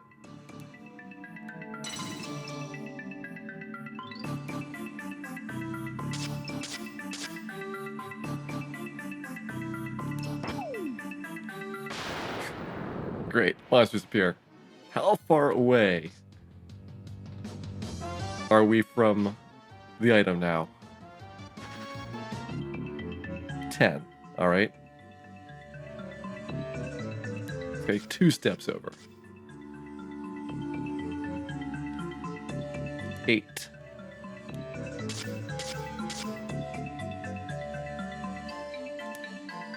6. Alright, we're going in probably the right direction.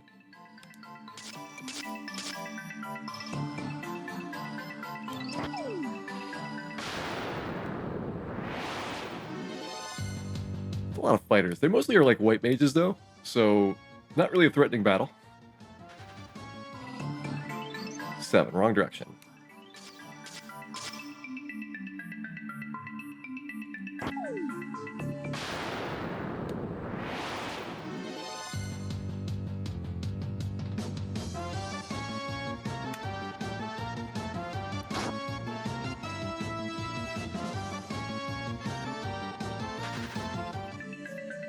Five. Let's take 2 steps. Feeling good about this. 7. What? Oh, is it, I guess, to the right on the other side there?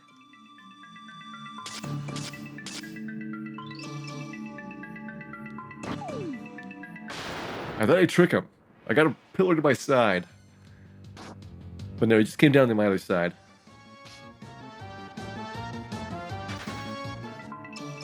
Two. 1, 2. I bet it's here.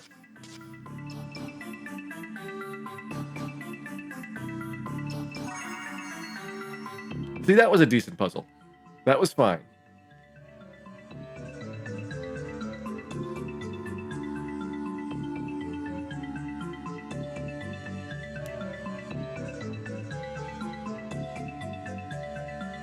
A very lovely and respectable dungeon.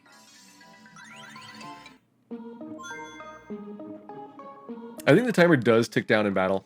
It's just that I was running away from them really fast.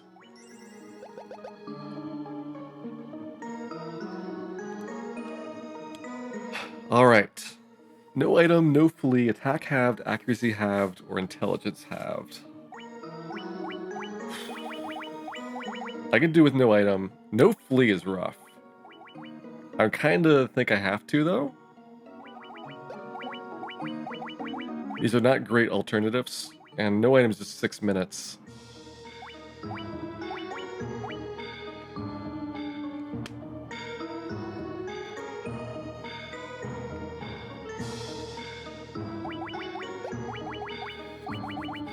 Intelligence would knock out my damage spells and my healing spells a bit. It's not too bad. I mean, I could go and just, like, have everything and then hope that, I don't have to really do battles. But if I don't really have to do battles, then flee is not too bad. Don't want to attack half. Let's try it 9.5 minutes.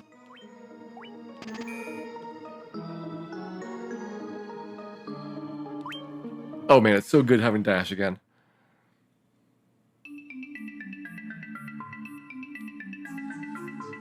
Oh wow, no monsters. Awesome.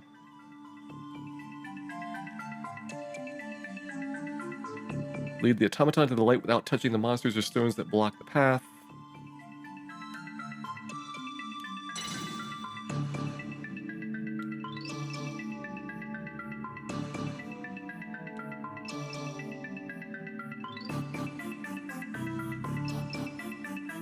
Oh, where do you want to go? I mean, I don't know which one you want to go for.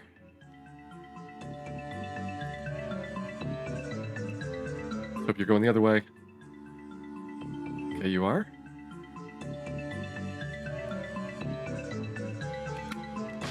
It looks like you might be going this way. Two. Not fun. Shouldn't have fought this battle. Should not have fought this battle.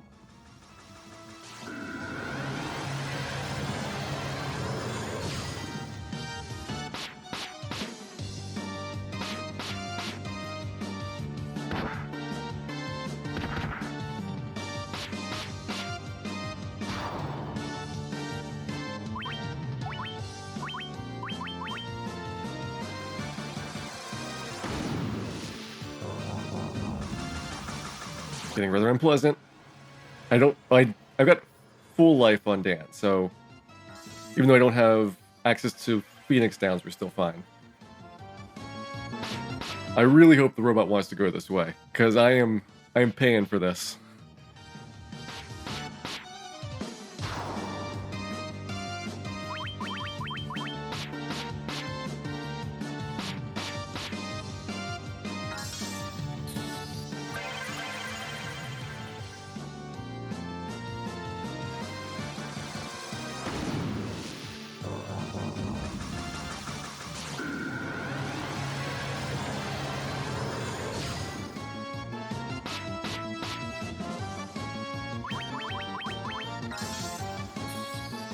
I feel like it doesn't do as much because I've got my intelligence halved.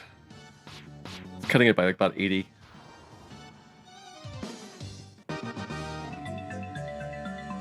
No, he's going that way.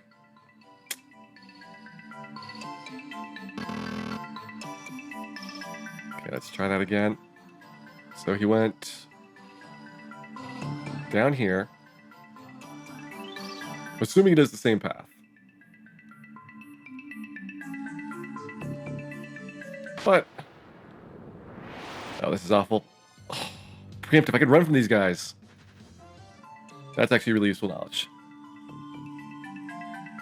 How do I... what? He's too fast for me. Ah, that one's awful.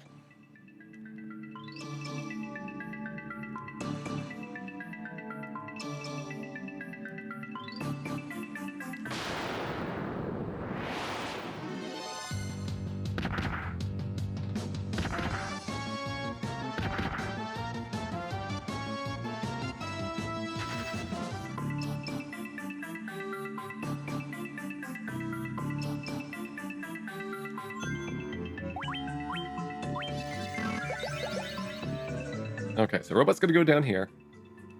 Well, he's not going in there. I don't think he is. Which side do I stand on? Maybe this side? Nope. Can I... where do I go to fix that? This is not a fun puzzle. This looks really hard even if you have dash.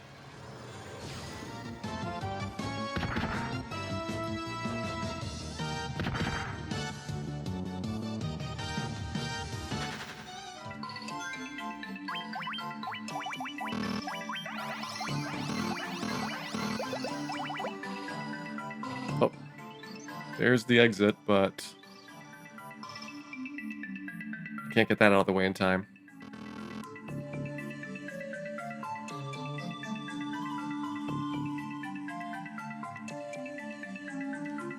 I go like this. Just barely stay ahead of you there.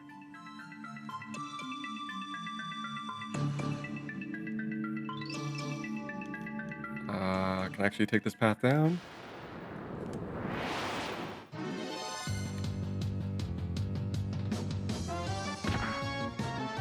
I'm kind of finding like different ways of doing it, but I don't know like a great way of setting this up. So like, get that out of the way. I want that out of the way, but how? Oh, I see. There, and push over there, and that'll be your light.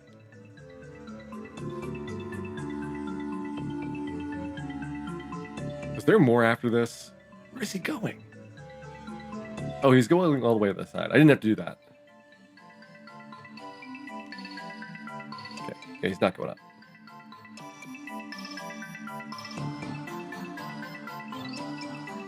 Whew. I hope this is the only one I have to do.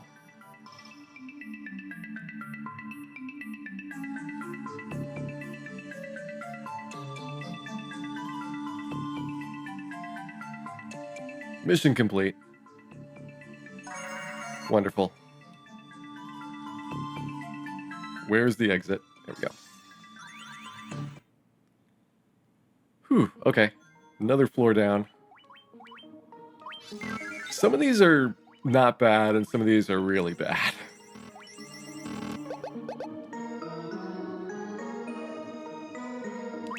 Sure. Next floor.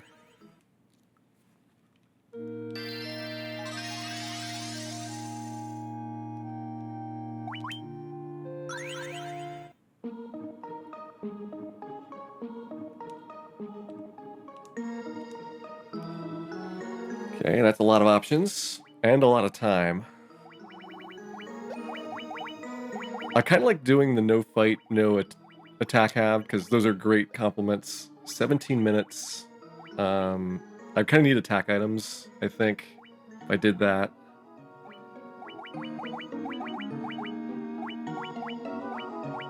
I feel like I can afford to have my evasion.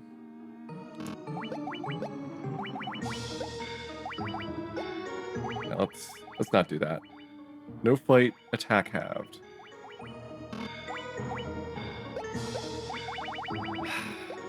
It's making me think here. Because no attack items is way better than no fight. So if I did like this and then like no flee, most of the things I can fight are pretty easy. 17 minutes, no attack, no flee.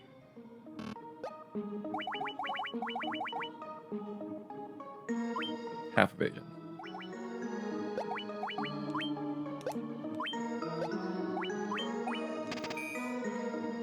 Let's see what we get.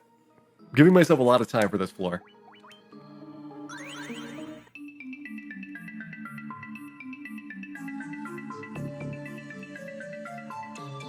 Which is good because it seems to be a giant maze. Oh, I don't have a flee command. That's right. It's like, why couldn't I run away? These guys are not too bad.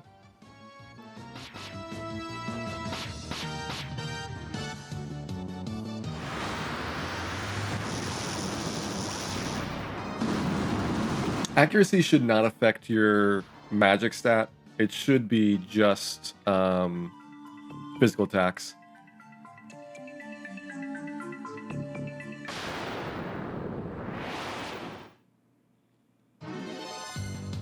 Preemptive, but I can't run.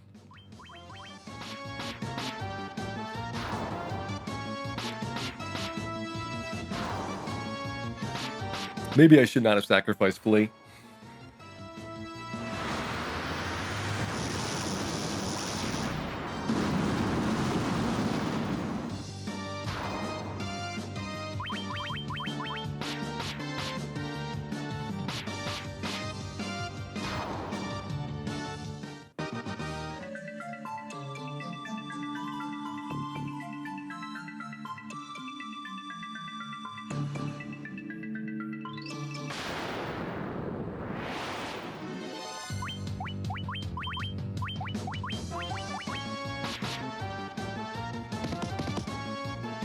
Good massages. Okay, so timer does tick down. That's what I figured. And I do have a lot of time for this one. But if I'm losing 30, 45 seconds of fight, that could quickly add up. Game does have a very high encounter rate.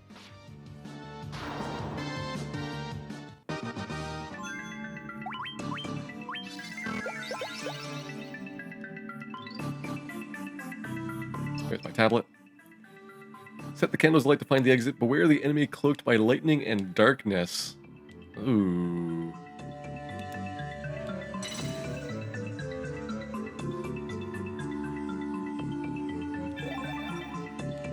Well, that is pretty crummy here.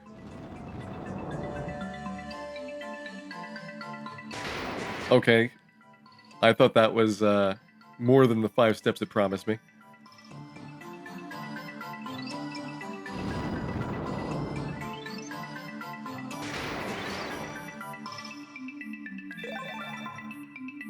Alright, that does not help.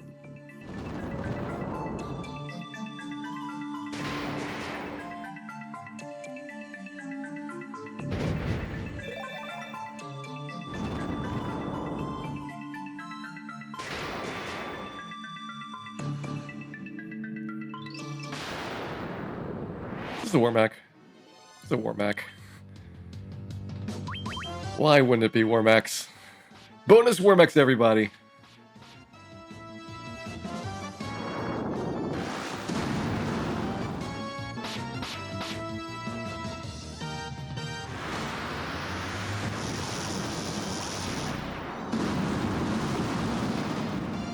Good news, we don't need to find Warmac. He's here.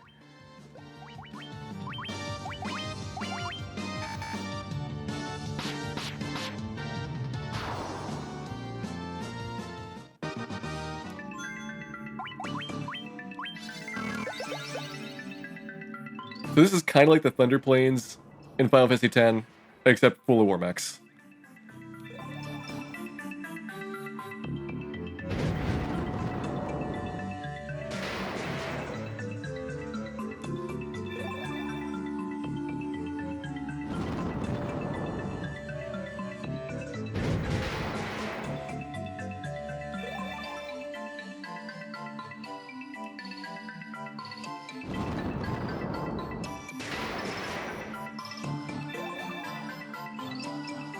Hello, Warmac.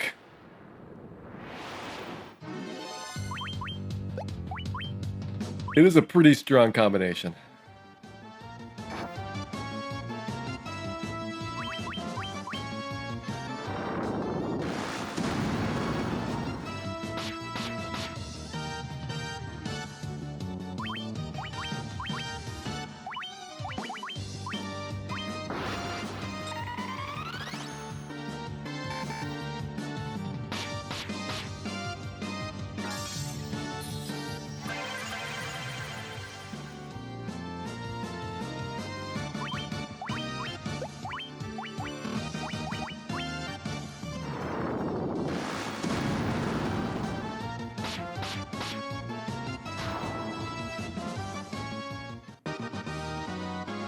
Good leveling, though. A lot of experience from Warmax.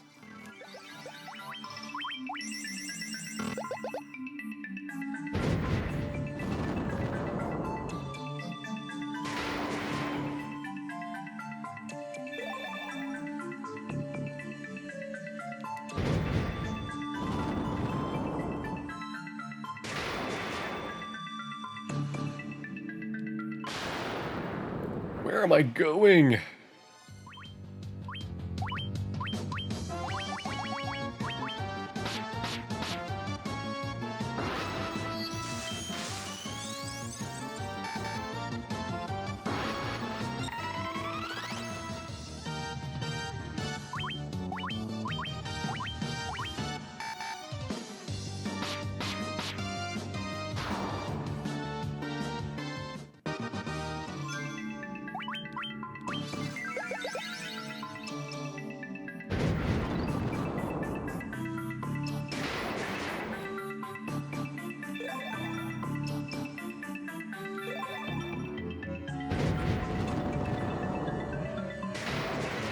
Oh.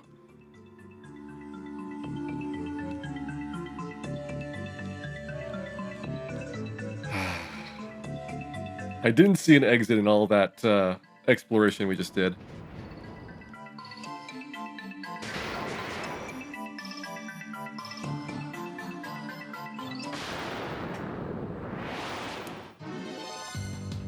Ambushed by Remakes.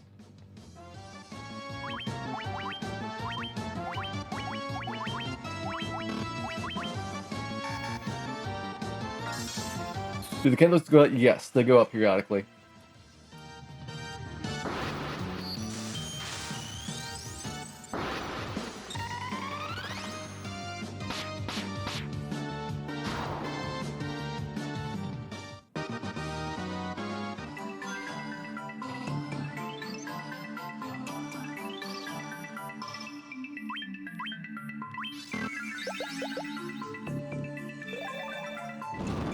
Okay, back to the tower.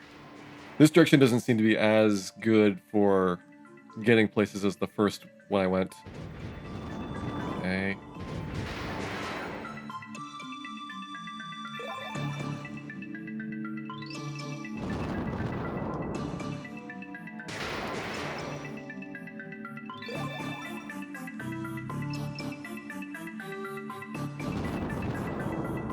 That looks suspicious.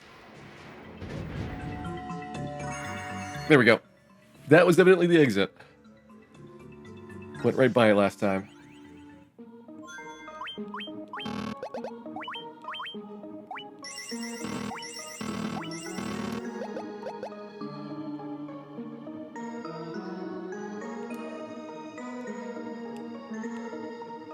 What do we get? No magic, white magic, black magic, item, recovery items, attack items, flee, dash, attack, defense, accuracy, evasion, and intelligence.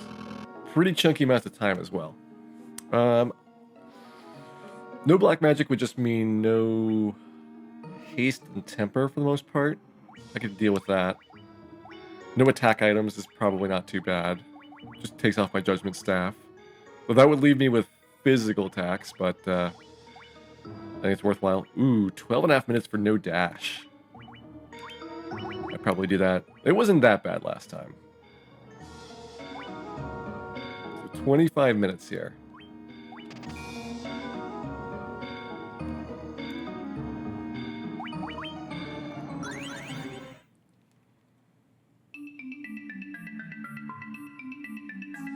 Hopefully it's not another giant maze full of Remakes.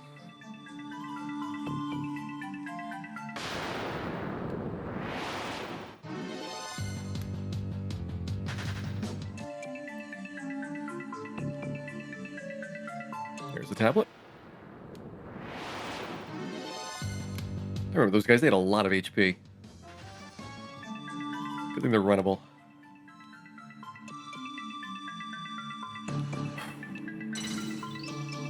What? No, not this again. Why? Why would you do this to me?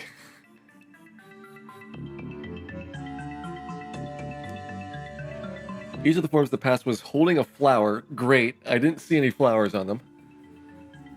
Purchase flowers to use every last gil. 1,000 gil to spend. Oh boy. 150. Oh, you're a monster. Lovely.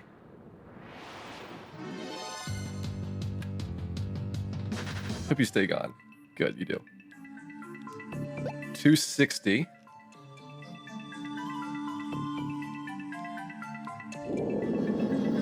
As long as it's like a Revenant or something, I don't care.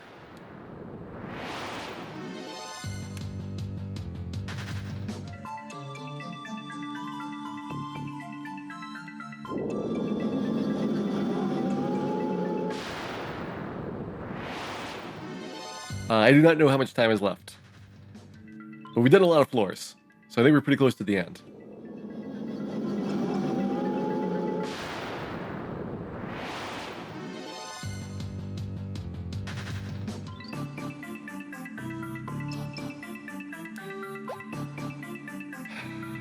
60.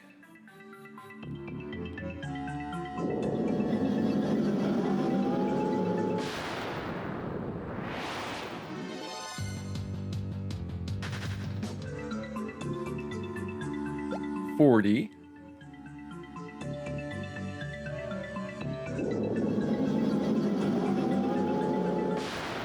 At least I got a lot of time for this. Kinda wish I had dash. Kinda wish I had dash. You're probably a monster. I'm starting to tell the difference between the townspeople and the monsters, but I just want the monsters gone.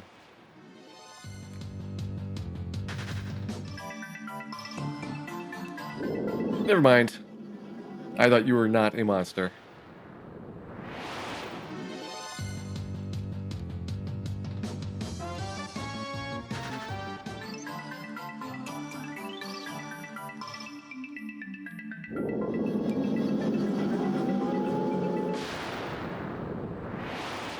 Somebody's gotta have flowers. Where are all the flower salesmen? There's like 10 people that went by me.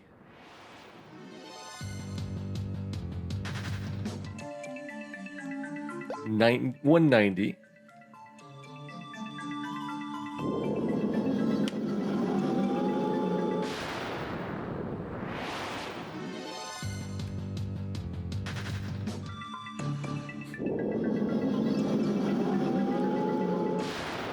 Is the puzzle just like everybody's a monster? Is that what we're supposed to take out of this? Deep down, is everyone a monster? 170.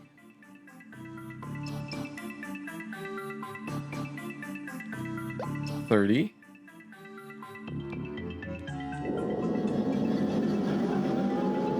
I'm gonna need some paper for this one.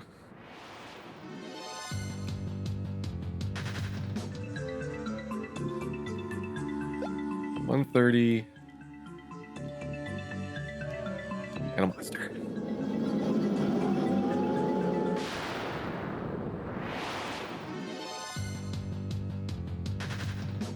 All right, let's try these again. 130.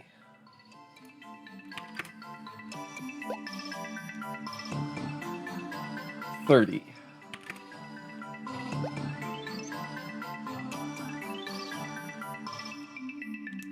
$170.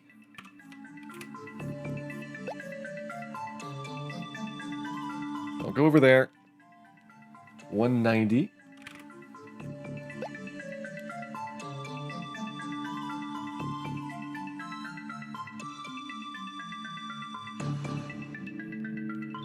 $40.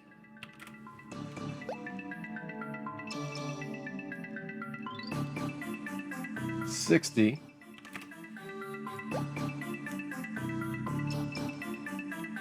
$150.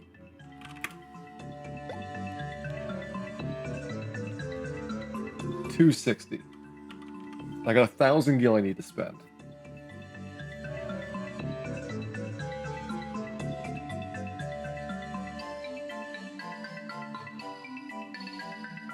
So I should do everything except for the 30 gil flower.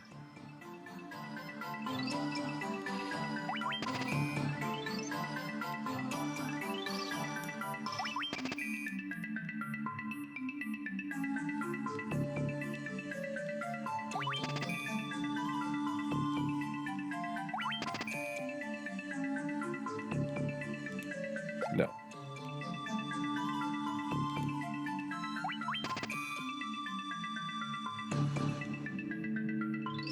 Anybody down here?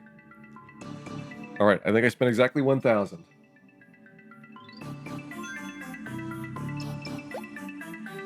Hard to tell. Nope. No. Oh, that sucks. Well, let's try that again.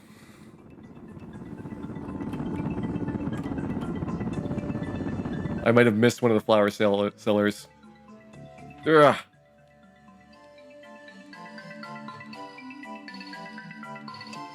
$500. That's a better amount, at least. 110.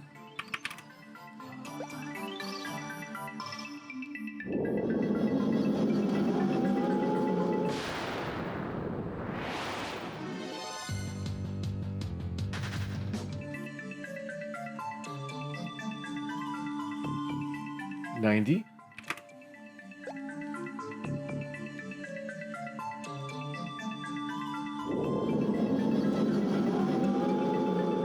Alright, Rizagoon, Barbaglal, have a good night. I'm gonna miss Cordadia, but I guess this flower selling puzzle is not enough to keep people in the stream. It's better than the dancing, and it's better than the guess the 10 things that are all brooms. Have a good night, everybody. Let's leave it out. Okay, there's 30.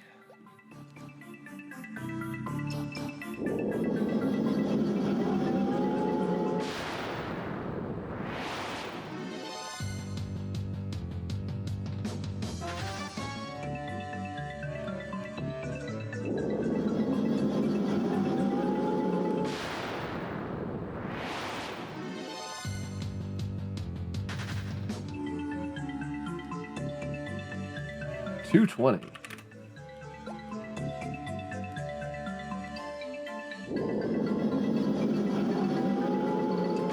This time I need a better strategy for checking them off after I buy the flowers.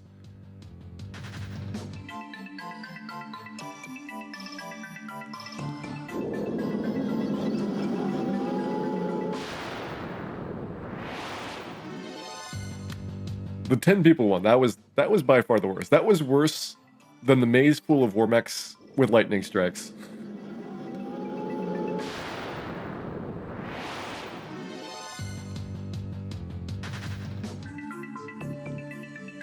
Okay, 100.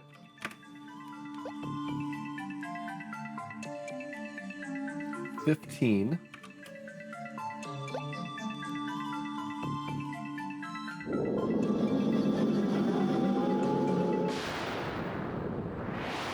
Actually, you know what? Can I have the Remakes back? I'm missing the Remakes already. Is that another 15? There's two 15 sellers. I think I can still use my strategy.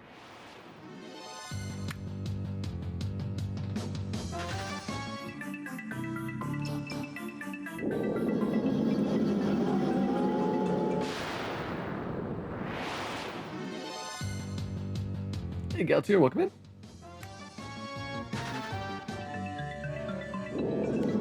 There's got to be another vendor here. I don't think the puzzle works out quite yet. So I think one of these is not a monster.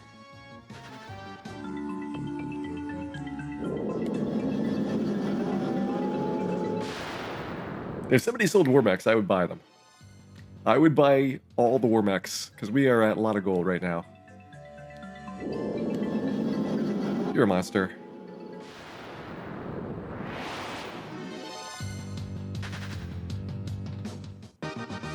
Good, one experience. 20, okay. 100, 600. So the 100 gold gil seller is the one I don't want. So we take the 20 off. This time I'm going to track which one I buy them from, in addition to the ones that I have available.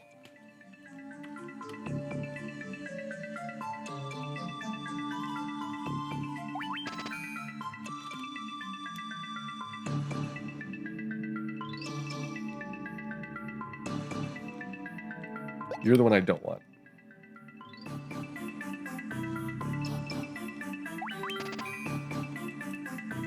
That's the 220. So there should be a 30, a 90, and a 110 left. There's the 30. There's the 90. And there's the 110, the Black Mage. Yes, there we go. All right. I bought you some flowers. Now where's the seal? Okay, it's not in the flower room.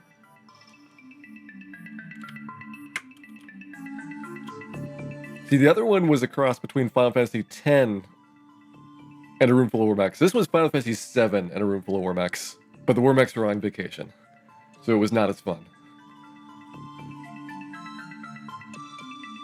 So it's either up here or in the other one.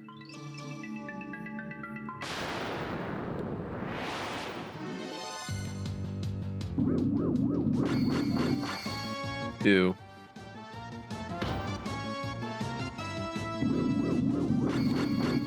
I want to say these are runnable. I also don't want to fight them, so I really hope they're runnable. There we go. Nope. Okay, so there's one in the southwest is the last quarter I've not been in.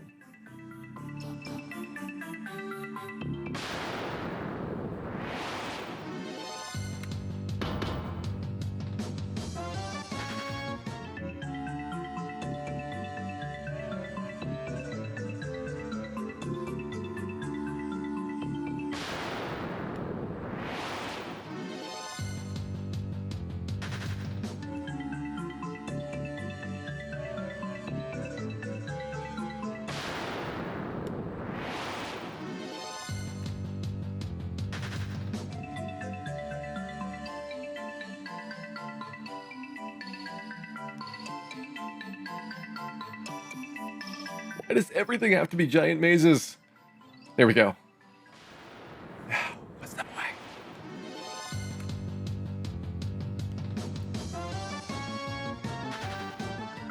Can we be done now?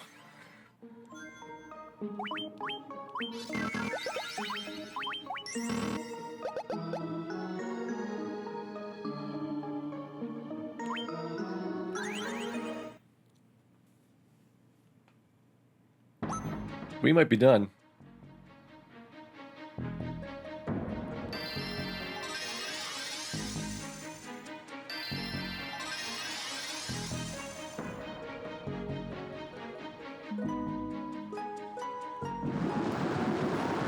Oh, we got all blue orbs, so this is going to be the hardest version of Chronadia.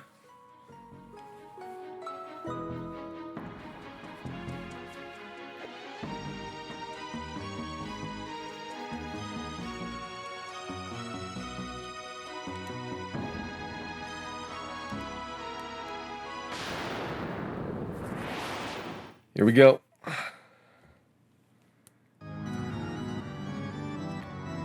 Well, that's a mess.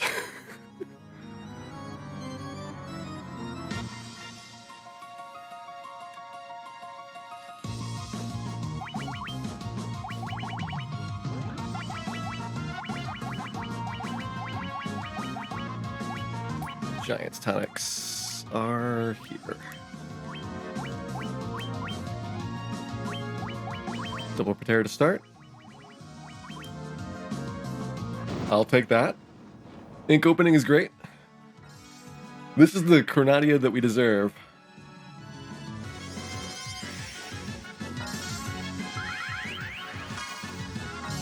Got kind of a big blobby Kraken in the middle. I will take an ink from that.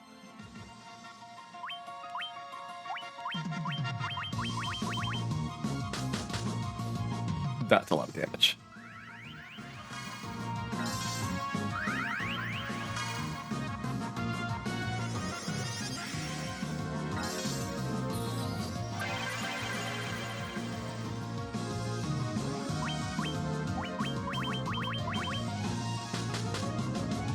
Ow. Please don't kill Dan. I need him. Dan's a valuable member of our team.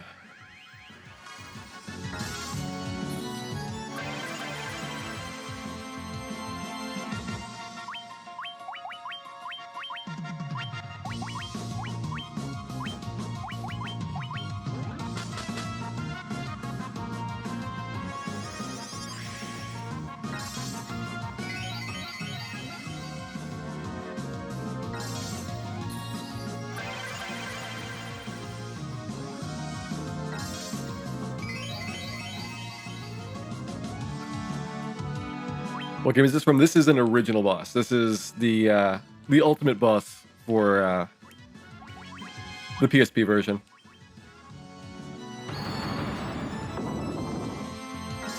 Okay, I just lost a command. I remember that from the last time I did this.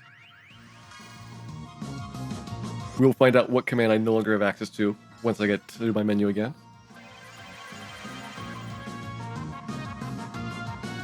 Items. Cannot throw any items right now. Whatever. I guess you'll just do that. Yeah, okay. Protera.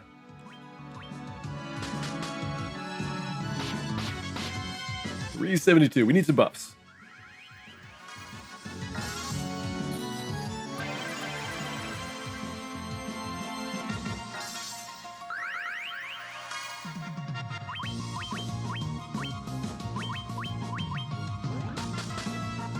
All right, this is getting more reasonable for the damage that we're taking. Do the Pateras keep stacking? Yes. I also want some Invisras, because that'll make it so the number of attacks also goes down. But I'm getting the Pateras up first. I hope I get my item command back before Dan runs out of MP.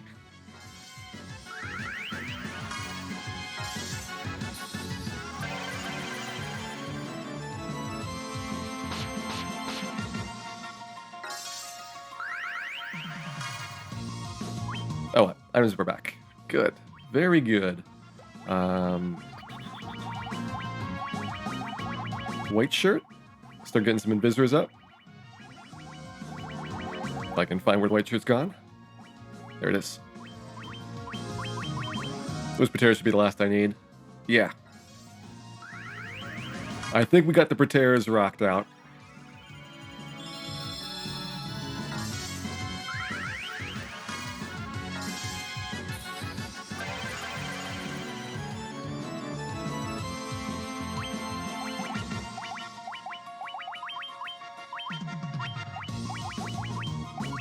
At least get some haste and tempers going. All right, lost another command.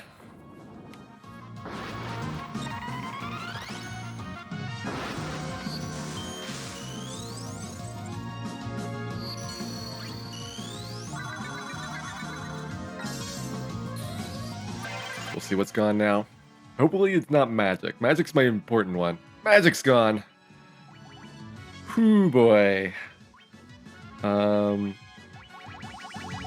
I mean, I guess just like a preemptive high potion on Dan.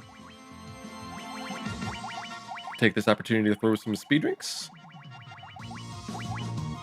We do have a couple Mega Elixirs.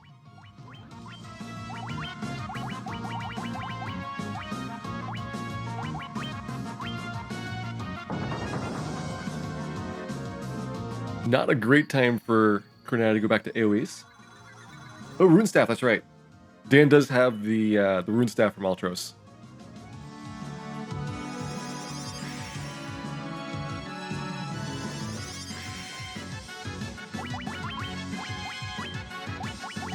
Actually, his inventory up there. There we go.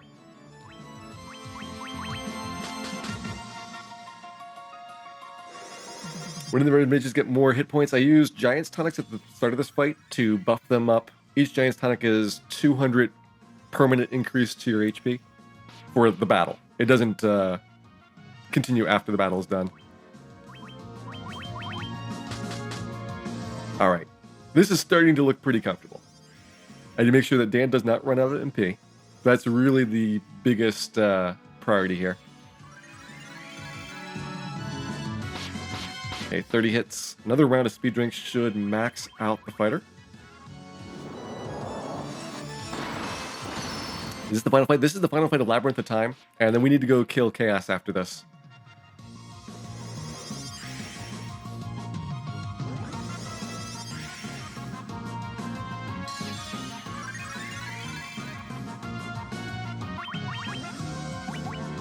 Okay, what do you guys most need? I guess tempers?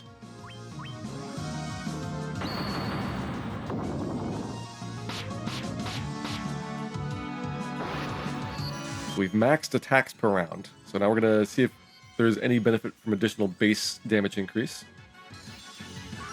How easy is Chaos going to be compared to Cornadia? A lot easier than that last dungeon. No attack command.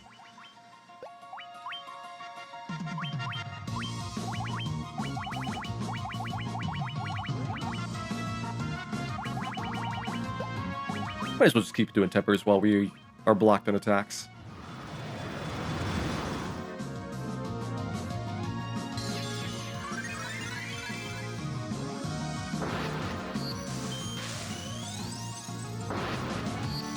Do the tonics drinks last the whole battle? Yes. Buffs last until the end of battle.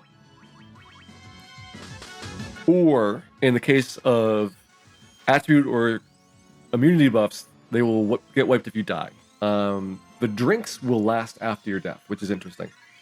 I'm not sure why they did it that way. Actually, what I can do is have you... Fairy Tonic Dan in case we need to do a Mega Elixir.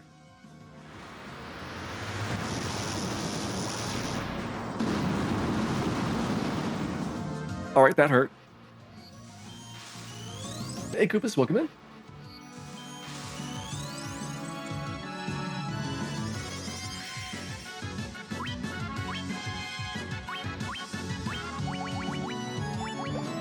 Oh, I gotta attack back.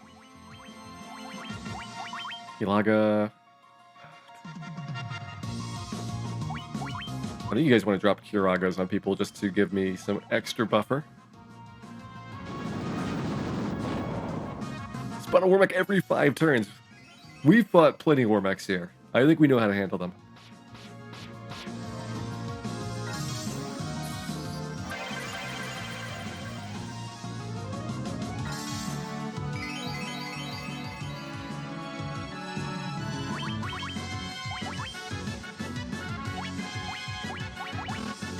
Where are those fairy tonics? So 2 should max Dan out. We're gonna give Dan another Giant's tonic. I'm bothered by that missing 29 hit points.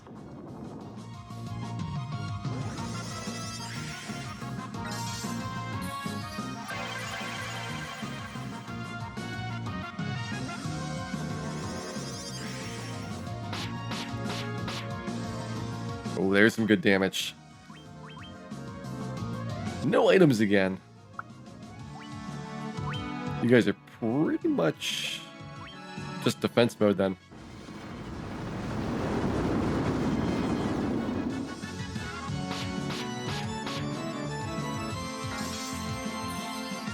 How much HP for Grenadia? A lot, evidently.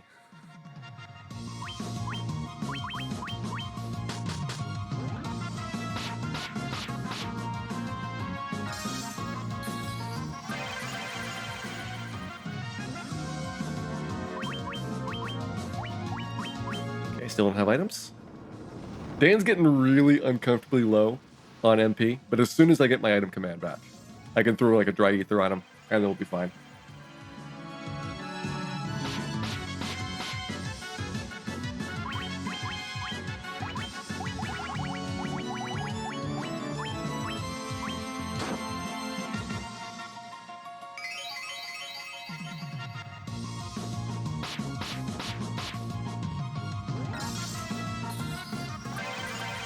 Grenadia no bust base equipment only.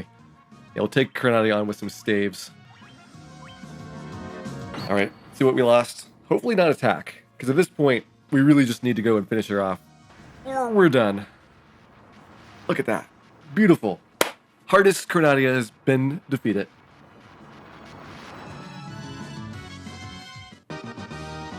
One experience point.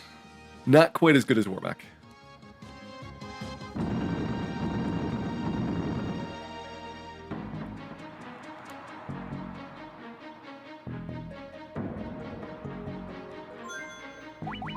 Let's check out the sword. We got Barbarian Sword. Pretty good. Go ahead and take that one. Guess maybe move. We'll give Dwayne the ultimate weapon.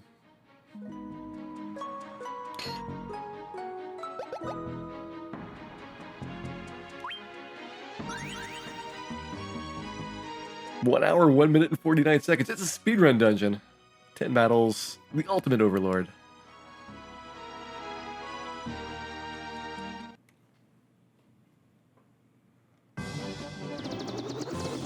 Actually, you know what? I think we got everything we need.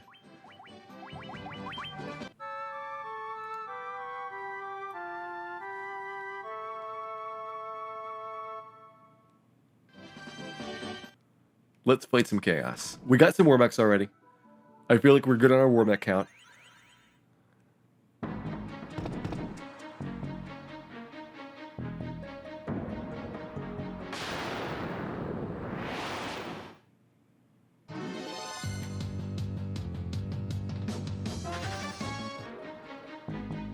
Yeah, all 8 versions of Chronadia have a different item, and you need a different combination of orbs to get to them. So it's something that I think you really would have to have an FAQ to ever finish out the bestiary.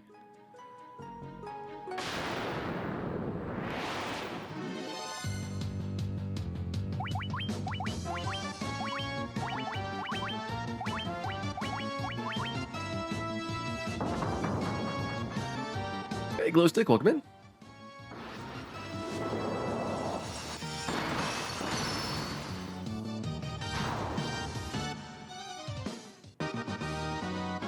I can't believe we're still getting levels. I guess you really don't get much experience in there, even though the battles are pretty nice. We only took 10 battles the whole dungeon through Labyrinth of Time. Should have fought more Remakes.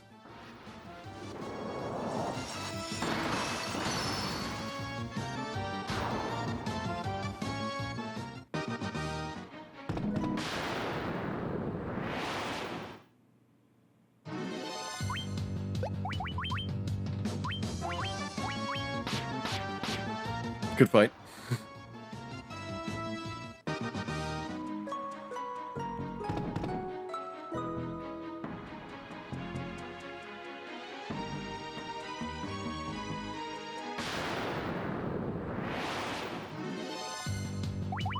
Unrunnable. Well, we've got a judgment staff with your name on it.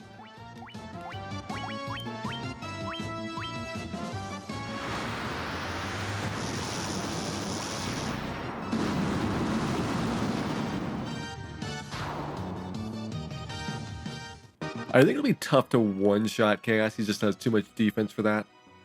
But we'll be doing a lot of damage without much buffing.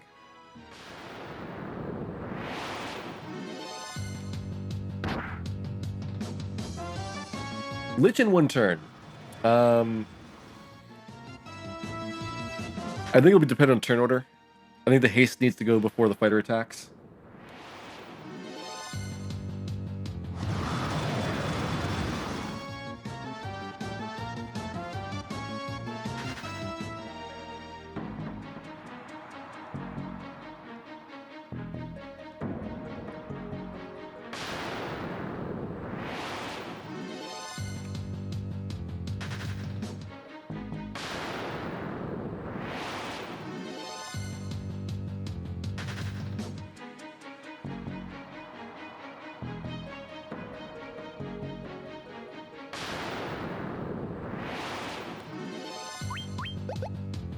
I guess we'll kill these things. We've got some good damage. It's okay. Could be better. That's better.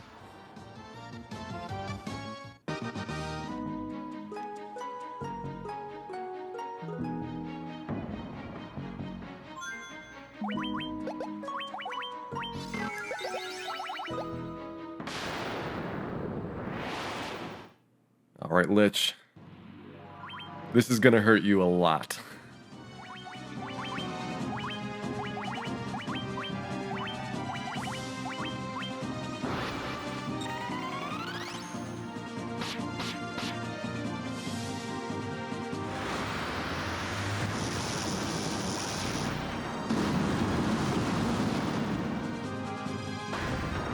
One round. One round.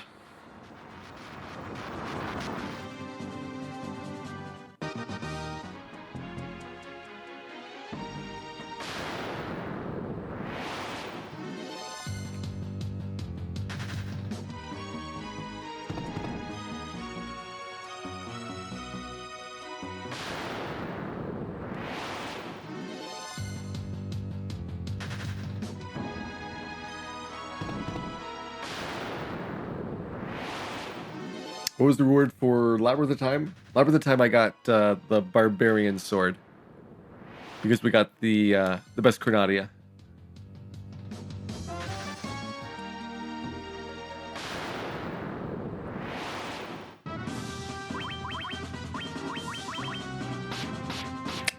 Jump the gun.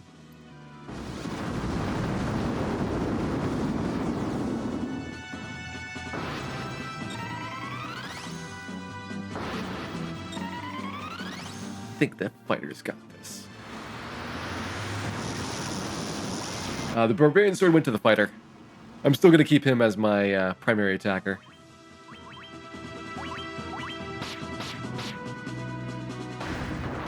There goes Karen.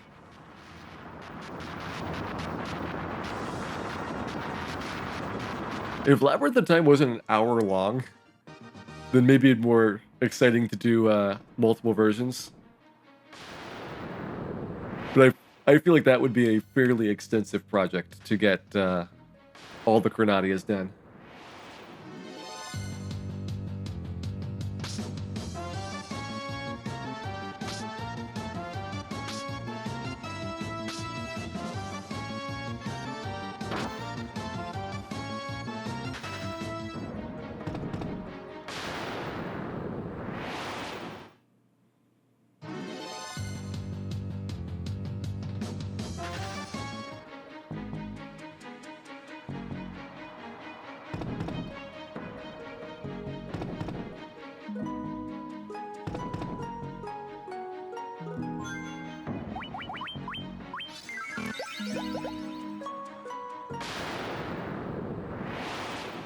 On to Kraken. I think this one will be probably 2 full rounds, so we'll go ahead and hit Burn Haste. Do all the good stuff.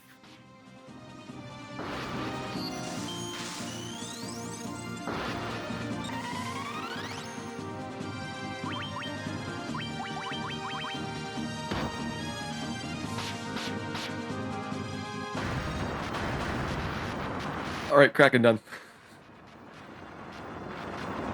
He was kind of dapper.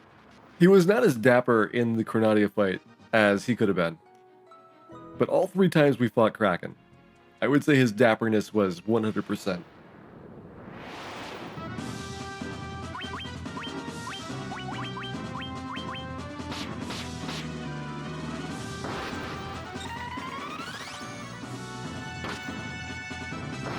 Six damage. That's actually more damage than we've taken on most other bosses.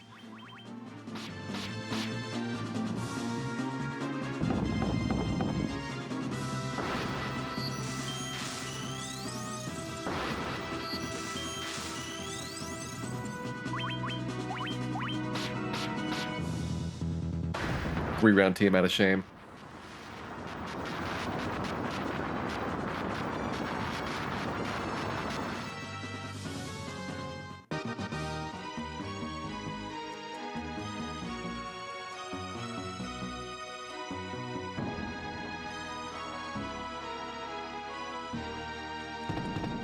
Well, you know what? It's time for some chaos, and it's time for probably a thorough beatdown. Let's see what we can make out of this particular fight. I guess we'll go ahead and save. Give me a final save before the fight is over. A little bit less than 10 hours in-game time.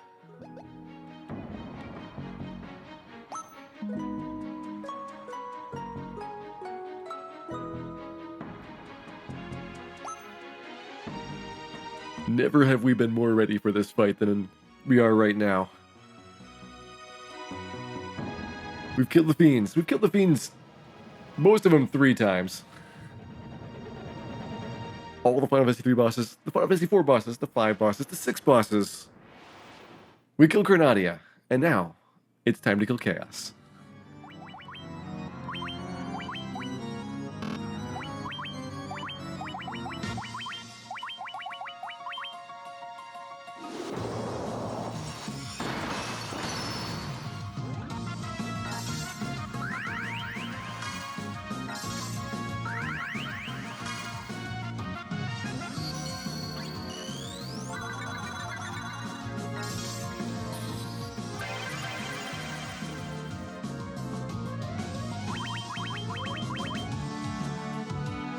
Oh, we're setting up for something good here.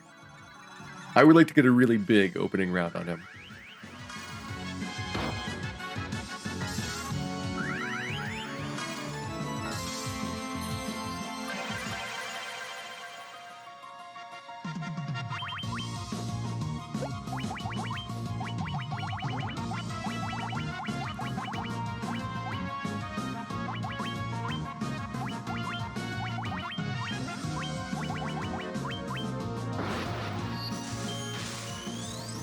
Daniel, welcome in.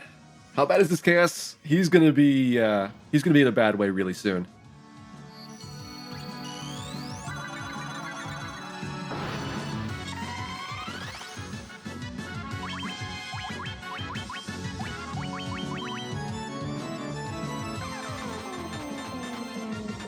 I just finished fasting him.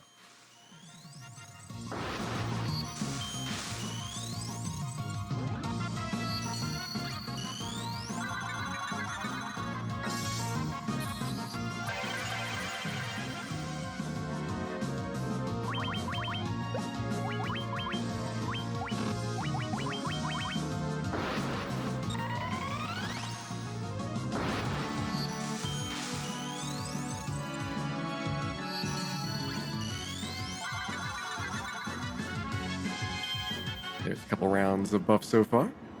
I think we need more speed drinks. We're lacking speed drinks.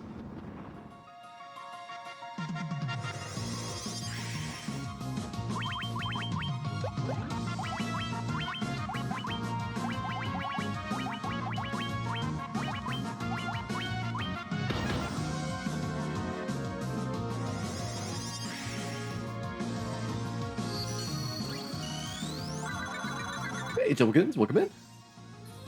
Glad you've enjoyed the stream.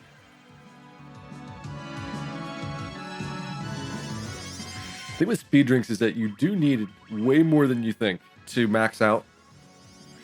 Simply because your accuracy is fairly far from max when you look at everybody except for maybe the ninja, who's got ridiculously high accuracy growth.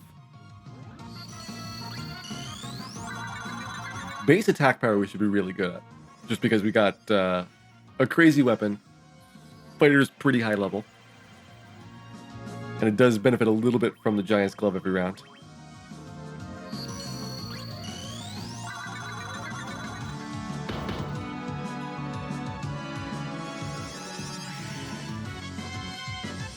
We'll do one more round of speed drinks. And then we'll see how much damage we're doing.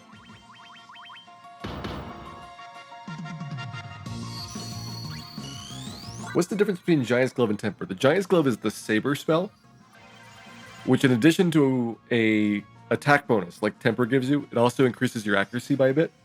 So it's a really good buff overall, but the only way I can cast it is with the Giant's Glove, and that's self only, so I lose my fighter's attack that round.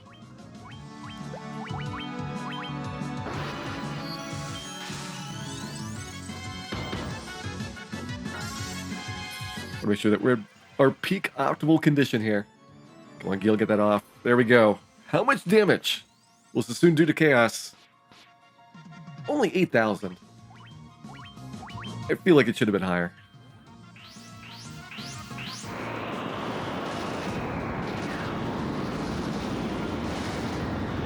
That's probably as high as I can possibly get, because I've got pretty much capped out on attacks per round. And also on weapon damage. If you had a black belt, because they get double multiplied at the very end of the calculation, you'd be able to get 64 hits. But there we go. 1045-43 to kill all the bosses. Every last one of them.